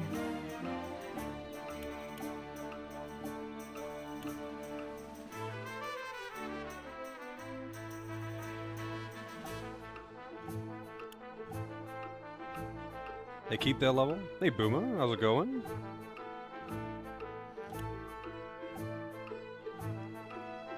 The History of Glenbrook.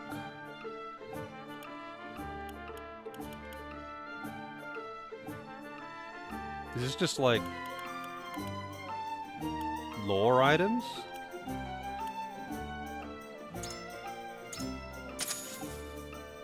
Yeah.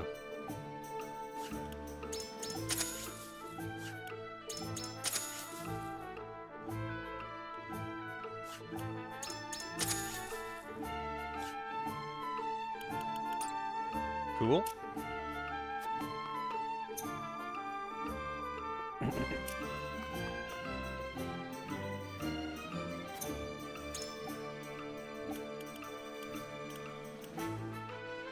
Raises strength by 1. Wow.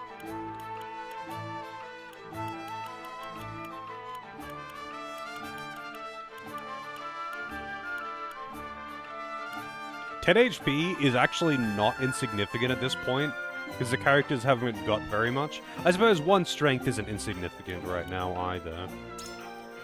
I'll buy 1. Yeah, ultimate. Getting Octopath Traveler vibes. It's literally the same art style and all of it. All of the sprites, the models, the world, all of it's the same, exact same art style. Actually, I think even the interface is mostly the same. I don't know about the music though. Honestly, I don't really remember much of the music from Octopath.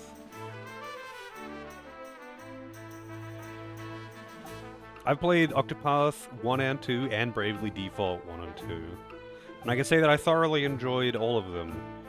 But Bravely Default is the better in my opinion.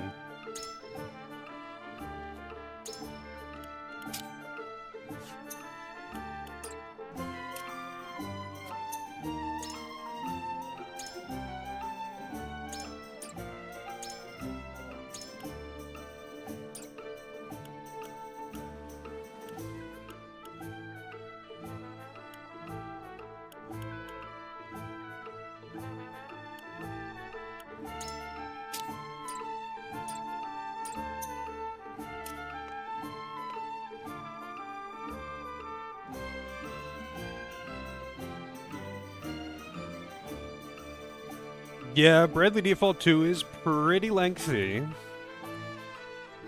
Actually, I don't remember what it said my most played game was. Actually, you know what? I'm curious. I have to look that up now. I've got my Twitch recap. Where is it?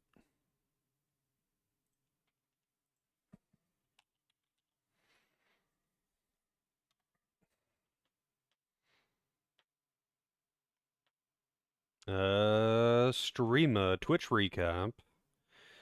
Total streams, distinct days. How do I have 289 total streams in 303 days? Maybe it counts going past midnight or something.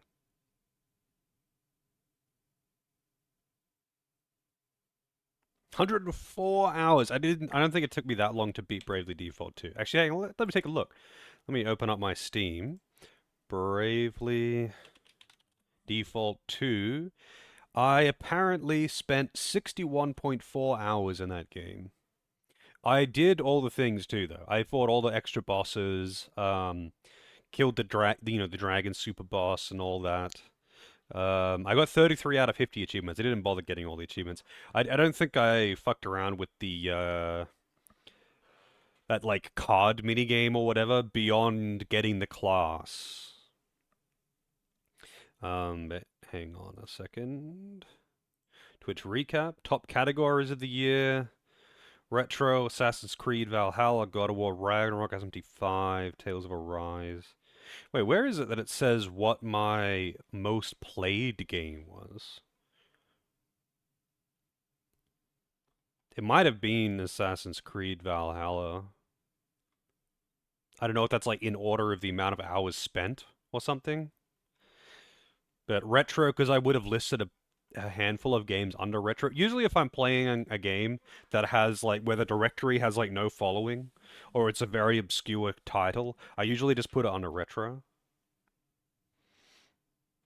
Yeah, I didn't mess around with the card stuff. I did it only enough to get the class. Disgaea. I've played only Disgaea 1 and 2. But yeah, I guess the game that I spent the most hours on stream must have been Assassin's Creed Valhalla. That was a long-ass game. Because, like, it's a big game, but, like, you have to do all of the filler. Because all the filler is part of the main story. Fun game, but it's very long.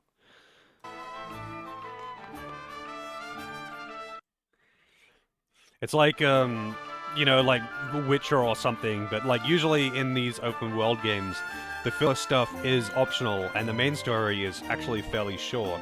But in that game, the filler stuff is all baked into the main story. So there's only a few side quests in the entire game, and the main story is just really fucking long because all the filler is baked into it. It's kind of weird, actually.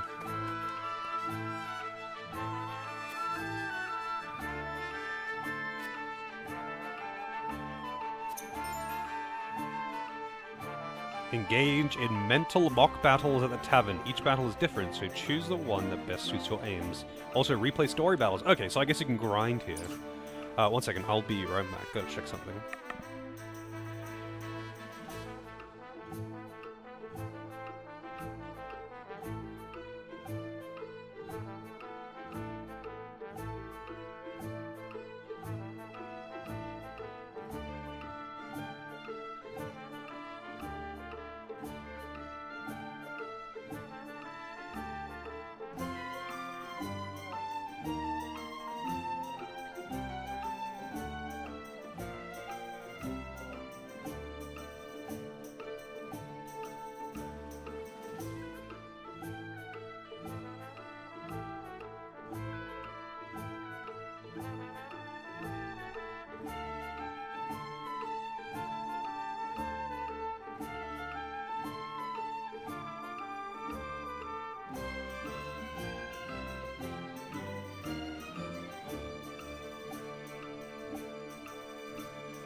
Alrighty.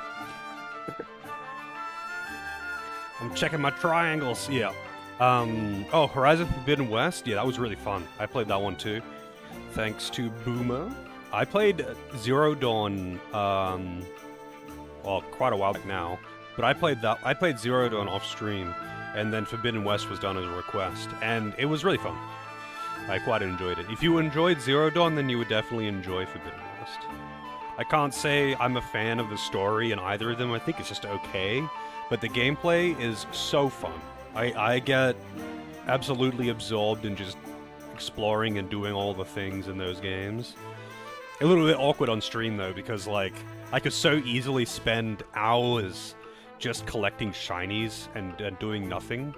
But that's very boring to do on stream.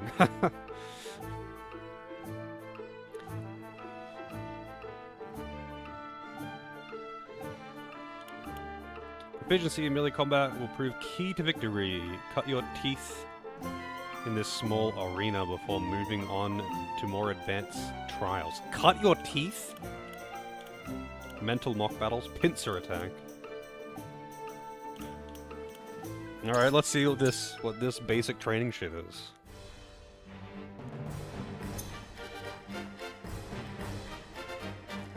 Dragon Quest VII. Oh, Dragon Quest VII is by far the longest and most tedious in the entire franchise. And I think it's, of the ones that I have played, which is most of them, 7 is by far the worst. It's like not even fucking close. It's 100 hours of grinding without even having a coherent fucking story until the last 3 hours. 8, I quite like.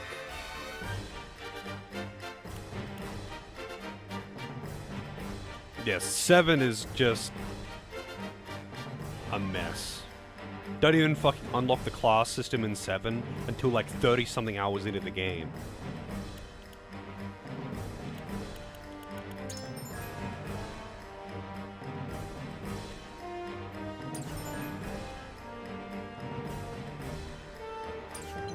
Oh, interesting. They got recommended units.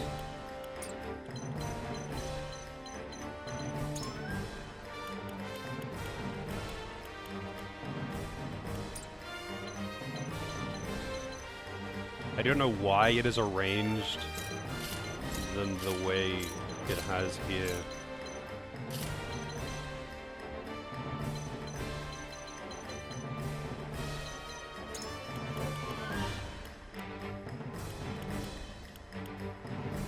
But good to know that I can grind, I guess. Are we still in the tutorial? No. This is, I mean, how far into the game did you get, Ragnar? Your orders? This is like a grinding. This is mental mock battles, or as they call them. This is just like optional battles, challenge battle things you can do in the tavern, and you get rewards and experience for it.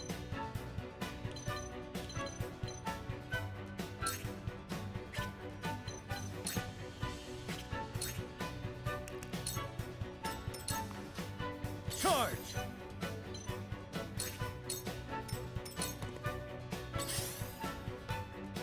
Oh, they have an archer. Ice arrow. Shit. You did the first battle in the second. Oh, so you didn't actually get past the first battle then, or rather, you did, but you didn't actually get anywhere near this.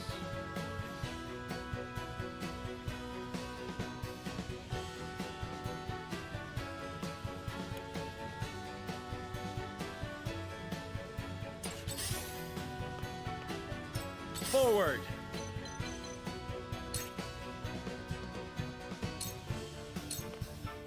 Here! There is no mercy on the battlefield.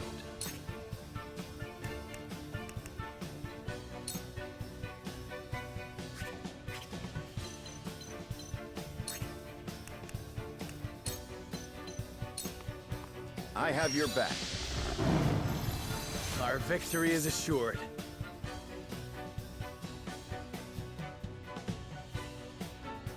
Nine is pretty long as well. The weird thing about 9 is that, like, it has a class system, but there are classes that have to be unlocked by quests, and the quests are really dumb. But some of the classes that you unlock, like, the quest to unlock them only becomes available at the very end of the game.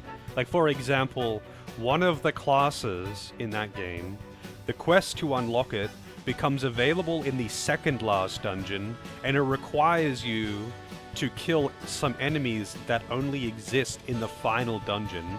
So you have to pick up the quest, go to the final dungeon, do the quest, leave the final dungeon, unlock the class, then you can actually use it and start grinding it up, and it's like, what the fuck? I shall do what I can.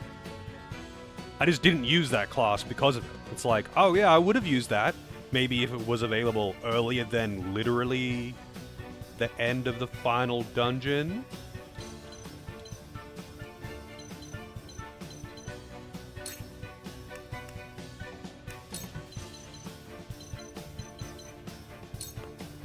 Allow me. Thank you. I will end this.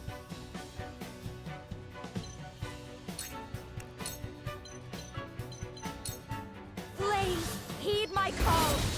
Damn, fucked him up. Shield slam. Wow, I was thinking, yeah, it's gonna like push him back. But it didn't just push him back, it pushed him back until he hit something. That's actually really funny.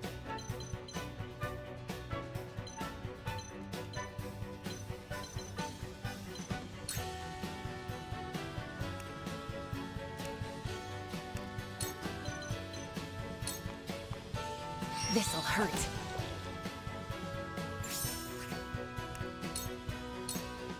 Allow me. Victory is within reach. I feel stronger already. Man, she gets so much experience because she acts twice. And because it's EXP per action, it's just like so much fucking experience. Brace yourself! Together. A sound strike. And she's good for farming experience for other people too by forcing pincer attacks.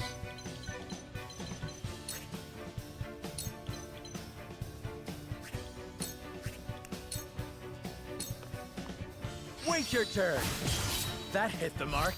I struck true.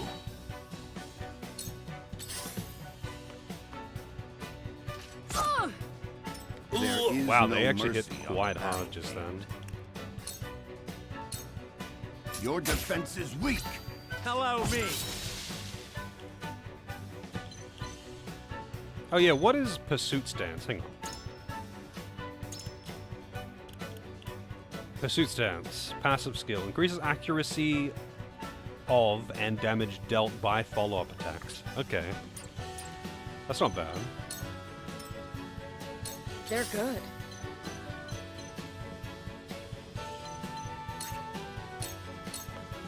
Your wounds are healed. Allow me. She referred to herself as you. With the powers in me. Ouch! My turn.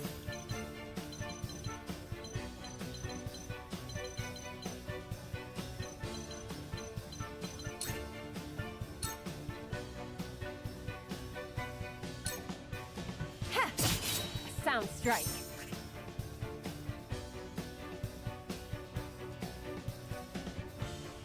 Yeah, I kind of figured it had some kind of rubber banding, diminishing returns effects. They always do in these EXP per action games. I've noticed it already, like characters getting one level ahead and then not getting much experience. Yeah. Sound strike. For victory!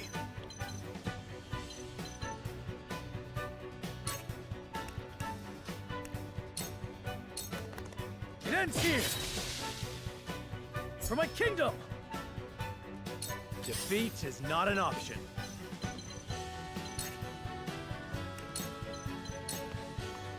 Perish. My turn. Bonk him with the book.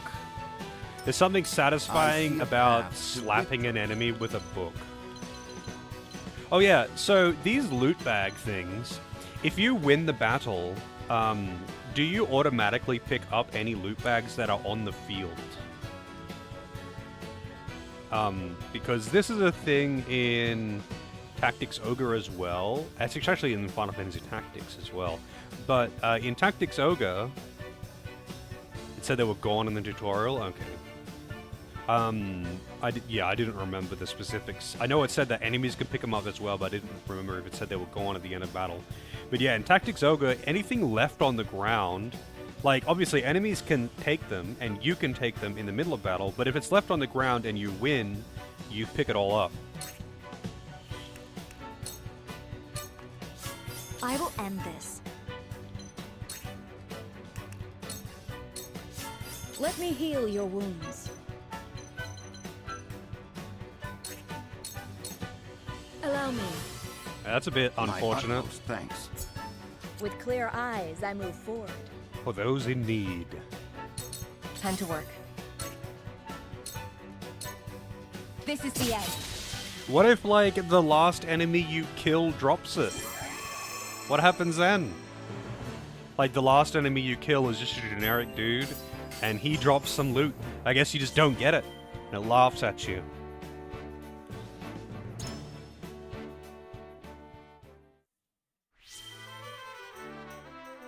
Convictions have been strengthened. Don't be a stranger. What are you buying? So this, I guess you do these all and it unlocks more of them. That's this pincer attack. This is a refight at Wolfwood Harbor. Interesting. You can redo story battles too. So you can grind. I guess if you feel like characters are behind, you can just catch them up with these fights. That's good to know. I actually don't like it when games just straight up don't let you grind at all. Especially in a game like this where, like, EXP can be easily wasted. Unlocks more as you progress a story. Oh, okay, not by doing fights, it's by progressing the story. I'm just gonna trust whatever they've given me and say commence battle.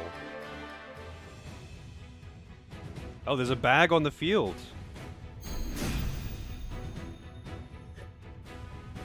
Time to work. Oh, and they're probably gonna fucking steal it. I wasn't kidding, this is quite the pincer attack.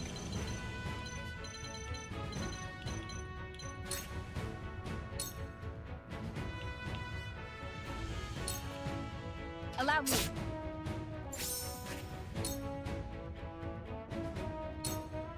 Ha!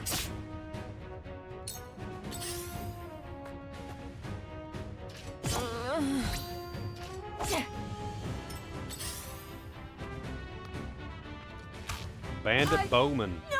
I won't lose!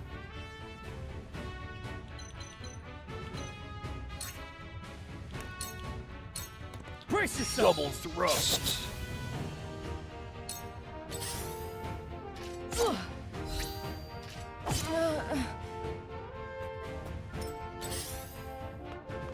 I wonder what's in that loot bag, though. From where shall we strike? Nah, I'm just getting what I get. I'll get true ending when I replay the game, if I replay the game. I don't really want to have to follow a guide to get the true ending, you know?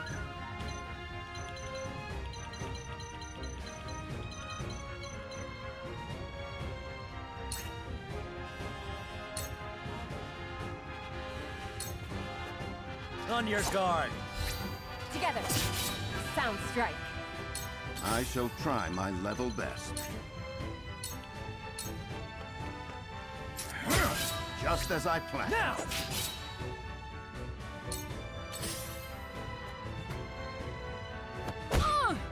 Damn, she's getting fucked up.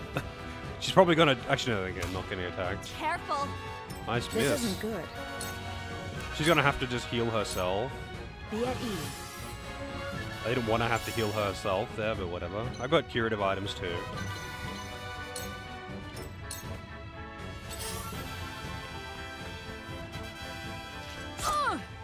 Yeah, I feel like this game's gonna be pretty lengthy.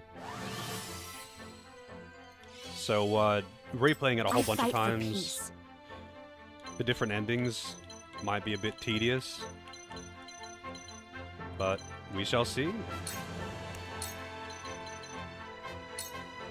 Two ashes.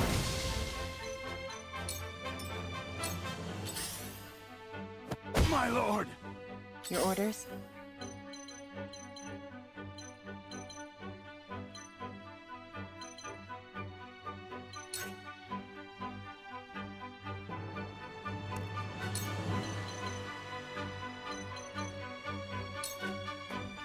This'll hurt. Sound strike. Ha! For victory!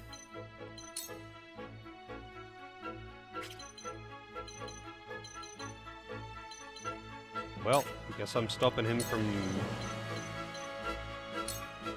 Be gone! Follow my lead. Getting that turn.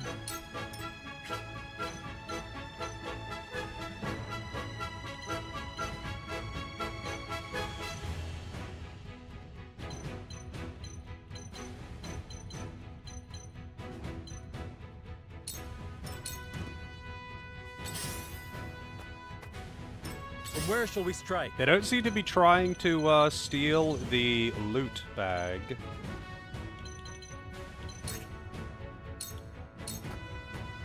Perish. You're open.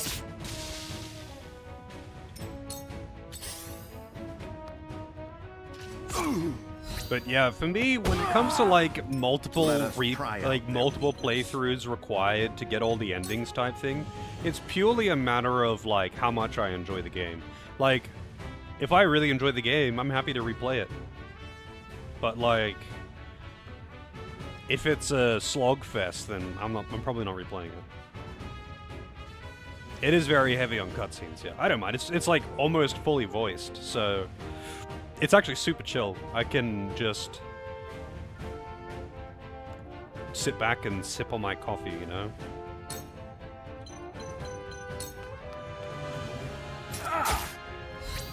This is good. Just I will wax them with a fucking stick. with the powers Kind of funny in that there's me. no friendly fire with AoE Let magic, me though. heal your wounds. Be at ease. Thank you. Wait, did anyone else? He actually kind of needed healing, but whatever.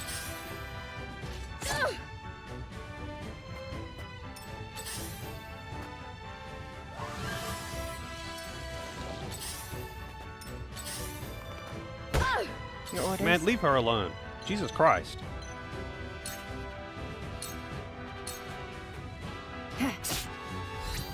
Hello, me. It's over. Hello, me. My turn.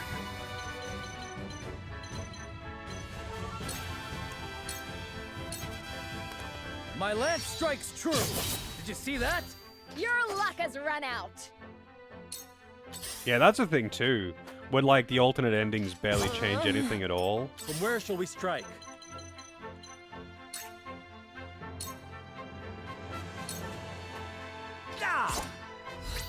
We win. To lead, I must grow. Allow me.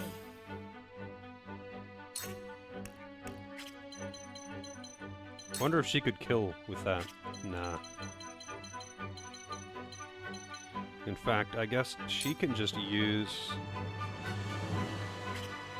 a healing item on her. For you! It was close. I will do what I must. Flame shield.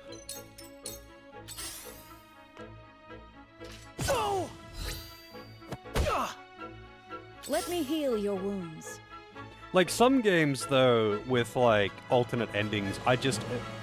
Like, you know, I'll see them just by virtue of wanting to replay the game. But then there are some games that have alternate endings where I just do the same ending every time. Like SMT3, I've replayed that game a bunch of times. I go for True Demon ending every single time, because it gives you the most content. I've never actually bothered getting the other endings in SMT3. Wait, so he could use a heal.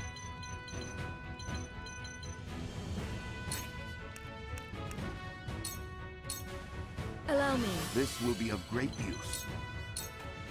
I shall try my level best. Sloppy! Sloppy! Leave it to me! Did you see that?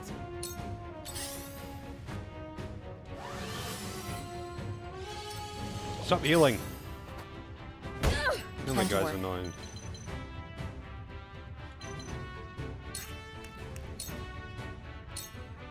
Allow me. Too slow.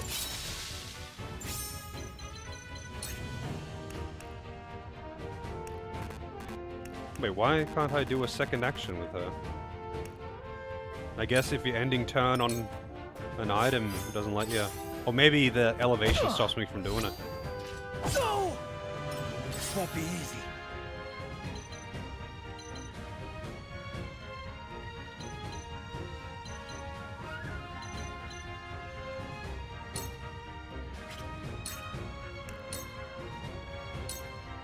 Be gone! Yes! I struck true. I fight for peace.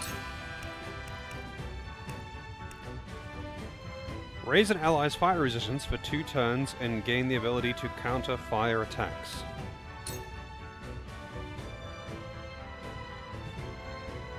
Do I want to play 7 Rebirth? Honestly, not really. I've heard that it's basically more of the same things that I didn't like about the first one, except now it's got, like, infinitely more mini-games and filler. It's got all of its weaknesses with none of its strengths.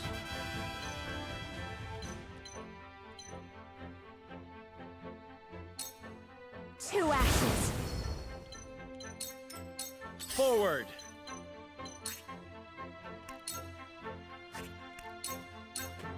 Ah! This is good.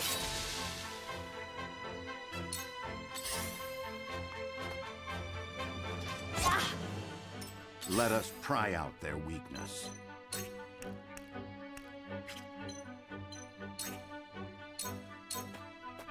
My turn. That seemed to work. One more. My knowledge grows deeper. It has better combat? How is the combat better? Because my understanding is that the combat's pretty much the same and the magic system hasn't changed whatsoever. Shall we begin? But the magic system is just fucking trash in 7 Remake. 7 Remake 1. Your wounds are healed. Thank you.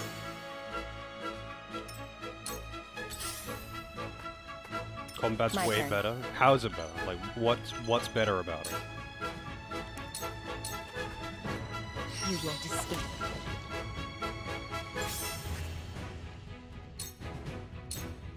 This'll hurt. I won't lose.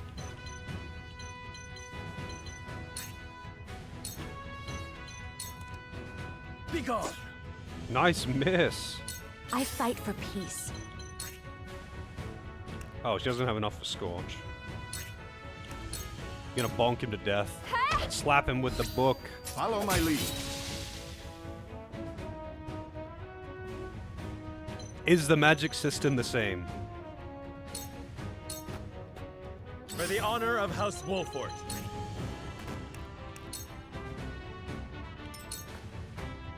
Let us pry out their weakness. Shall we begin? Allow me. Okay, dog shit then. The fundamental combat, like the actual sword slashing, was good in Remake 1. But it massively over-relied on the magic system, which was dog shit. Massively over-relied on it. Almost every boss relied on you hitting its magical weakness. Some of them were like, that's the whole thing. You hit them with their magical weakness or you die. And it's like, cool, you've made good fundamental combat mechanics, and then you've ruined it by adding this dog shit magic system, which is required to use all the time. If you didn't have to rely so heavily on it, it wouldn't matter. But you did. Your orders? Allow me. Allow me.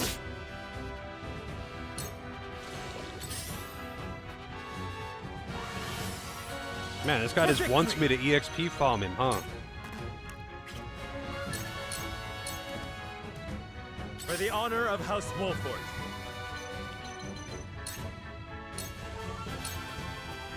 This ends here.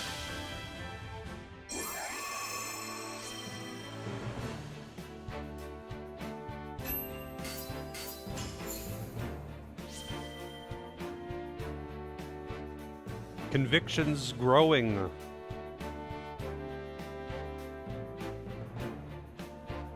Yeah, the whole every single fucking game having a break system is also a thing. But that was the same in 7 Remake. Remake 1.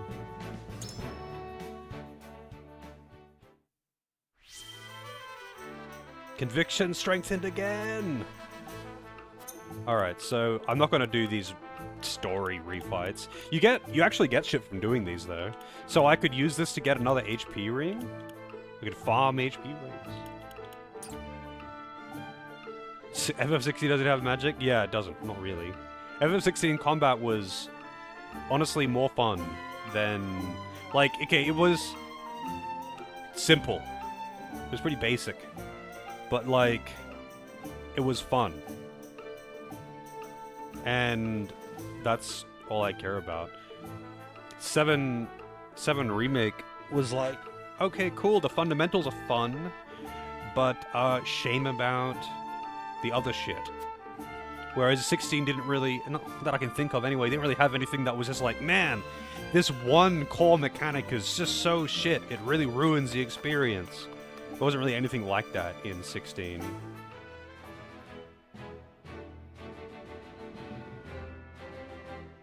Yeah, I mean, it doesn't have elemental damage. It does have, like, the magical pierce, like, throw attack things, where you throw fireballs or whatever, but yeah, I get what you mean. It doesn't have big spells to throw at your enemies that you can cast or something.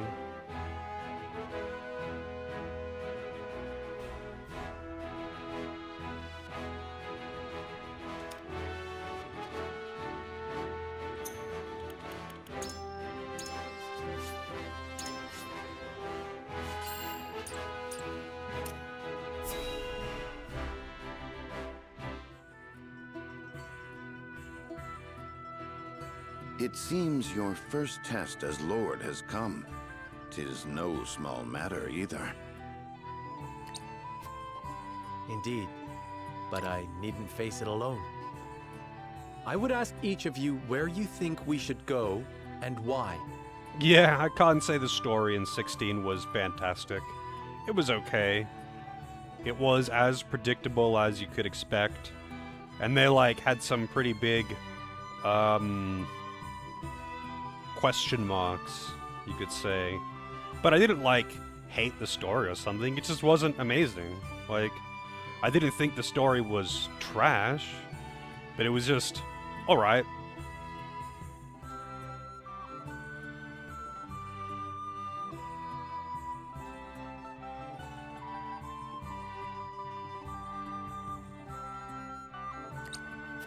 State your case before the scales of conviction. Then we shall decide our destination. We take a vote and the consensus determines our action. Is that it? That is correct. So long as my allies walk by my side, their opinions carry equal weight to mine. Such is the way of House Wolffort. Why are we As doing Lord, this on the bridge? I shall bear the weight of consequence for the Scales' decision, whatsoever they may be. You are more serious than usual, my friend. He understands what it means to be lord of his house. All the side. I did not do all of the side content. So I did a couple of random side quests, and it was pretty evident that they are, you know, just pointless filler. I did side quests that unlocked things after that, but like the random side quests that are just a side quest for the sake of a side quest, I didn't do all those. I did like a couple at the start, and I was like, nah, I'm good. I did the side quests that unlocked things, and I did all of the hunts. Otherwise, I kind of just left the side stuff alone.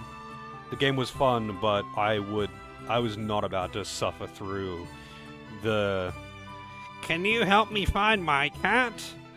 Can you help me pick cabbages? Can you take this bowl of stew to the guy on the other side of the room, please?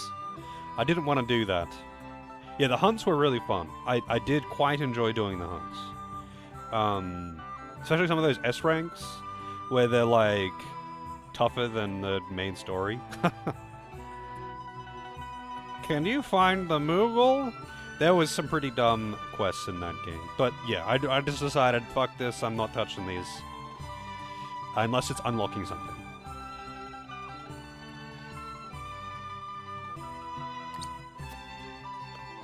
Well, I hope you have room for a stowaway, because I'm going too. In secret, of course. I trust the new Lord Wolffort will handle the ponderous negotiations and diplomacy with grace. Your Highness, you cannot be... You may stay ashore if you wish, Huette. You know I cannot allow that. If you insist on going, then I shall attend you. Well then, it would seem the matter is settled. There is exactly one coin for each of us. It seems fate has conspired to bring balance to our proceedings. How curious. Curious? I see it as a sign that the heavens approve of my joining you. You are ever the optimist, my friend. Shall we proceed, my lord? One coin, one vote. Very well. I would hear each of your thoughts on the matter in turn. Then you shall place your coin upon the scales of conviction and illuminate the road ahead. I didn't know you hurt your back, Eat. But that's good that it's... Here we go.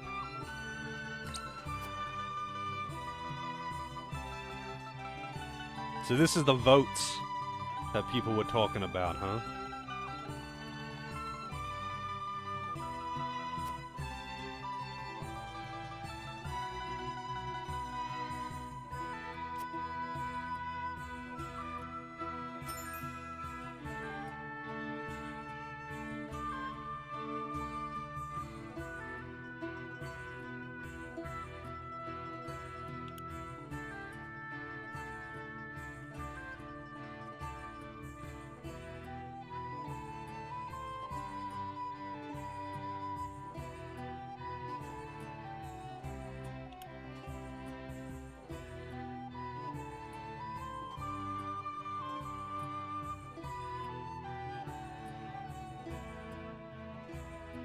Oh, I see. Lord Serenoa.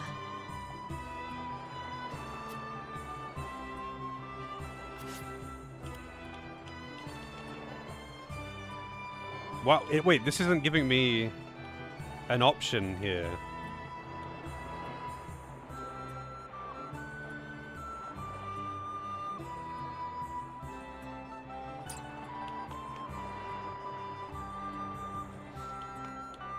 I guess I'm persuading only the ones... Like, I could talk to them to change their opinion. Otherwise it would be... even.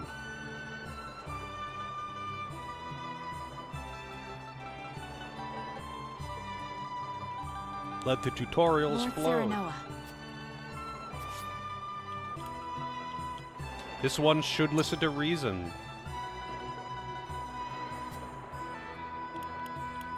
Apparently I miss talking to one person.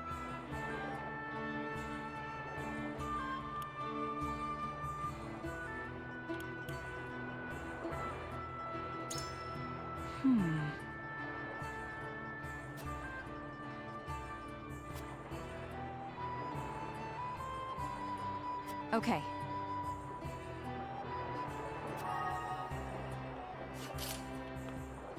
Oh, she's undecided now. Lord Serenoa.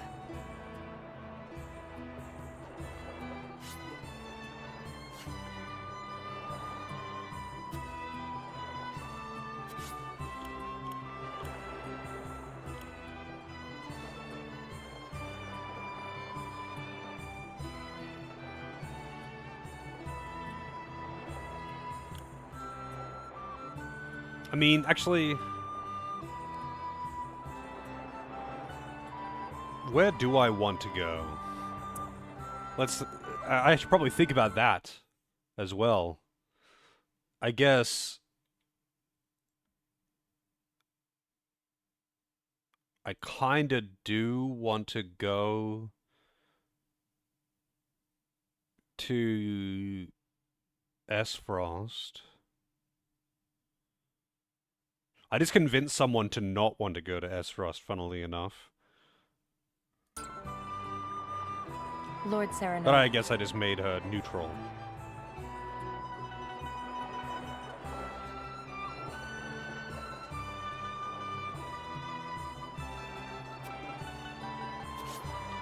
Esfrost I want to go to, I guess. I'm pretty sure Esfrost there's a dialogue thing for later.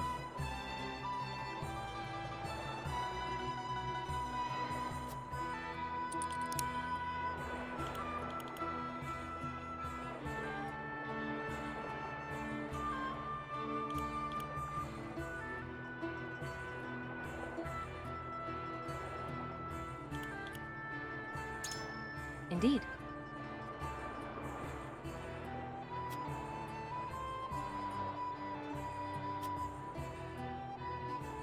Wow.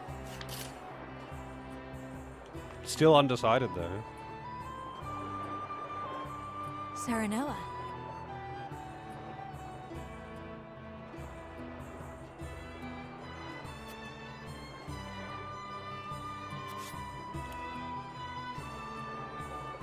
She does not want to go home.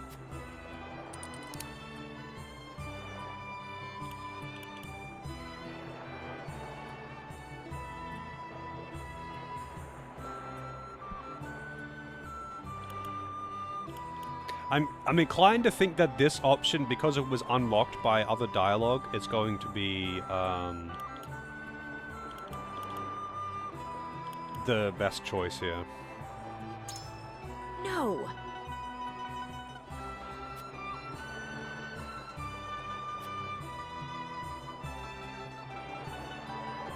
And?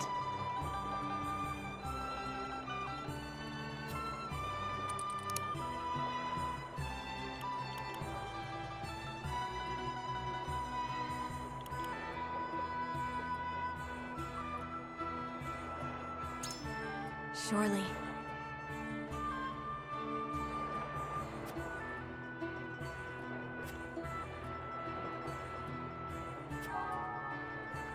Appears indifferent, but she still is undecided. Damn.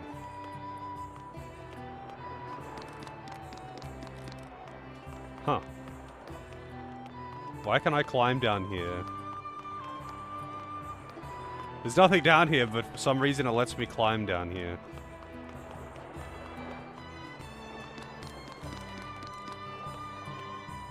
Lord Serenoa, hello.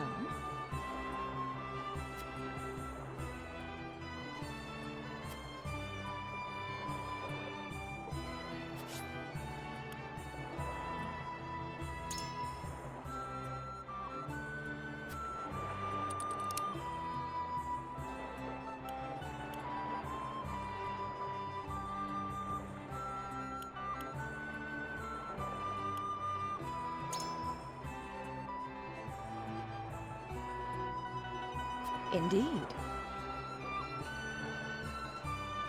My mind is made up. Deep in thought. Listen, lad.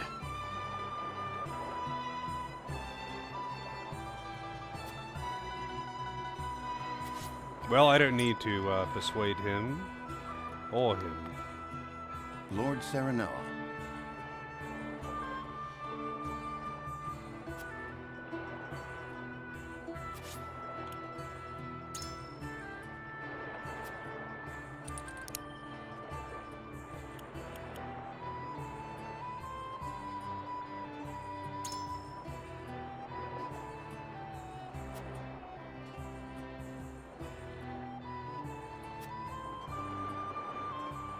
Certainly not.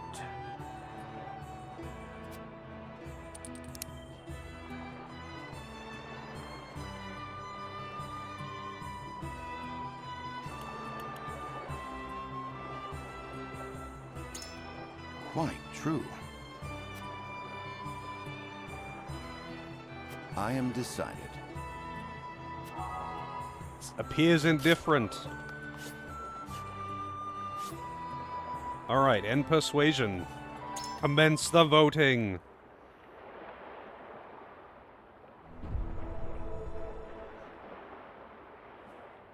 It is time to cast our votes. Do we journey to the Grand Duchy of Esfrost, or the Holy State of Hyzant? Approach the scales of conviction with your token at the ready.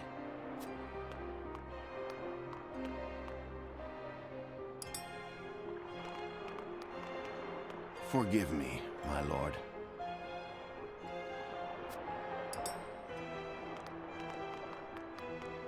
I am so sorry.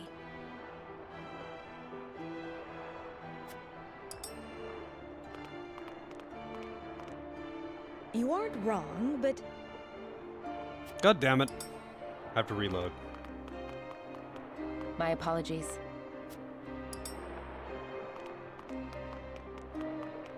I changed my mind.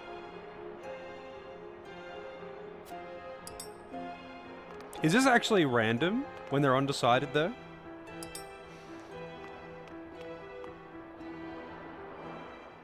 The scales of conviction will illuminate the path we've chosen.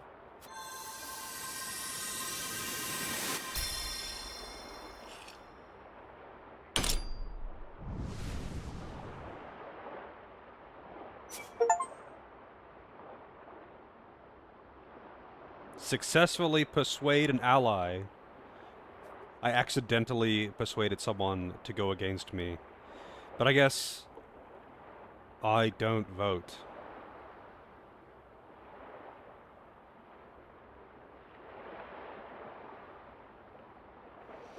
I guess because I have higher liberty than anything else, and Hyzant is the liberty thing or something. So this is actually decided by the hidden stat, and you don't actually choose the branching paths.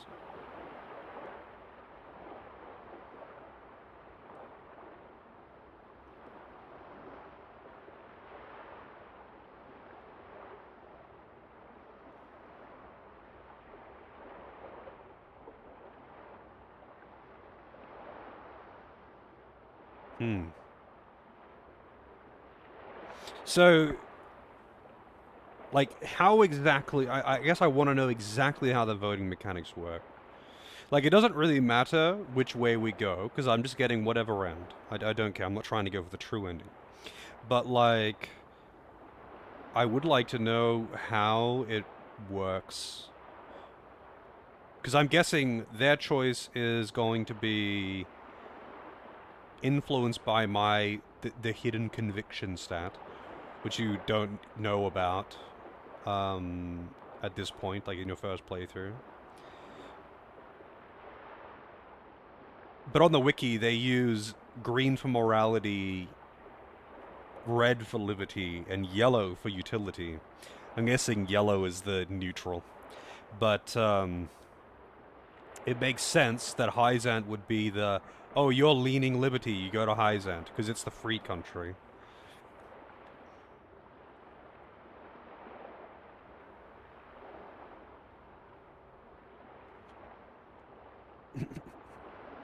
Let's take a look at this thing, though. It's got a bit of a thing here. No, this isn't actually going into any detail.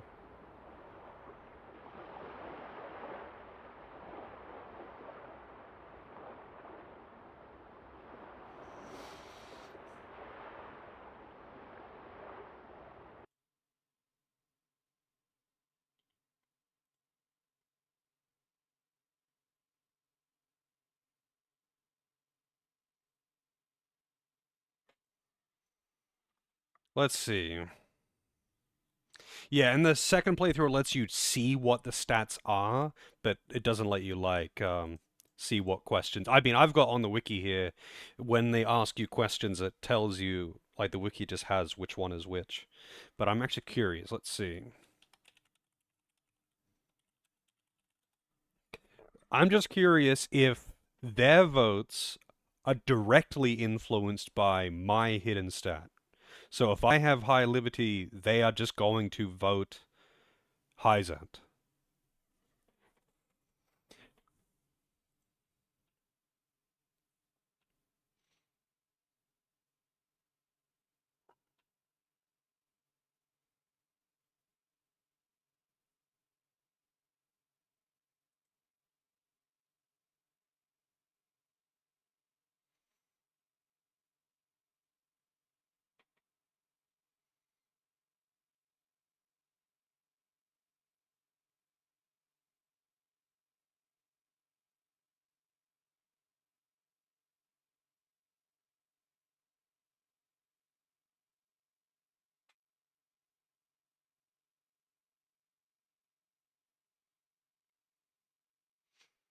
It doesn't actually really explain anything on the wiki here.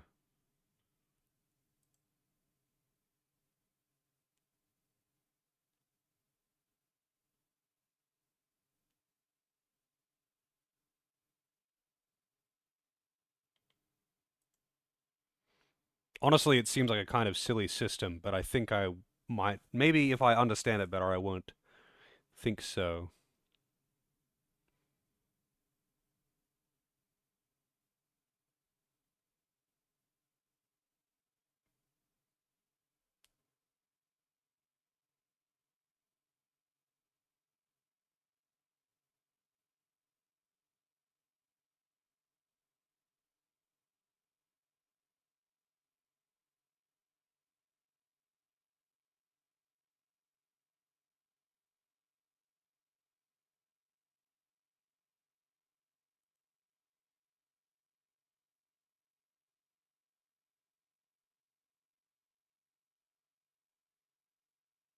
Voting Basics, Guide to Persuading Allies. Maybe this will explain things.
Hmm.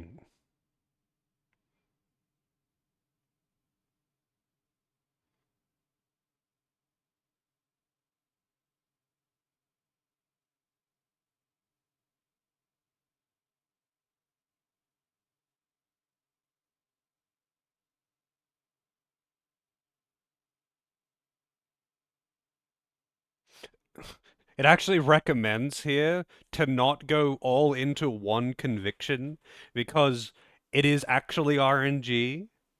So when you're talking to them to persuade them, the chance of success of persuading them is based on luck of what you say to them, like picking the correct things or not, and how, like, if it says, you are not going to be able to, might as well be talking to a wall or whatever it said. If it's got that and you pick the correct options, it's a low chance of success regardless. And it is based on your hidden stats. So it's kind of silly to have it actually be based on RNG, but whatever. I guess you could just reload a few times if you really wanted to take a particular path. I kind of do want to go to Asphost. I think I'll reload. The way forward is decided. No, it's journey not. to Hyzant.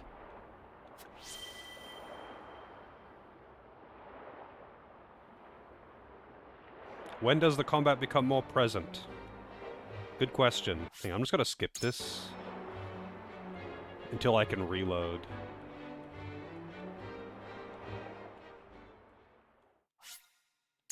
Oh, no, I don't want to save the game. Specifically don't want to save the game.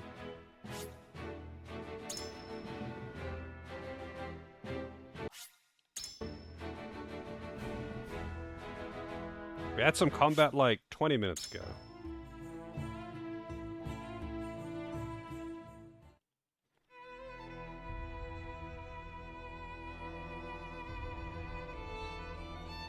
I can't skip this, I have to fast forward it. Man, you know what, I'm just gonna fucking relaunch the game.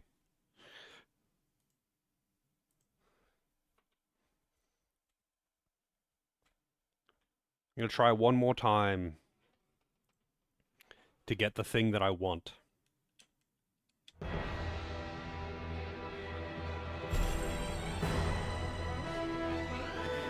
I wonder if you could just get like a save editor to max out all your convictions so everything is just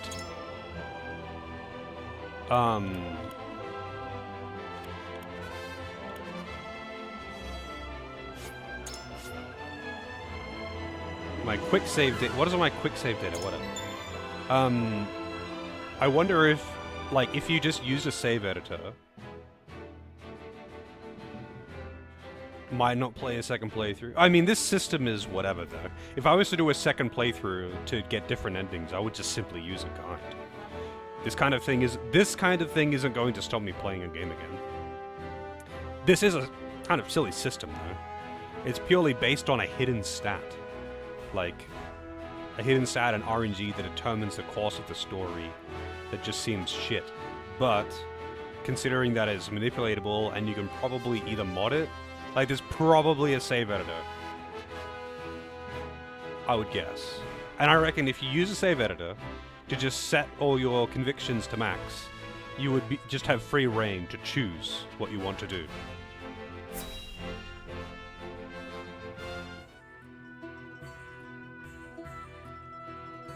It seems you're...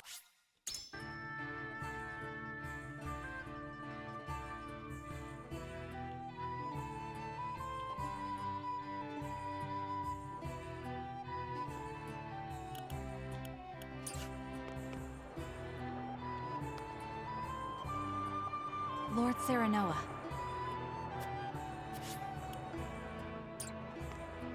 It's kind of weird that I can't, like, talk to them as well, but whatever. Lord Serenoa.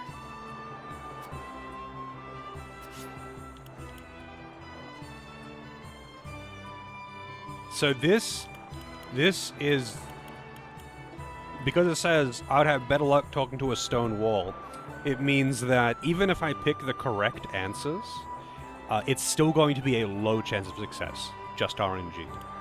And that's based on your conviction levels, your hidden stats, apparently. But since the hidden stats don't it's not like a back and forth where like getting some of one reduces another. You could technically just have all of them maxed out, which would mean that you would always be able to persuade anyone to just do what you want. So I'm actually genuinely curious if there is a save editor to do exactly that.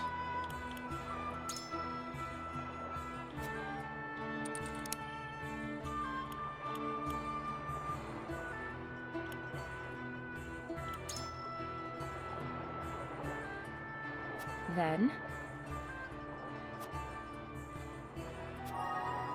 deep in thought. Serenoa.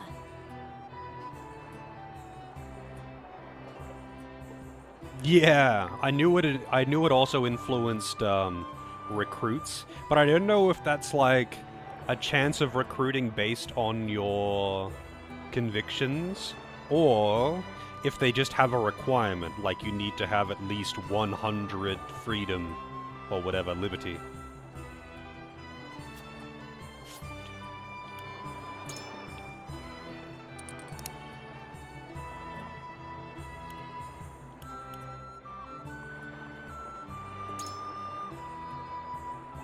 I see. And?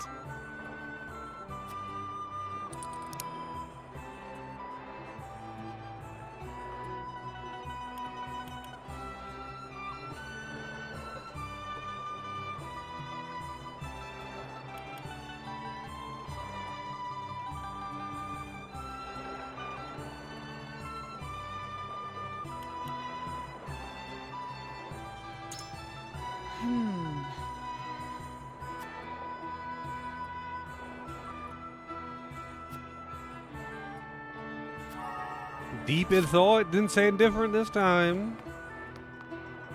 Lord Serenoa, hello.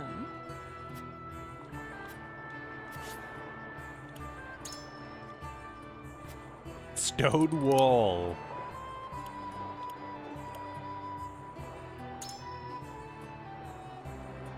Possibly. My mind is made up. So I guess the unlocked dialogue choice is not always the correct one. Lord Serenoa.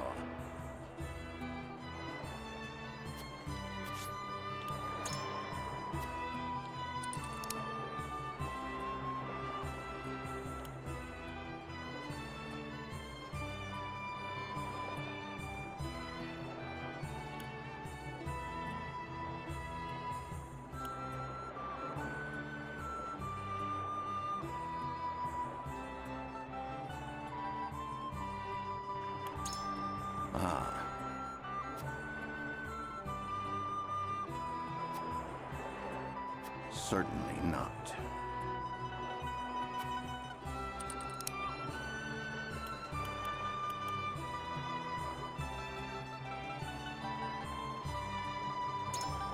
Quite true. I am decided. Deep in thought, I think this might have been a success. We'll see. Let's see.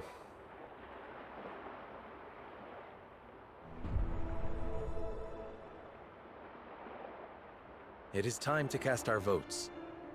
Do we journey to the Grand Duchy of Esfrost, approach the scales of...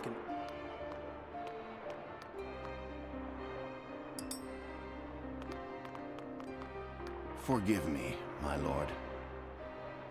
Well, low RNG. I am so sorry. Low RNG. You aren't wrong. Low RNG. My apologies. Jesus. Just all bad RNG. Whoops, all bad RNG.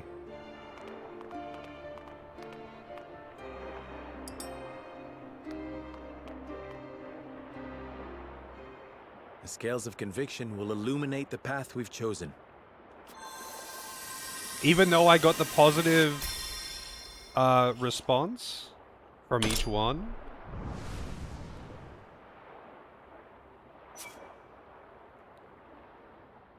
even the one neutral person who I convinced, because I don't have enough of the one hidden stat, they all just went that way anyway. So, like, if you went pure liberty, you're going to be, every vote, it's going to basically be guaranteed that you're going to get that path.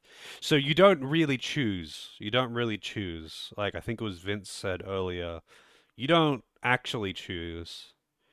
It's the way forward is the path is decided by your hidden stats. Like, pretty much entirely. Like, technically it's RNG, but it's like a, you know, it's not a coin flip RNG. It's heavily weighted by your path. Kinda weird, though, to take the control away from the player like that. On a hidden stat, no less. We journey to Hyzant.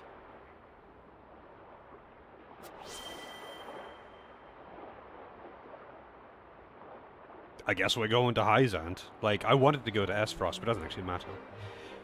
Because I'm not going for... We have well, actually, I don't even know which is required to get the true ending. I know to get the true ending, you just have to... Whether or not it proves to be the right choice will depend on our actions. I trust in you all. I don't actually know how to get the true ending. I'm assuming to get the true ending, you probably have to go to... You have to get the correct votes, I'm assuming, in each of the things. To go to the right places and to do the right things. So you would need to just know, I guess. But still, just kind of weird. That's a pretty tacky system. But knowing that, well, not knowing that, actually. I'm assuming that there's gonna be a way, there would be an editor for it. So if you wanted to go for it, you could just straight up max them out or do whatever. Like in Mass Effect, you can just use a save editor to give yourself both maxed out Paragon and Renegade, and just pick whatever the fuck you want. But I'm kind of curious, so let's see.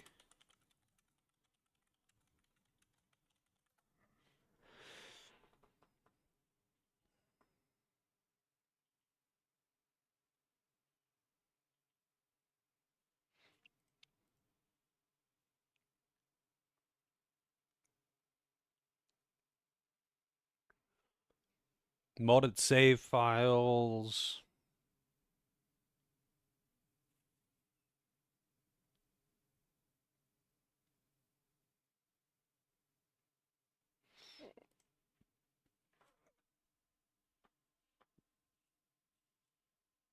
Yep. That was easy enough to find. So there is a, I mean, technically you can just use this to edit any stat. But yeah, you can, there is a thing for morality, liberty, utility pointers. Technically, it's like you can just edit any of the stats. But you could just max out your fucking convictions if you really wanted to. Wonder what the max values are, though.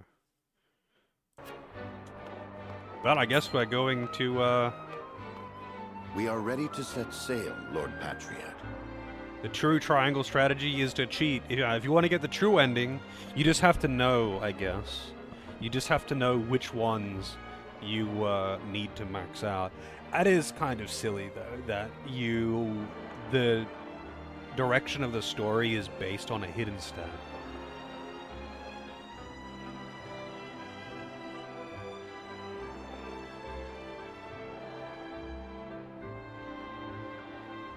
The square strategy, that is correct. But I mean, I have no need to do that on my first playthrough. Because I can just get what I get. Very good, my lord. Although, you know what? I might actually just do it, like max out the convictions, just so I can actually do what I want to do, rather than being bound to, oh, it's liberty choices. When you pay respects to the Holy One and the Saintly Seven, remember that you do so on behalf of our king. Man, I don't want to deal with fucking religious people.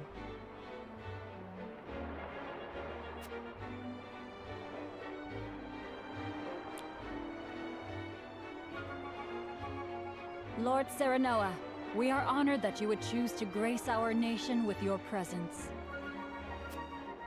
That said, I must offer you a warning as well. It may be in Lady Frederica's best interests to remain here in Glenbrook. I fear there may be some complications were she to come to Hyzant. Good old Japanese games with like a very arbitrary, ultra-racist thing. It's like, oh my god, there's like this race of people with pink hair, and everyone is just mega Hitler racist versus them. And that's like, otherwise they're just all normal people.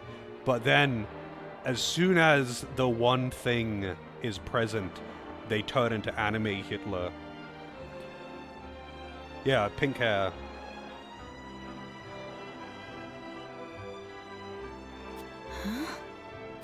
She is half-sister to the Archduke and my betrothed besides.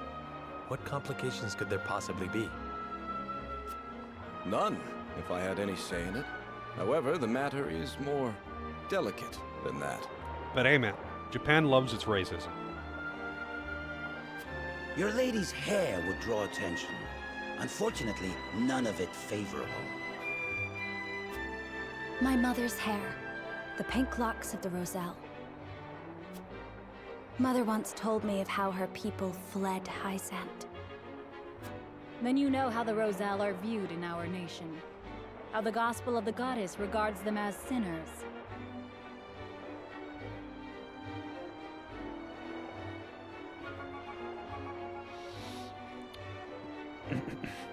Elves in Dragon Age? They're like... Actually, you know what? I like how, Witcher handled the different races. And it really just depended on the person, like, upper class, lower class, whether they had money or not. That kind of thing. Like, it was way more complex than just... Oh my god, everyone hates the pink hair people! They're evil! Fucking kill them! Spit on them! I'm gonna love Metaphor. Well, if I ever play Metaphor, maybe. Yeah, I heard Witcher 4 was announced. Yes, I do. I don't know, it's just like such a common thing in Japanese games to have like a really pointless, like, for some fucking reason, everyone is mega racist versus this one thing. Like, racism in a fantasy world can be dynamic and actually interesting to the plot. But usually in Japanese games, it's kind of just like an excuse to have Sag, this person is looked down upon, and it's kind of lame.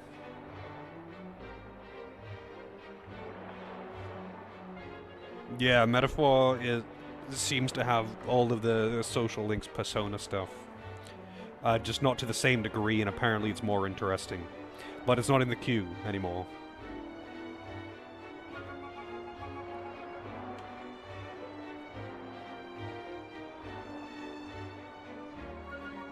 Mass Effect with Batarians?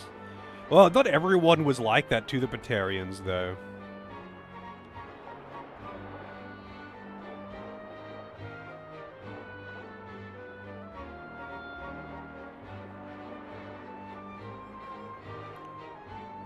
But I am from Esfrost, and I assure you I have committed no sins.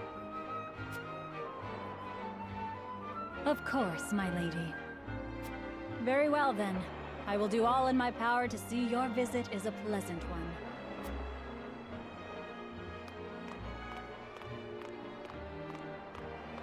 Yeah, it did. Thank you. Pray forgive my outburst. Mass Effect in general did a lot of things quite well. I think, because, like, especially in, like, a medieval fantasy setting, where, like, the vast majority of people are pretty uneducated, having a kind of dynamic, like, Witcher did it pretty well, where, like, obviously there's going to be lots of racism, because people are stupid and uneducated. But it's pretty dynamic. It's not just like, oh, everyone just hates this. Like, it's pretty mixed. It really does depend on who the person is, where they're from, what they've dealt with, and their class, their social class. Like, yeah, like random human peasants from like some shitty farming village are all gonna be pretty racist towards elves. But not all humans are like that, and not all non-humans are favorable to each other, for example.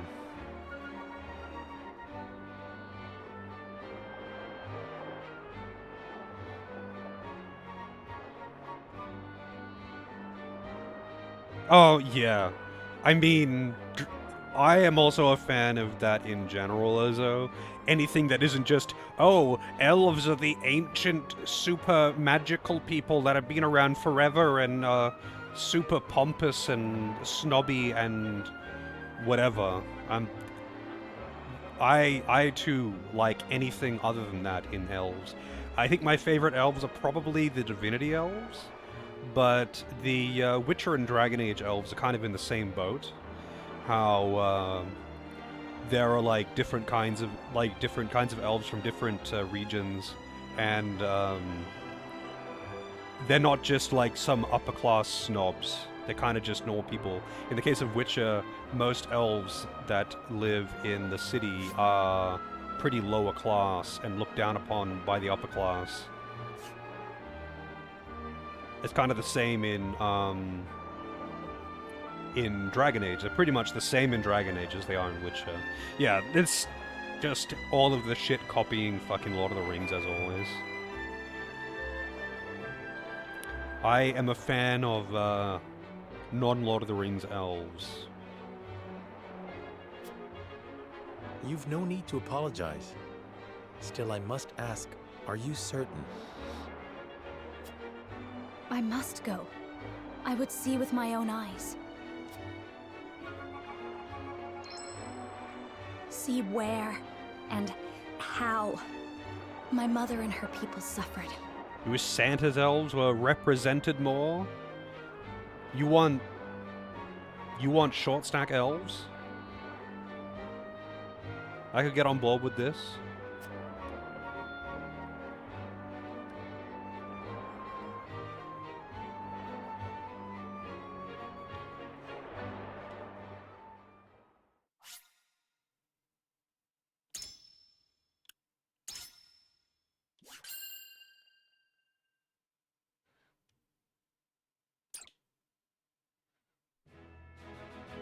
I don't want Will Ferrell anything.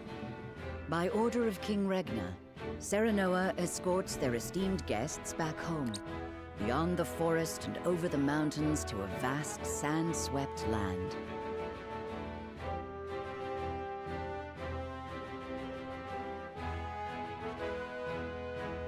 Before long, a grand wall of stone rises before them. Known as the goddess's shield, behind it lies the source, Nozelia's only supply of salt.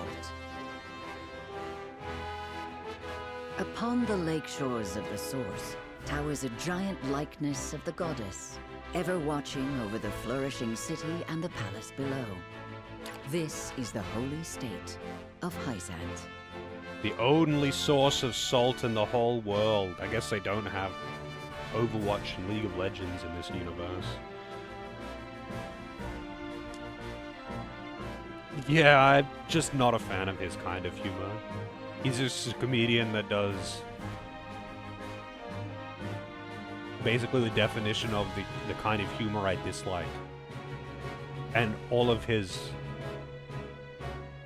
roles in movies are exactly the fucking same. So it's like very tiresome.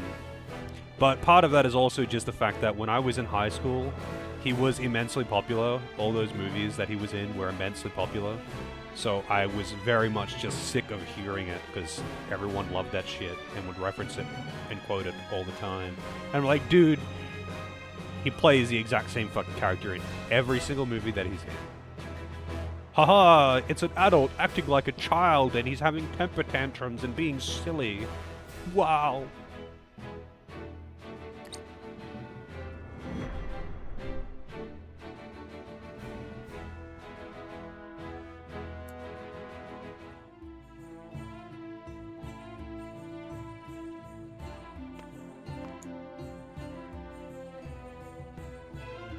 I had heard tales of the goddess's shield, but its grandeur surpasses even my imagination. It protected the holy state from both Glenbrook and Esfrost during the war. None in history have succeeded in breaching it. Do you think you might fare better, Lord Serenilla?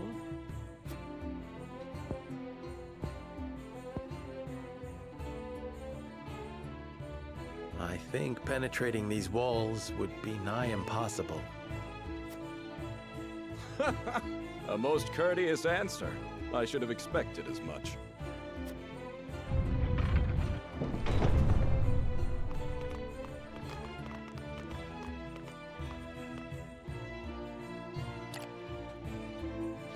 Are you familiar with the divinity elves, Lozo?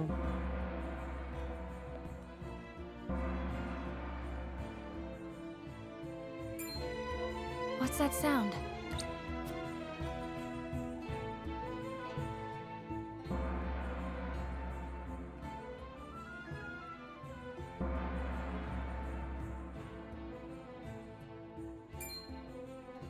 Could this be? And they're rocking out, look at that.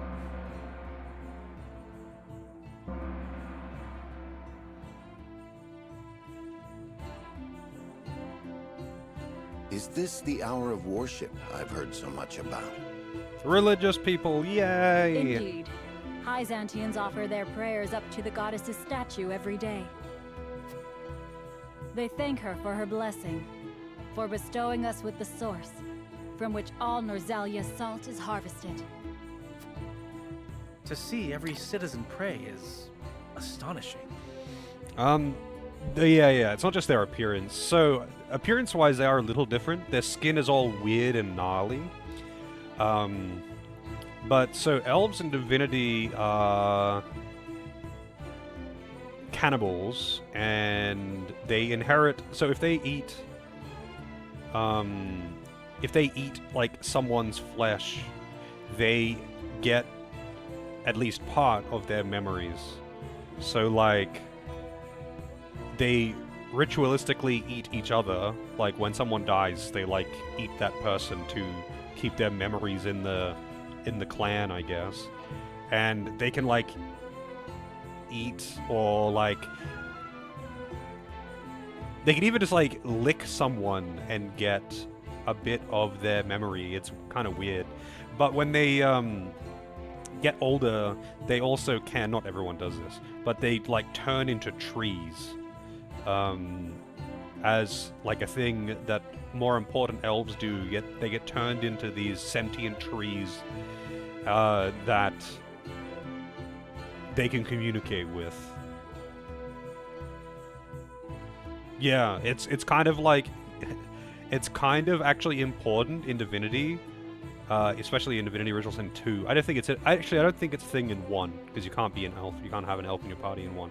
In Original Sin 2, it's kind of important to have an elf in your party, either by custom character, your main character, or by just recruiting Sabille, because there are some quests where, like, the only way that you're going to find out, like, what happened to someone is if, like, you eat a part of their body. So, like, you might find... I mean, like, an example of a quest is, like, you find a dead shark, and it's got, like... a human arm in its mouth because it's washed up on shore or whatever. And you can take that human arm and eat it as an elf, or make your elf eat it, and they can find out who that is and tell, like, that family that, oh yeah, your brother got eaten by a shark. Sorry, bro.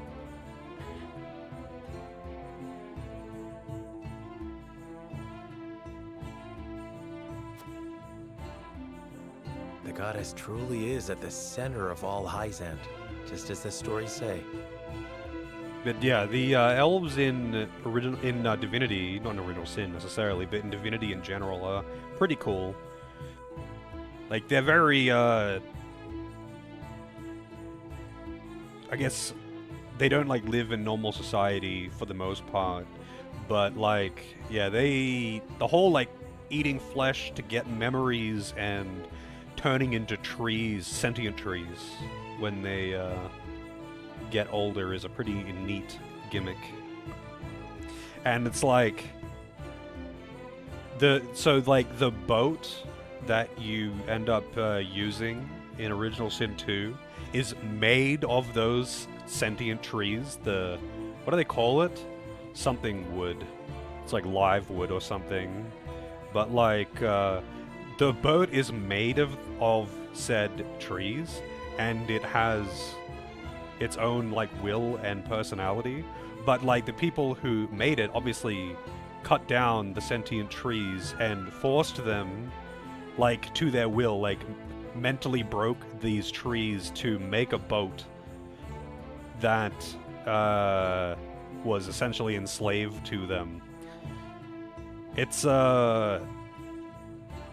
definitely adds a story dynamic, that's for sure.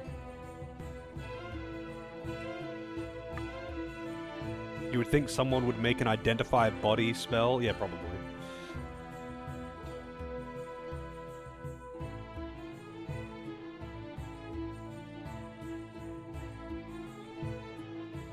Yeah, I don't like Lord of the Rings elves as well. They're pretty boring. I mean, yeah, okay, maybe if like Lord of the Rings is the only thing that you've seen, your only exposure to elves. But because it's been copied so many times, it kind of just makes it boring, I think. It's like an oversaturation of the same thing makes it boring. So I kind of appreciate when they do something else. Or they have like, for example, like Warcraft, how it's got a bunch of different elves that are very different from each other. They live in totally different societies.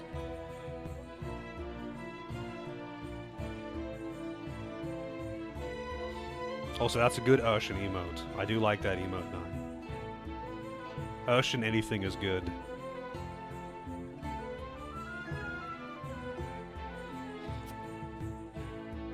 Even so, are there none who'd use this time of worship to rob their fellow citizens? There are none so misguided among the goddess's believers. All Hyzantians are guaranteed food, clothing, and shelter. The Holy State has done everything in its power to eliminate poverty and ensure equality. Okay.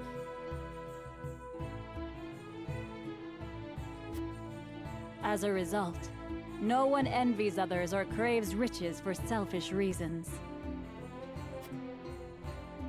Certainly if everyone were equal, there would be naught to fight about.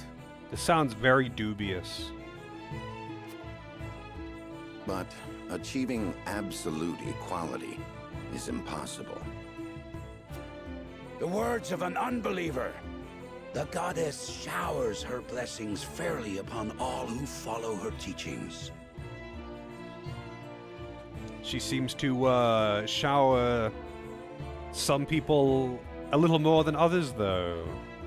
You seem to have quite the nobility hierarchy going on here, even though you're talking about full equality. Before we visit the Hierophant, there is one thing I must tell you about Lady Frederica. Under normal circumstances, the head of our nation would not permit an audience with one of Rosellan extract. We have explained the circumstances, however, and she has been granted special permission to enter the palace as an envoy.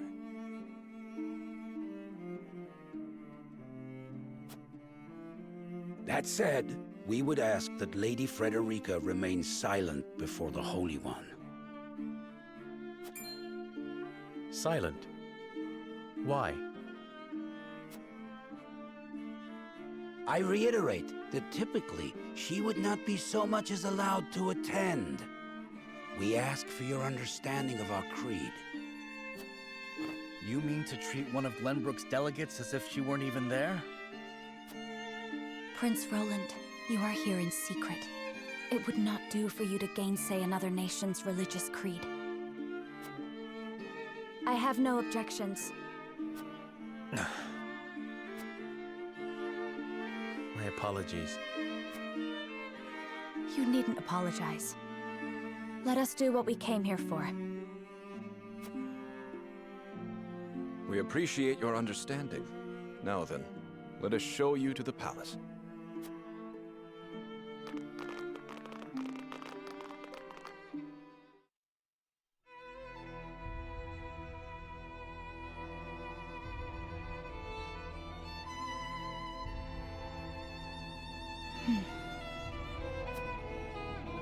That is where the Hierophant resides. Why is Roland even stepping forward if he's here in secret? Like, surely everyone would recognize him as the prince. But whatever. He definitely wouldn't be standing in the front. And he'd probably be wearing a hood or something. Yeah, they are kind of visually boring in Dragon Age. They just look like humans with pointy ears. The Hierophant imparts us with the goddess's divine messages. Camcel. Minister of Domestic Affairs. That guy looks like Gamp.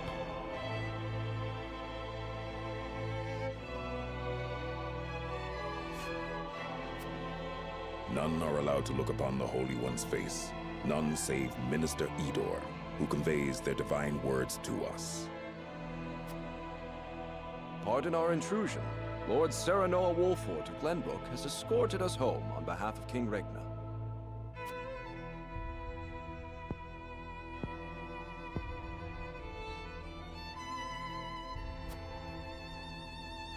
The Hierophant speaks to you.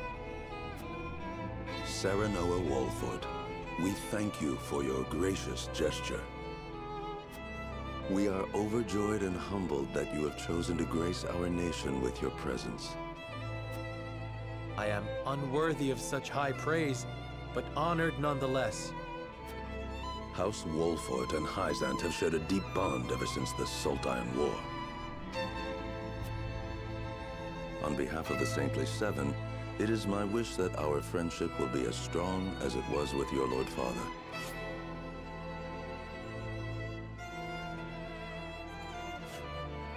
Man, these guys are super duper religious. Only one guy is allowed to talk to the one guy who's allowed to pass out judgment, because the Hierophant apparently is the only one who hears the voice of God, and he just stays there hidden, while this other guy is the only one who's allowed to talk to him. You know, this is very reminiscent of Radiant Historia. Just saying, anyone who's played Radiant Historia probably getting some similar vibes here. But of course, I strive to one day measure up to his greatness.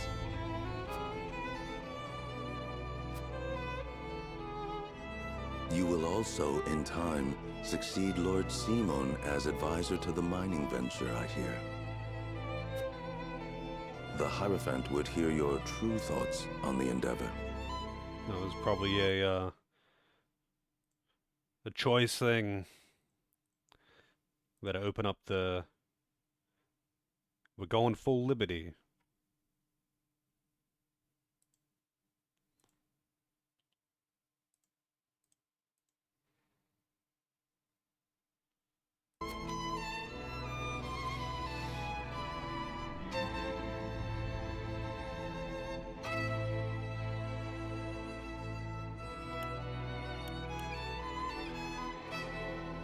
So negative, but yeah.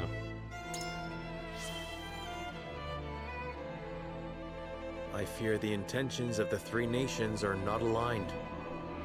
I sense a storm is brewing on the horizon. Lord Serenoa, is that not a slight to our efforts in this endeavor? Even so, I will not deny my curiosity.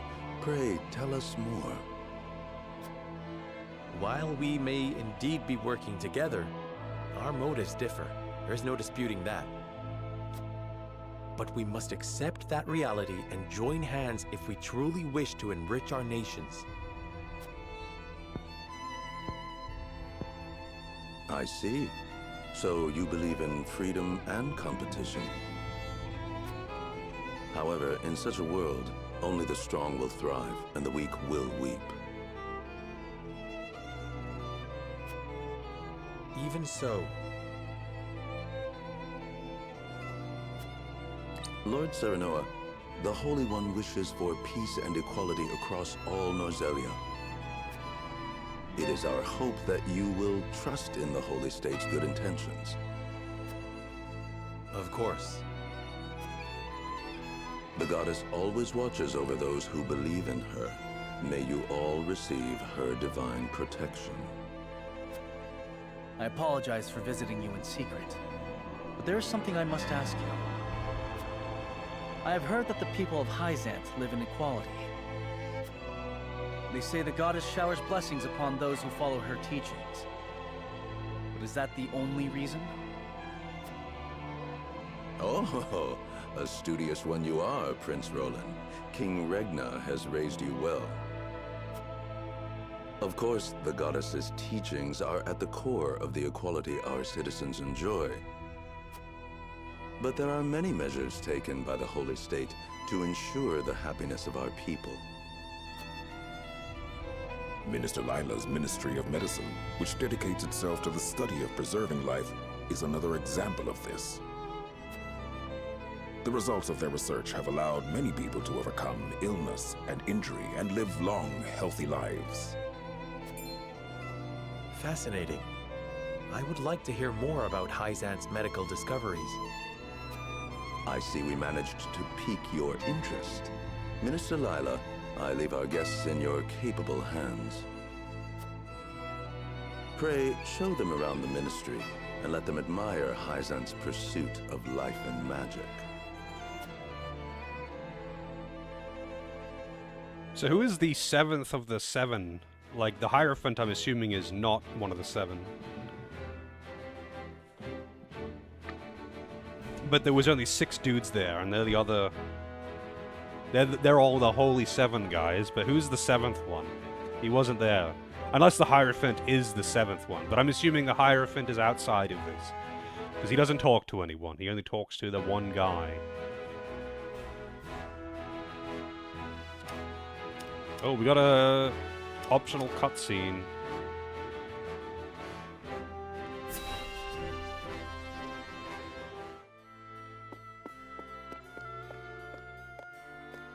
Brother, where is Roland? I've yet to see him today. And you shan't, for he has left. Took it upon himself to join the mission abroad. He did? I see. Again, prioritizing his personal wishes above his station. Is there no end to his selfishness? Hey, Darren. You think the Hierophant is the 7th, is he? Seems weird that one of the 7 is... Well, I mean, like, that's kind of like 2 of the 7 are essentially the same. And have such a strict, I basically can't leave this room. Seems kind of weird. But, okay. You haven't any love for him, have you?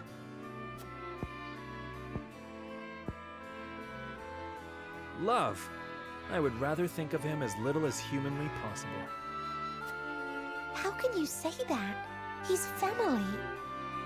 Royal family, and our duty is to the crown above all.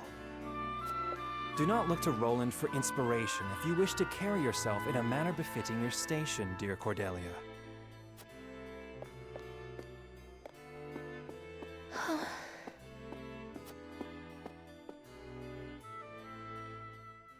Yeah, I mean, I'm guessing they're just going to be blatantly, you know, dark magic, something sinister is going behind, and they've kept the Hierophant. No one's allowed to look at the Hierophant because he's actually immortal and he's like a fucking corpse. Or he's just actually dead. But there's gonna be some sinister shit behind their whole healing bullshit, and there's gonna be some sinister shit behind The salt.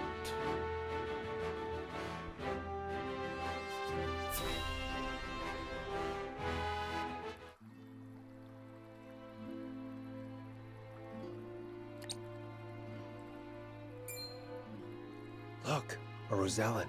I heard she's an envoy from Glenbrook. Be that as it may, is her kind even allowed to enter our halls? I can only assume she received special permission, since Minister Lila's showing her around. Ironic, considering the wishes of us researchers are hardly ever granted.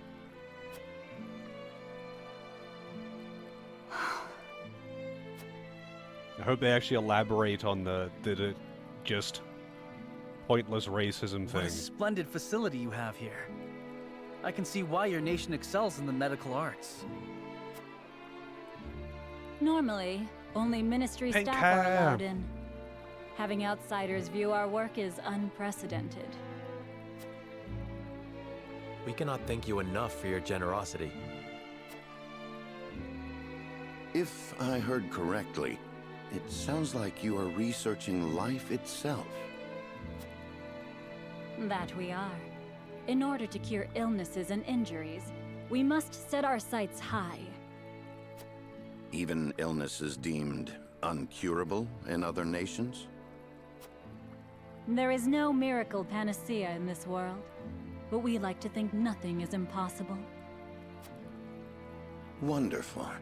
And would you be willing to share those results with others, should you achieve them? If you believe in the goddess's teachings, yes. At least, that is what I would expect the Holy One to say. Minister Lila, the preparations for the experiment are complete. My apologies, but I must get back to work. You are free to take a look around. However, I ask you to not enter the restricted areas.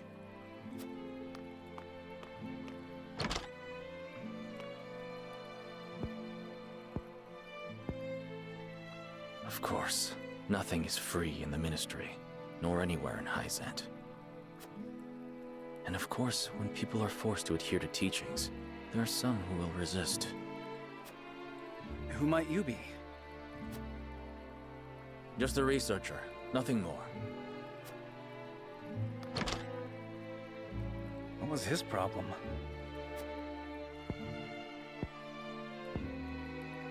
Tap, tap, tap. Saranoa, I could use some fresh air, if you don't mind. But of course, let us take a break outside.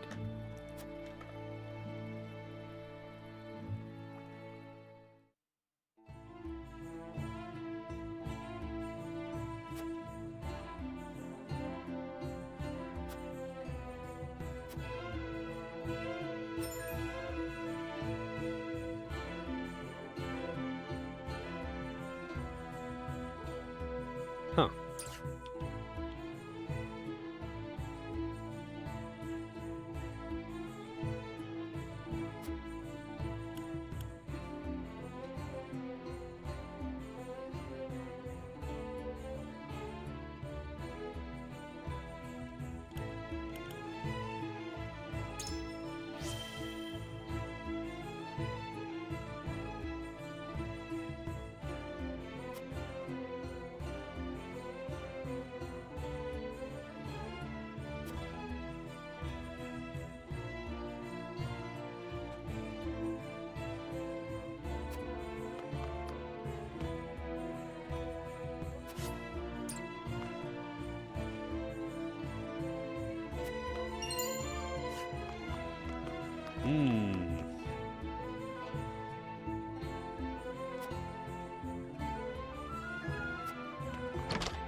Thanks to the Hierophant.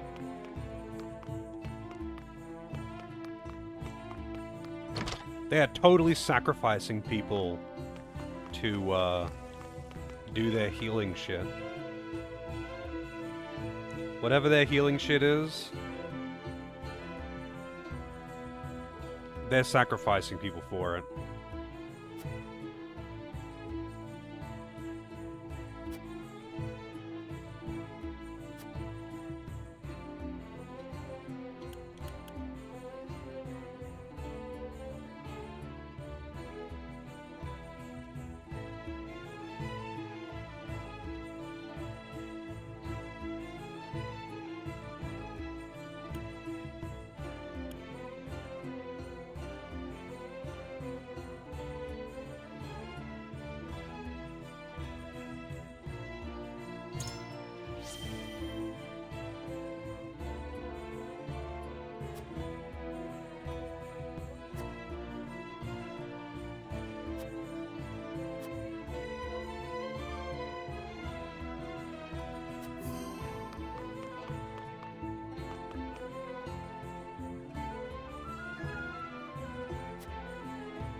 Nothing sus going on here.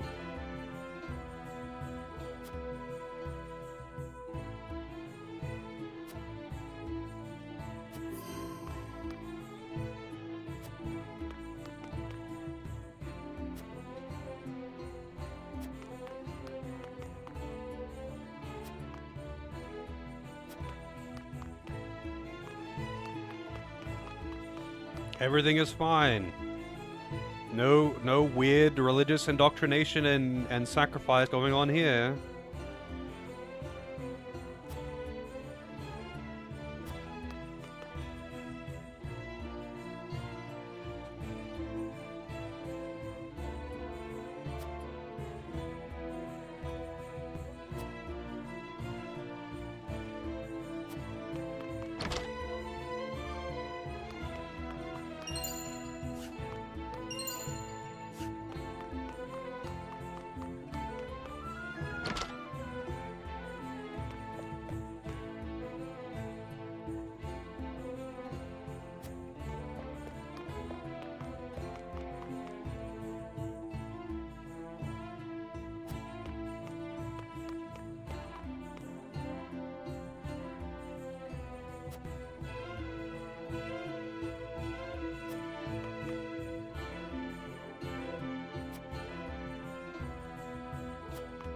Yeah, I'm guessing anyone who does anything sus is just like banished to the salt mines for slave labor and or sacrifice.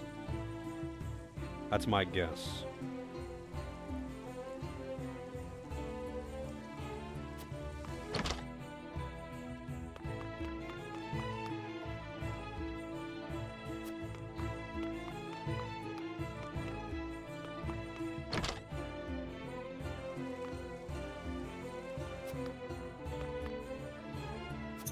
Alright, what do you got for me, buddy? Oil jug. Renders a selected square flammable. And this doesn't seem to have anything unique.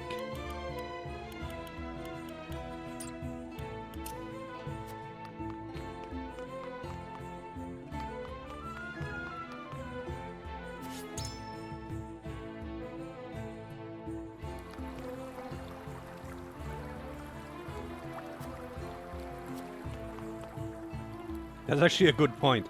For such a peaceful place, it's kind of weird just how many soldiers are everywhere.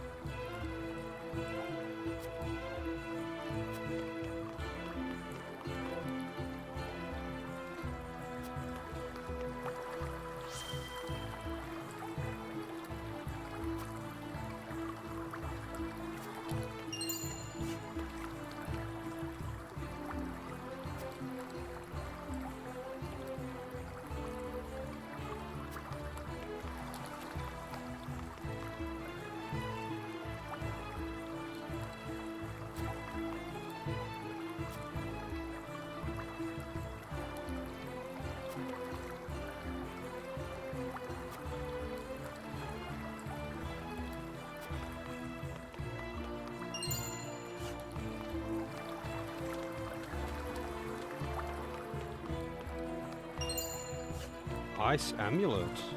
We gotta keep an eye out for shinies.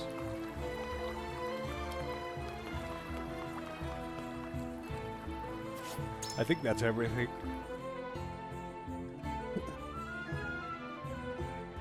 That Metal Slug Tactics game, you think I'd like it? I don't really know anything about it, to be honest, just that people have talked about it.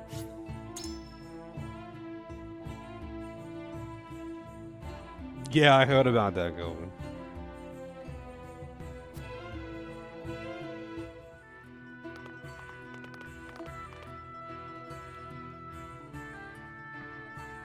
We got our hands on a fine souvenir, thanks to Lady Frederica. It is quite the feat indeed. Serenoa has terrible taste when it comes to gifts. Thank you indeed, Frederica. It was my pleasure. Should we ask Minister Lila about what ails Lord Simon? No. Even now, Lord Simone commands great influence.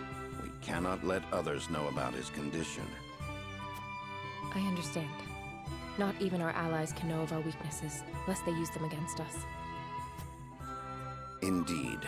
We cannot risk exposing ourselves to such danger, for the young lord's sake as well.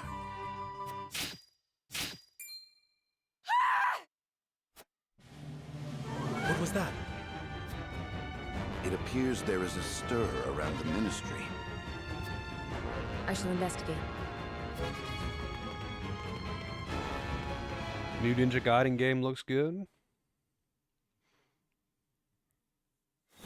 Oh, it's a battle.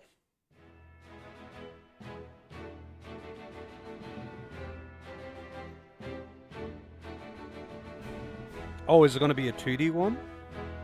Because like Ninja Gaiden was originally just an action platformer, right?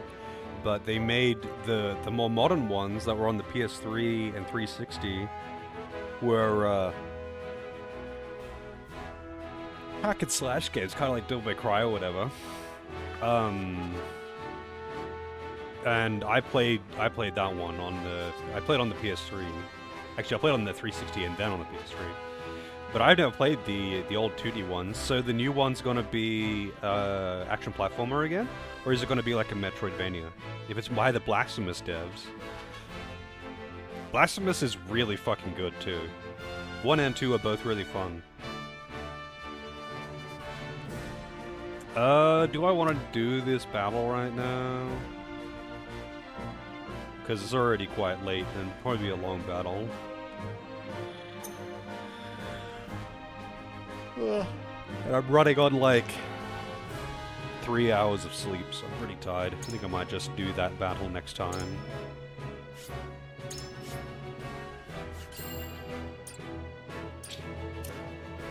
But I'm not done for the night. I can still talk some shit.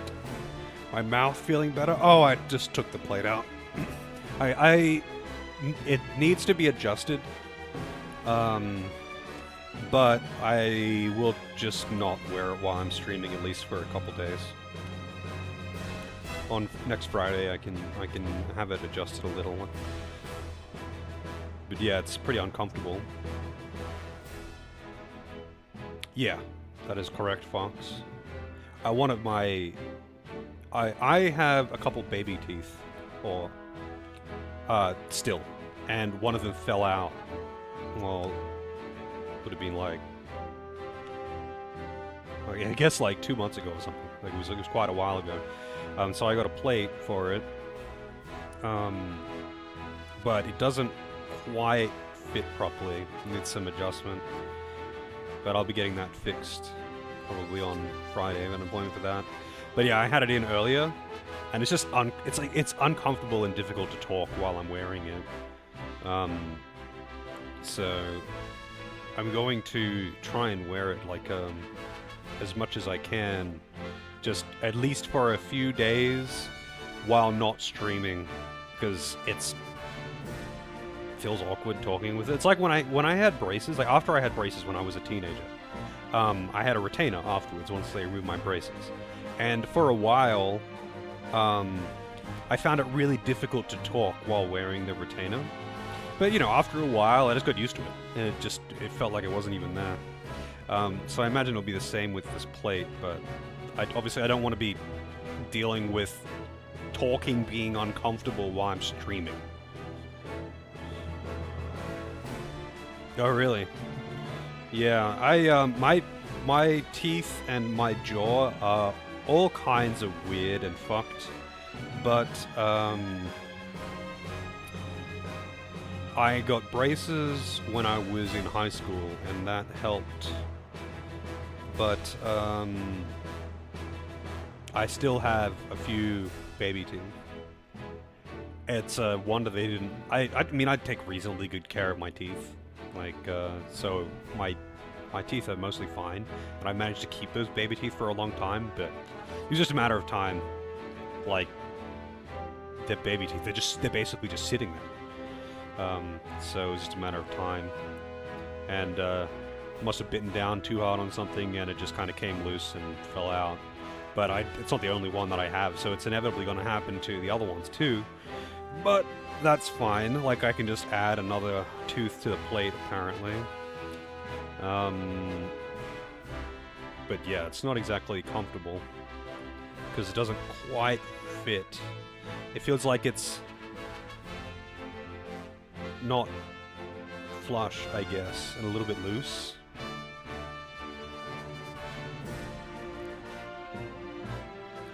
You face planted on a die you were working on. Teeth versus over 1,000 pounds of steel was no contest. Face plant. What's a die? Like a dice, but plural. I don't think 1,000 pounds of steel would be a dice though, so I'm guessing it's not that.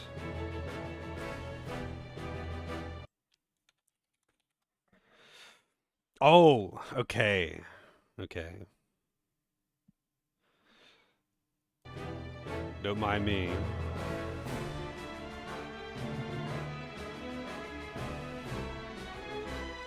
Oh, it's no longer my birthday too. It's an hour over. They're done. It's no longer birthday stream.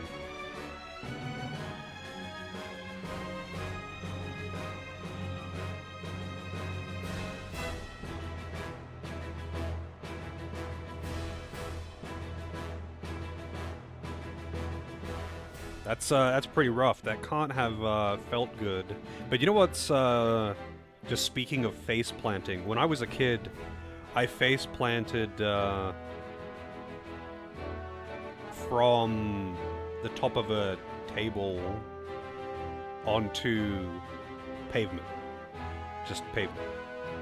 And face first. And somehow didn't damage any of my teeth. And didn't break my nose. But there was blood everywhere. And I got fucked up real good.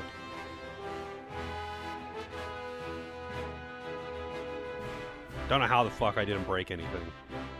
But there was a lot of blood. Does that mean we can't have cake? You can have cake whenever you want, Kelvin. You're a big boy. You can make your own decisions. And if you wanna have cake for breakfast, lunch, and dinner on any day of your choosing, you can do it. I believe in you.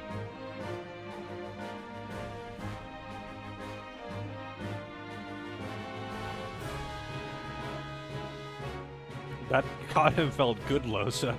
I mean, I had all kinds of dubious accidents when I was a kid. Mostly involving burning myself. I burned myself a lot. Because I liked playing with fire. And, yeah. Kids playing with fire never usually bodes well. But, yeah, I quite liked playing with fire. And I burned myself way too many times. Weirdly enough, though, I don't actually have a lot of visible burn scars. I've got my share of scars all around, but for whatever reason, even though I managed to burn myself so many fucking times when I was a kid, I never really got much in the way of visible scars. Most of them have kind of just like faded out. You set fire to a small section of woodland when you were younger? It was an accident? I'm sure it was an accident. You shouldn't listen to those voices, though, Knight.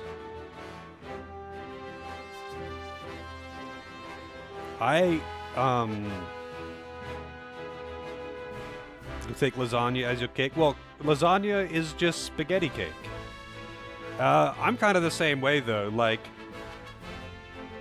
cake isn't my... If I had to, like, pick something, like a thing to be made for me for my birthday, I wouldn't pick a cake. Like, there are lots of things that I like more than cake.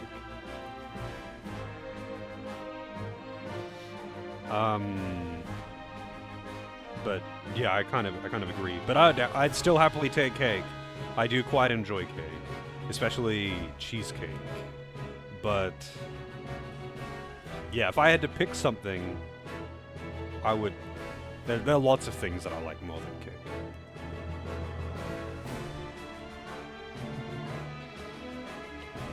You like money in place of cake? I mean, yeah, okay. But like, you like cheesecake, that's a bit different. But cheesecake is like the most ice cake. It's not the most rich cake, but it's very rich compared to like, say, sponge cake.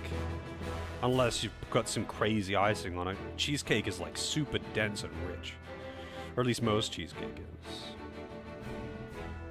But like, I find that, you know, with more rich cakes, I just want a little bit. Like, I'll thoroughly enjoy it, but I'll just have a bit. I'll have one small slice or something. I don't want to eat a whole fucking cake. But I'm just generally not much of a glutton in general. Like, I don't really, I don't like overeating in general. Even if it's food that I really like I don't like eating until I feel bloated. And with rich things, I'm usually pretty satisfied after a small amount. Chocolate cake is just too much for you. Yeah, I mean, there's lots of different kinds of cake. Like, but I find that cheesecake, especially, is super rich. And as much as I love it, small quantities. I'll have a slice, but I don't want to eat the whole goddamn thing. But you know what, actually, I really like, but haven't had in a long-ass time, pavlova.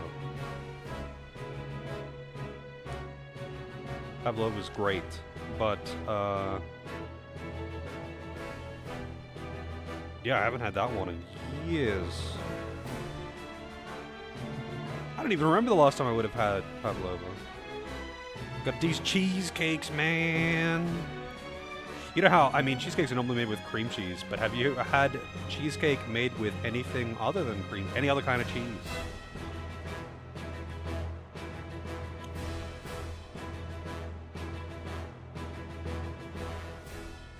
Because, you could do some interesting thing with cheesecake. Interesting things, even. But, most people have only had your regular old cream cheesecakes.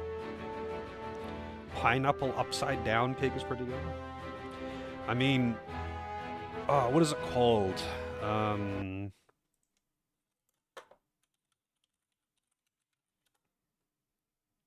Hummingbird cake is pretty good.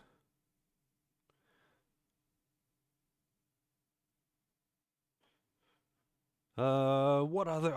I just so infrequently have cake. I don't remember. Like when I was younger. You know, occasionally, like, you know, I'd have like a birthday cake or whatever, but, there's a franchise, I don't know if it's Australian or if it's like a international thing, the Cheesecake Shop, which does more than just cheesecake.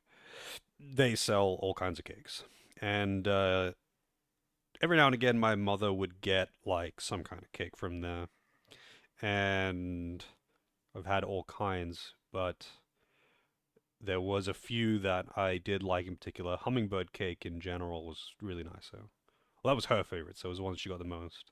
But I really liked it too.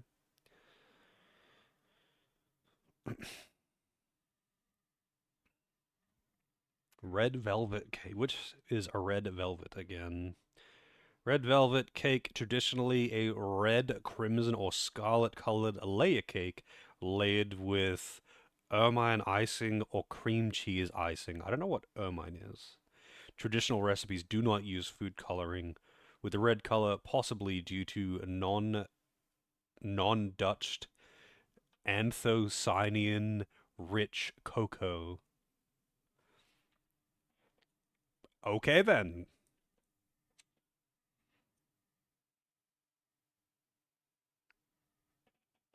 America does have a cheesecake shop as well, but it's fairly different. Oh, okay. You can't eat pavlova? Oh, it's like so sweet. It's so sweet. I can totally get that. Not like pavlova. Is pavlova even like a thing in America?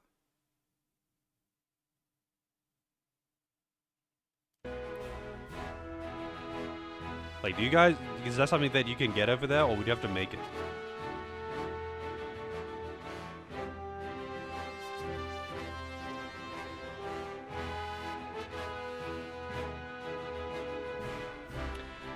Never had pavlova. I mean, it's not cake, but it's kind of like it's a meringue, I think. But you know, it's people kind of treat it the same as cake. So like, it's in the same conversation. But it's from New Zealand, apparently. According to Google, it originates in either Australia or New Zealand in the early 20th century. I'm pretty sure it's from New Zealand. But it's cake adjacent. Yes, it's cake adjacent. And pavlova's delicious. But it's like super rich and sweet. And it's like, oh, I'll only have a little bit, but goddamn, it's delicious. I haven't had it in a long time, though. Apparently it is a thing, though. Yeah, I'm sure you'd be able to find it. I mean, it's just that it's like, okay, I would think that Americans would love it, right? It's sweet, it's delicious, it's rich, it's not good for you. Therefore, Americans would love it. But at the same time, I would think that Americans would absolutely fucking love meat pies and would be all about that. A convenient pastry package of meat and gravy sounds like the most American thing ever. But it's just not really a thing over there. And that's what makes me think maybe some things that I think Americans would love just aren't there.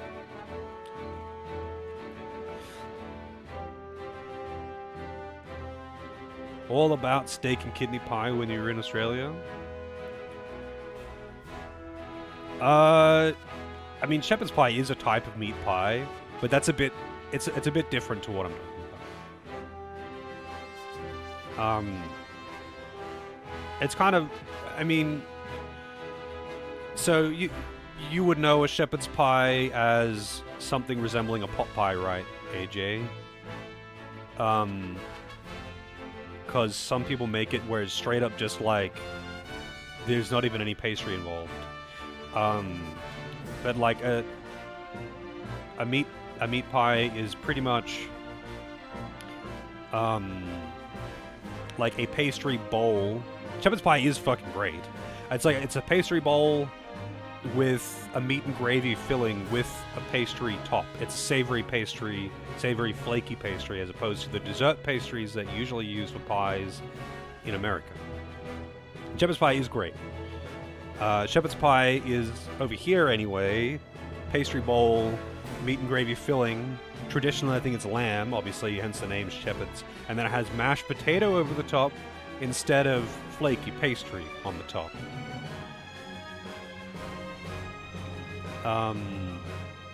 I know Americans have their pot pies, but that's a little different because that's kind of more like a casserole.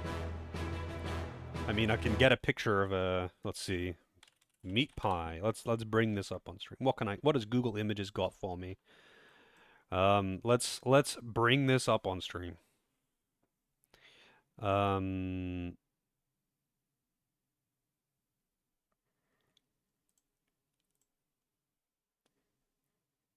Display capture. Here we go. Meat pies.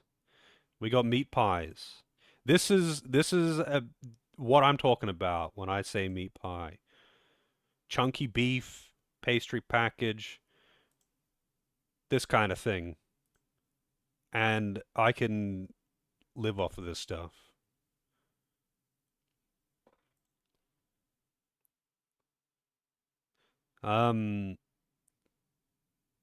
Meat pie, Australia, New Zealand, England. Yeah, this, like, meat pie is very, very, very popular in Australia. And I would think that Americans would be all about this. Because, I mean, what's not to like? But, like, apparently it's just not, like, you can get them. You can get them in America. It's just that, like, for the most part, most Americans, especially that I've met, they've only had like pot pies, which is, I mean, it's not that it's not similar, but it's not really the same thing. It's more like a casserole. Like a pot pie, as far as I understand it, is more like this, right? It's a stew that's in a bowl with a pastry lid, but like you kind of have to eat it with a spoon. Like it's in a bowl.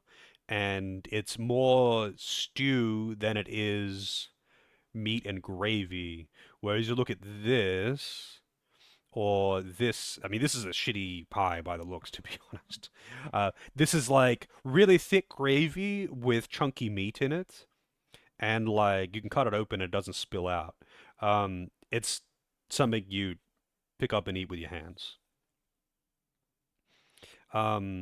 As opposed to this, which you have to eat with your spoon, with a spoon, and it's kind of, much more like a stew on the filling is much more like a stew than a meat and gravy.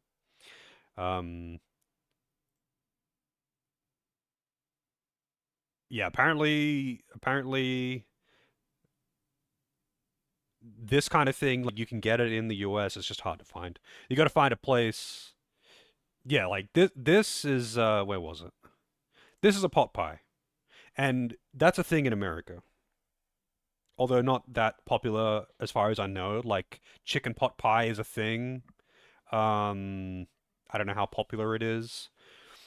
But like a chicken, not a chicken pot pie. A pot pie is more of a stew with a pastry lid, as opposed to a thick gravy with chunky meat in a pastry bowl.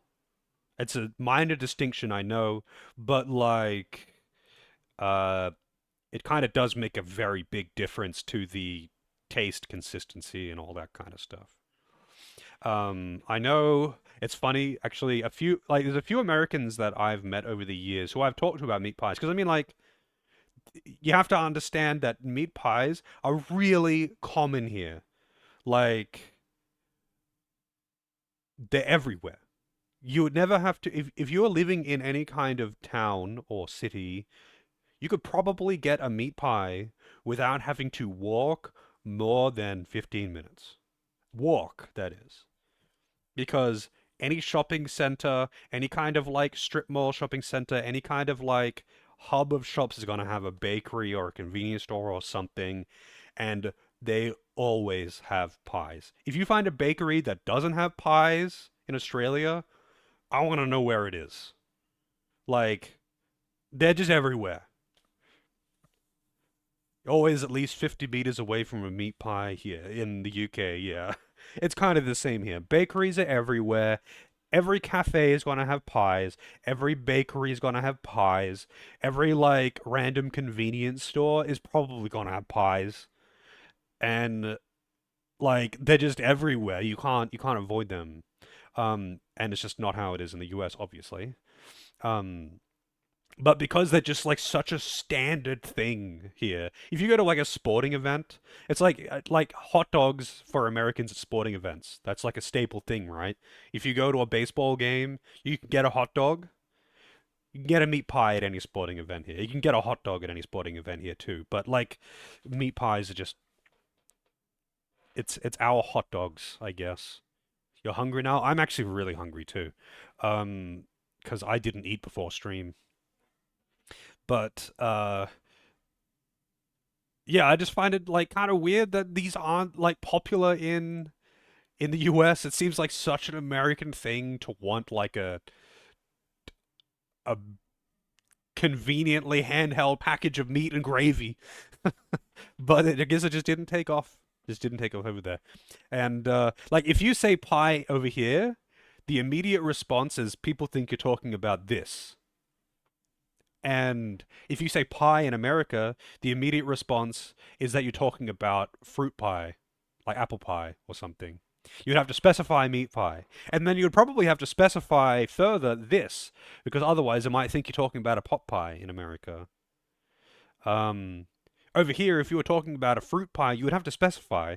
But, like, we have fruit pies as well. Like, apple pie is still a thing you get at McDonald's, and you can buy all kinds of different fruit pies, frozen or from cafes. They'll have their fruit pies and all that kind of stuff. Like, that's the thing too. It's just that, like, if I was to, without context, talking to someone about food, if I said pie to an Australian, they're going to think this one right here is what comes to mind if you say pie to an Australian. I'm assuming the same with Kiwis, because their pies are also really good. And actually reminds me, when I went to Perth years ago, when I went to Perth, there was a cafe just around the corner from where my brother worked, and they did fucking amazing pies. But they were really big. Like, it was like one of these was like a proper meal. And they were kind of expensive. It was like $10 or something for a pie. But like, it was a meal, but god damn, they were good pies. Like, holy shit, best pies I've ever had. They did this, it's a proper fucker. They did a roast lamb pie, and I think when I was there, I ate so many of them. But like, I wish there was something as good nearby. Pizza pie. Actually, you know what? I do really like a curry pie. I do really enjoy a curry pie. I mean, curry pie in general, pretty popular. Like, most bakeries will have curry pie as an option. But, oh man, roast lamb pie. Think of, I mean, actually, I've had there was a bakery near where I used to live that did a pizza pie. And it just had, like, basically, like, pizza toppings in the pie. Like, it was like they just stuffed I guess, like a supreme pizza without the olives into a pie. So it was, like, really cheesy. But, like, it had mostly vegetable toppings and meat. Isn't that a calzone? I guess so, yeah. I suppose it's close to a calzone. But I mean, they just called it a pizza pie because it was like it was a pie like this. It's just that they put all pizza toppings in it. But a calzone isn't I've never had a calzone. A calzone is if you get a pizza but you fold it over while you're cooking it and then seal it. Kind of like a pasty, I guess. Like this.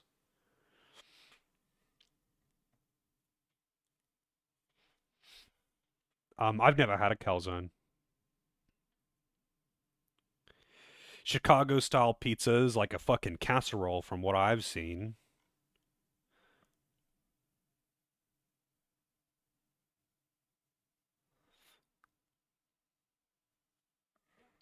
Might as well be,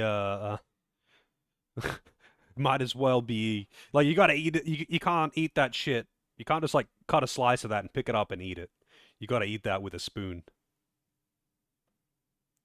And I feel like I would thoroughly enjoy that, and I would like to have it. But at the same time, part of the enjoyment of pizza is the fact that you can pick up a slice and just eat it. Like, it's food that you eat with your hands, essentially. You don't eat it with a knife and fork. So I feel like, to some extent, while it would be delicious, in a way, it kind of defeats the purpose of pizza to me. Like, pizza is something that is really good for things like parties or whatever, right? Because you can put it down on the table, you can take a slice, and then you can walk away. You don't have to sit down there with a knife and fork and eat it at the table. And, when you take that away from pizza, it's kind of like, okay, well, I mean, you've made something delicious, but you've lost the convenience. And if I'm going to be sitting down to eat a meal with a knife and fork, there are lots of other things that I could also eat, which I would prefer, Like, I find it very difficult to pass up a good lasagna. I do love lasagna. And if I'm going to pick a sit-down meal, there are lots of things that I would love to have. But, the convenience of pizza is hard to pass up. But anyway, I think I might as well call it here. Lasagna is damn near your favorite food. You know what's actually really nice? I mean, I actually haven't made a lasagna in months. I used to make a lasagna maybe every 1 or 2 months. And I would make like a real big lasagna and portion it up and all that. But there was, I mean, I haven't seen her around in ages, but Tigress, who used to be a regular around here, he told me about a thing that he does, which he called, what did he call it? taco lasagna or Mexican lasagna, which is not like, I guess, a proper traditional fucking anything. But basically, rather than having like a basic bolognese sauce with your beef, he would use like your standard like Mexican spices that you would have on tacos or burritos or something like that, and use like capsicum and chili and whatever more appropriate to Mexican food instead of usual lasagna stuff. And instead of using, basically just replace your Italian herbs and spices with Mexican herbs and spices, and bolognese sauce with salsa. And it's pretty fucking delicious. I've made it a handful of times. It's pretty fucking delicious.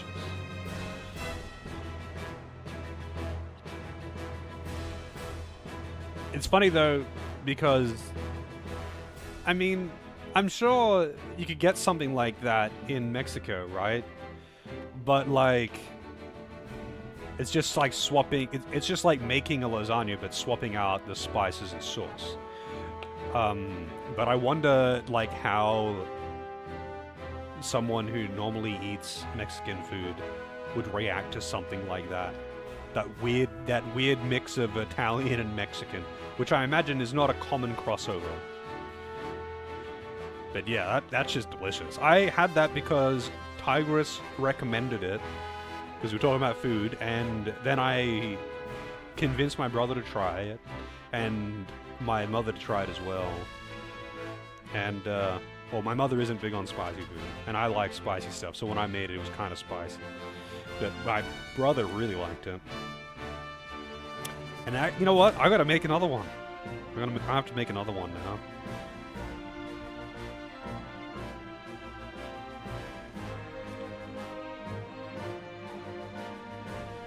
You want to try KFC pie, but you also know American chicken kills most Americans. What? I don't even know what you're talking about. Your brother was pretty dubious about it until he tried it. Yeah, I mean, I'm super open when it comes to food though. Like, I'll try anything, and I'll try fucking anything. I'm big on the whole don't knock it until you tried it when it comes to food, especially when it comes to things like something that is against the norm of how something normally is. Like, you know, some people, like, people with dessert pizzas that got like chocolate and stuff on it. Like, I've actually never had a dessert pizza, but to a lot of people it's like, oh no, that's weird, you can't do that because pizza is meant to be meaty and savory. But like, you know, pizza does spread, put whatever you want on it, put chocolate on it. But like, yeah, like things that are like very different to its like normal means, I'm all about trying that stuff. And I'll try anything, I'll try just about anything once. I'm not going to eat a shit sandwich, but at the same time, if something is like, wow, that sounds really weird, but I don't hate anything I don't hate any of the things that are going into it, I'd be definitely happy to try it. As long as it doesn't have cheese. Do you just not like any kind of cheese, or are you just lactose intolerant? Because, like, there is definitely some kinds of cheeses I don't like, but I like most cheeses. But there are some kinds of cheeses that are just fucking disgusting. I get it if you're lactose intolerant, though. I can't say I've had Mexican pizza, but I mean, wouldn't that just be like a regular pizza, but with like common Mexican ingredients and spices?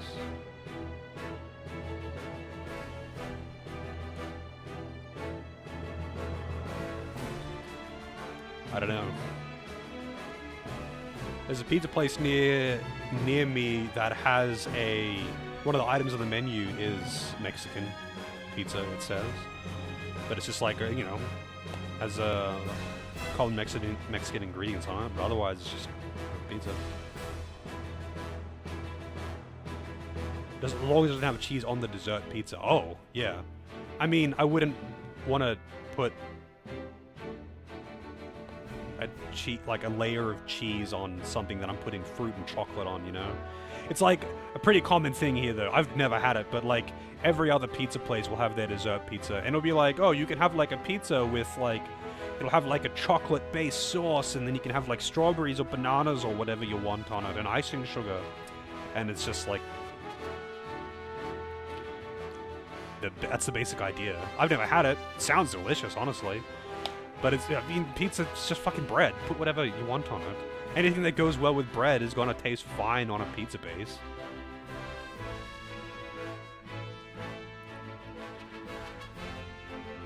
Ah, okay. Got like a salsa base, that kind of thing.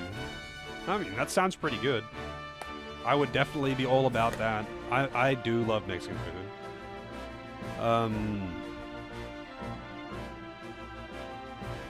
Don't eat it often, though. It's not really that common here. But actually, you know what's funny? Since I moved down here, I am within walking distance of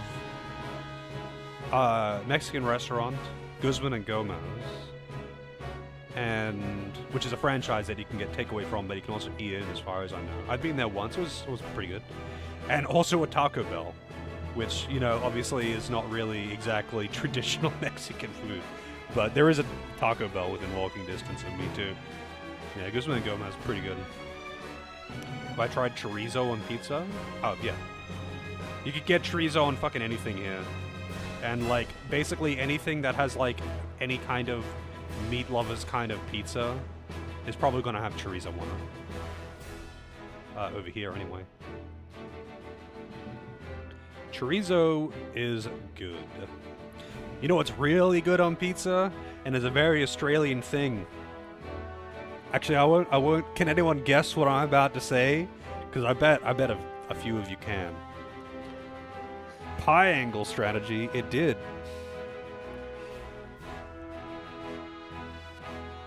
Who remembers my favorite pizza topping? Golden Gay Time and Kangaroo with grated koala. I don't think it's legal to eat koala. They're endangered. Kangaroo you can eat, though. You can get kangaroo on a pizza. I don't think I want to put Golden Gay Time and kangaroo on a pizza, though.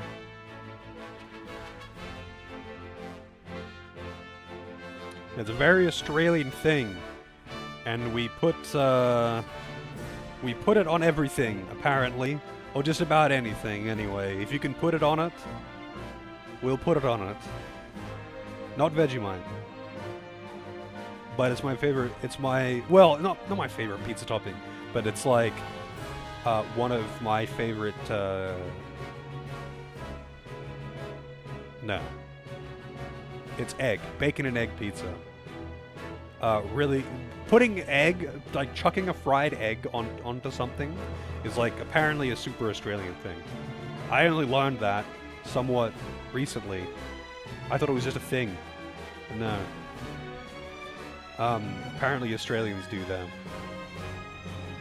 But bacon and egg pizza, so good.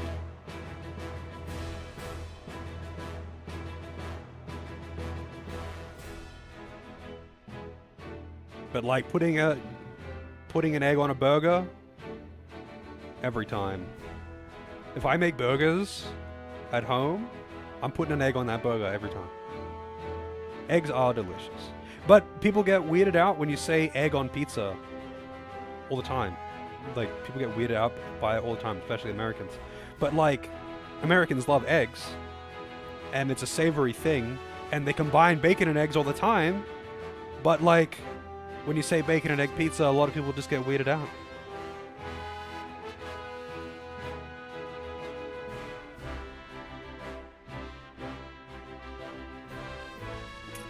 Over easy egg on a burger all the time, yep. Although I sometimes I go with the over easy, but it depends on the size of the burger and whether I'm going to be eating it standing up. If I'm going to be eating it sitting at a table with a plate, then yes, over easy. I like that yolk, but it kind of, spills out, makes a bit of a mess. So sometimes I might cook it through, just for the sake of not making a mess.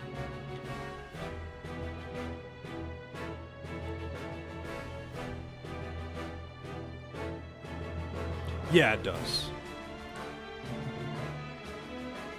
It's a little bit of ooze, but not too much.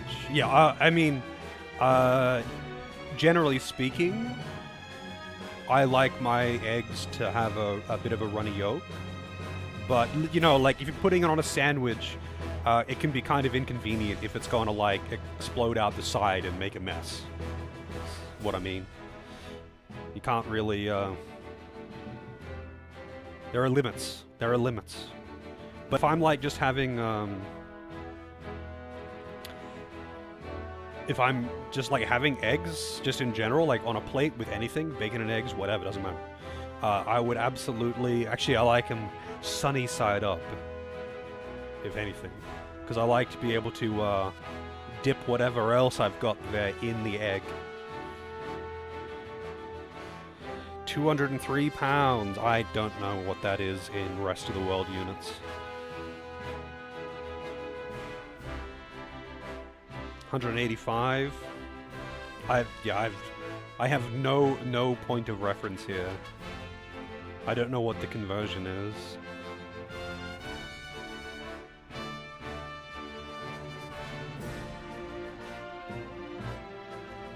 Probably taller than you two. I don't know. About 5'7". Okay. I have a rough idea. Because, apparently I'm just like a tiny bit over 6 feet.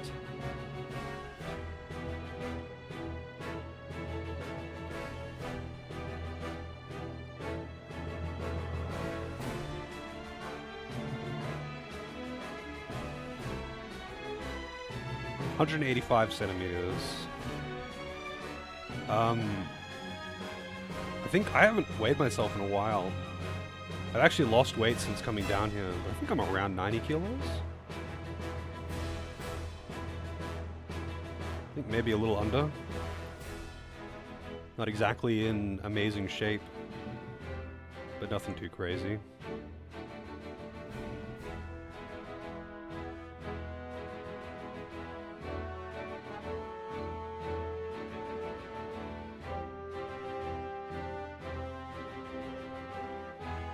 The only reason...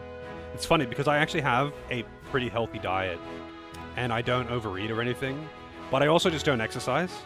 I really should. Because if I did exercise, with the diet that I keep, I would probably be in great shape, because I just normally keep, mostly out of laziness, I'd normally just keep actually a pretty healthy diet. So, like, if I wasn't lazy and actually exercised more, I'd probably be in excellent shape.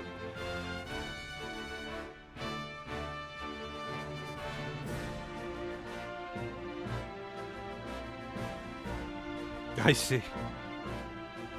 Get that, the unpleasant cheat code. You win, but through pain.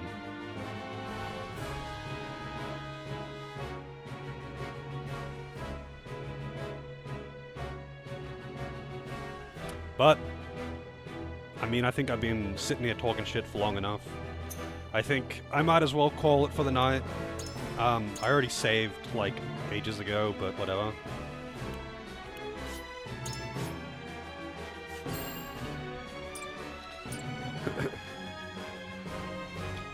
Lowest human being is like 190? What is this? 190 pounds to kilograms.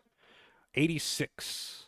That doesn't seem particularly heavy, but I suppose you are a bit shorter than me.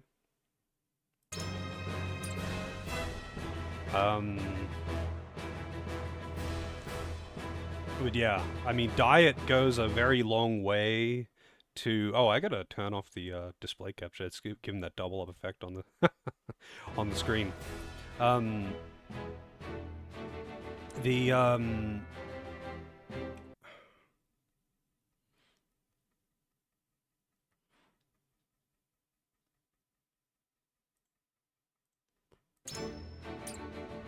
No, totally lost my train of thought. Anyway, it doesn't matter. Doesn't matter.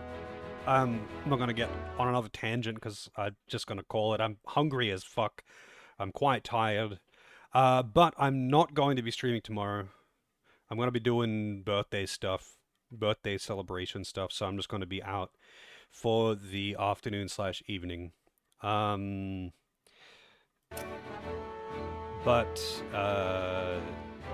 I'll be back on more Tuesdays, even Saturday is Tuesday.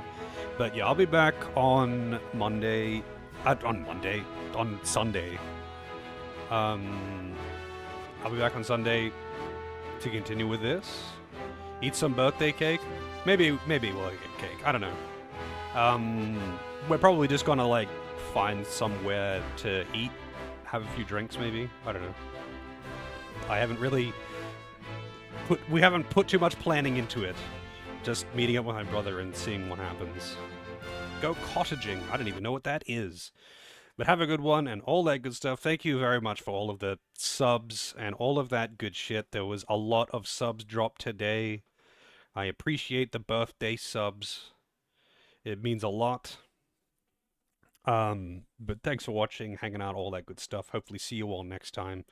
Or on Discord. Here's to another year of getting older. Even though I'm younger than a lot of people here. Right, 33 this year. Slum with some Fosters. I'd have to go out of my way to get Fosters. That shit is nowhere to be found.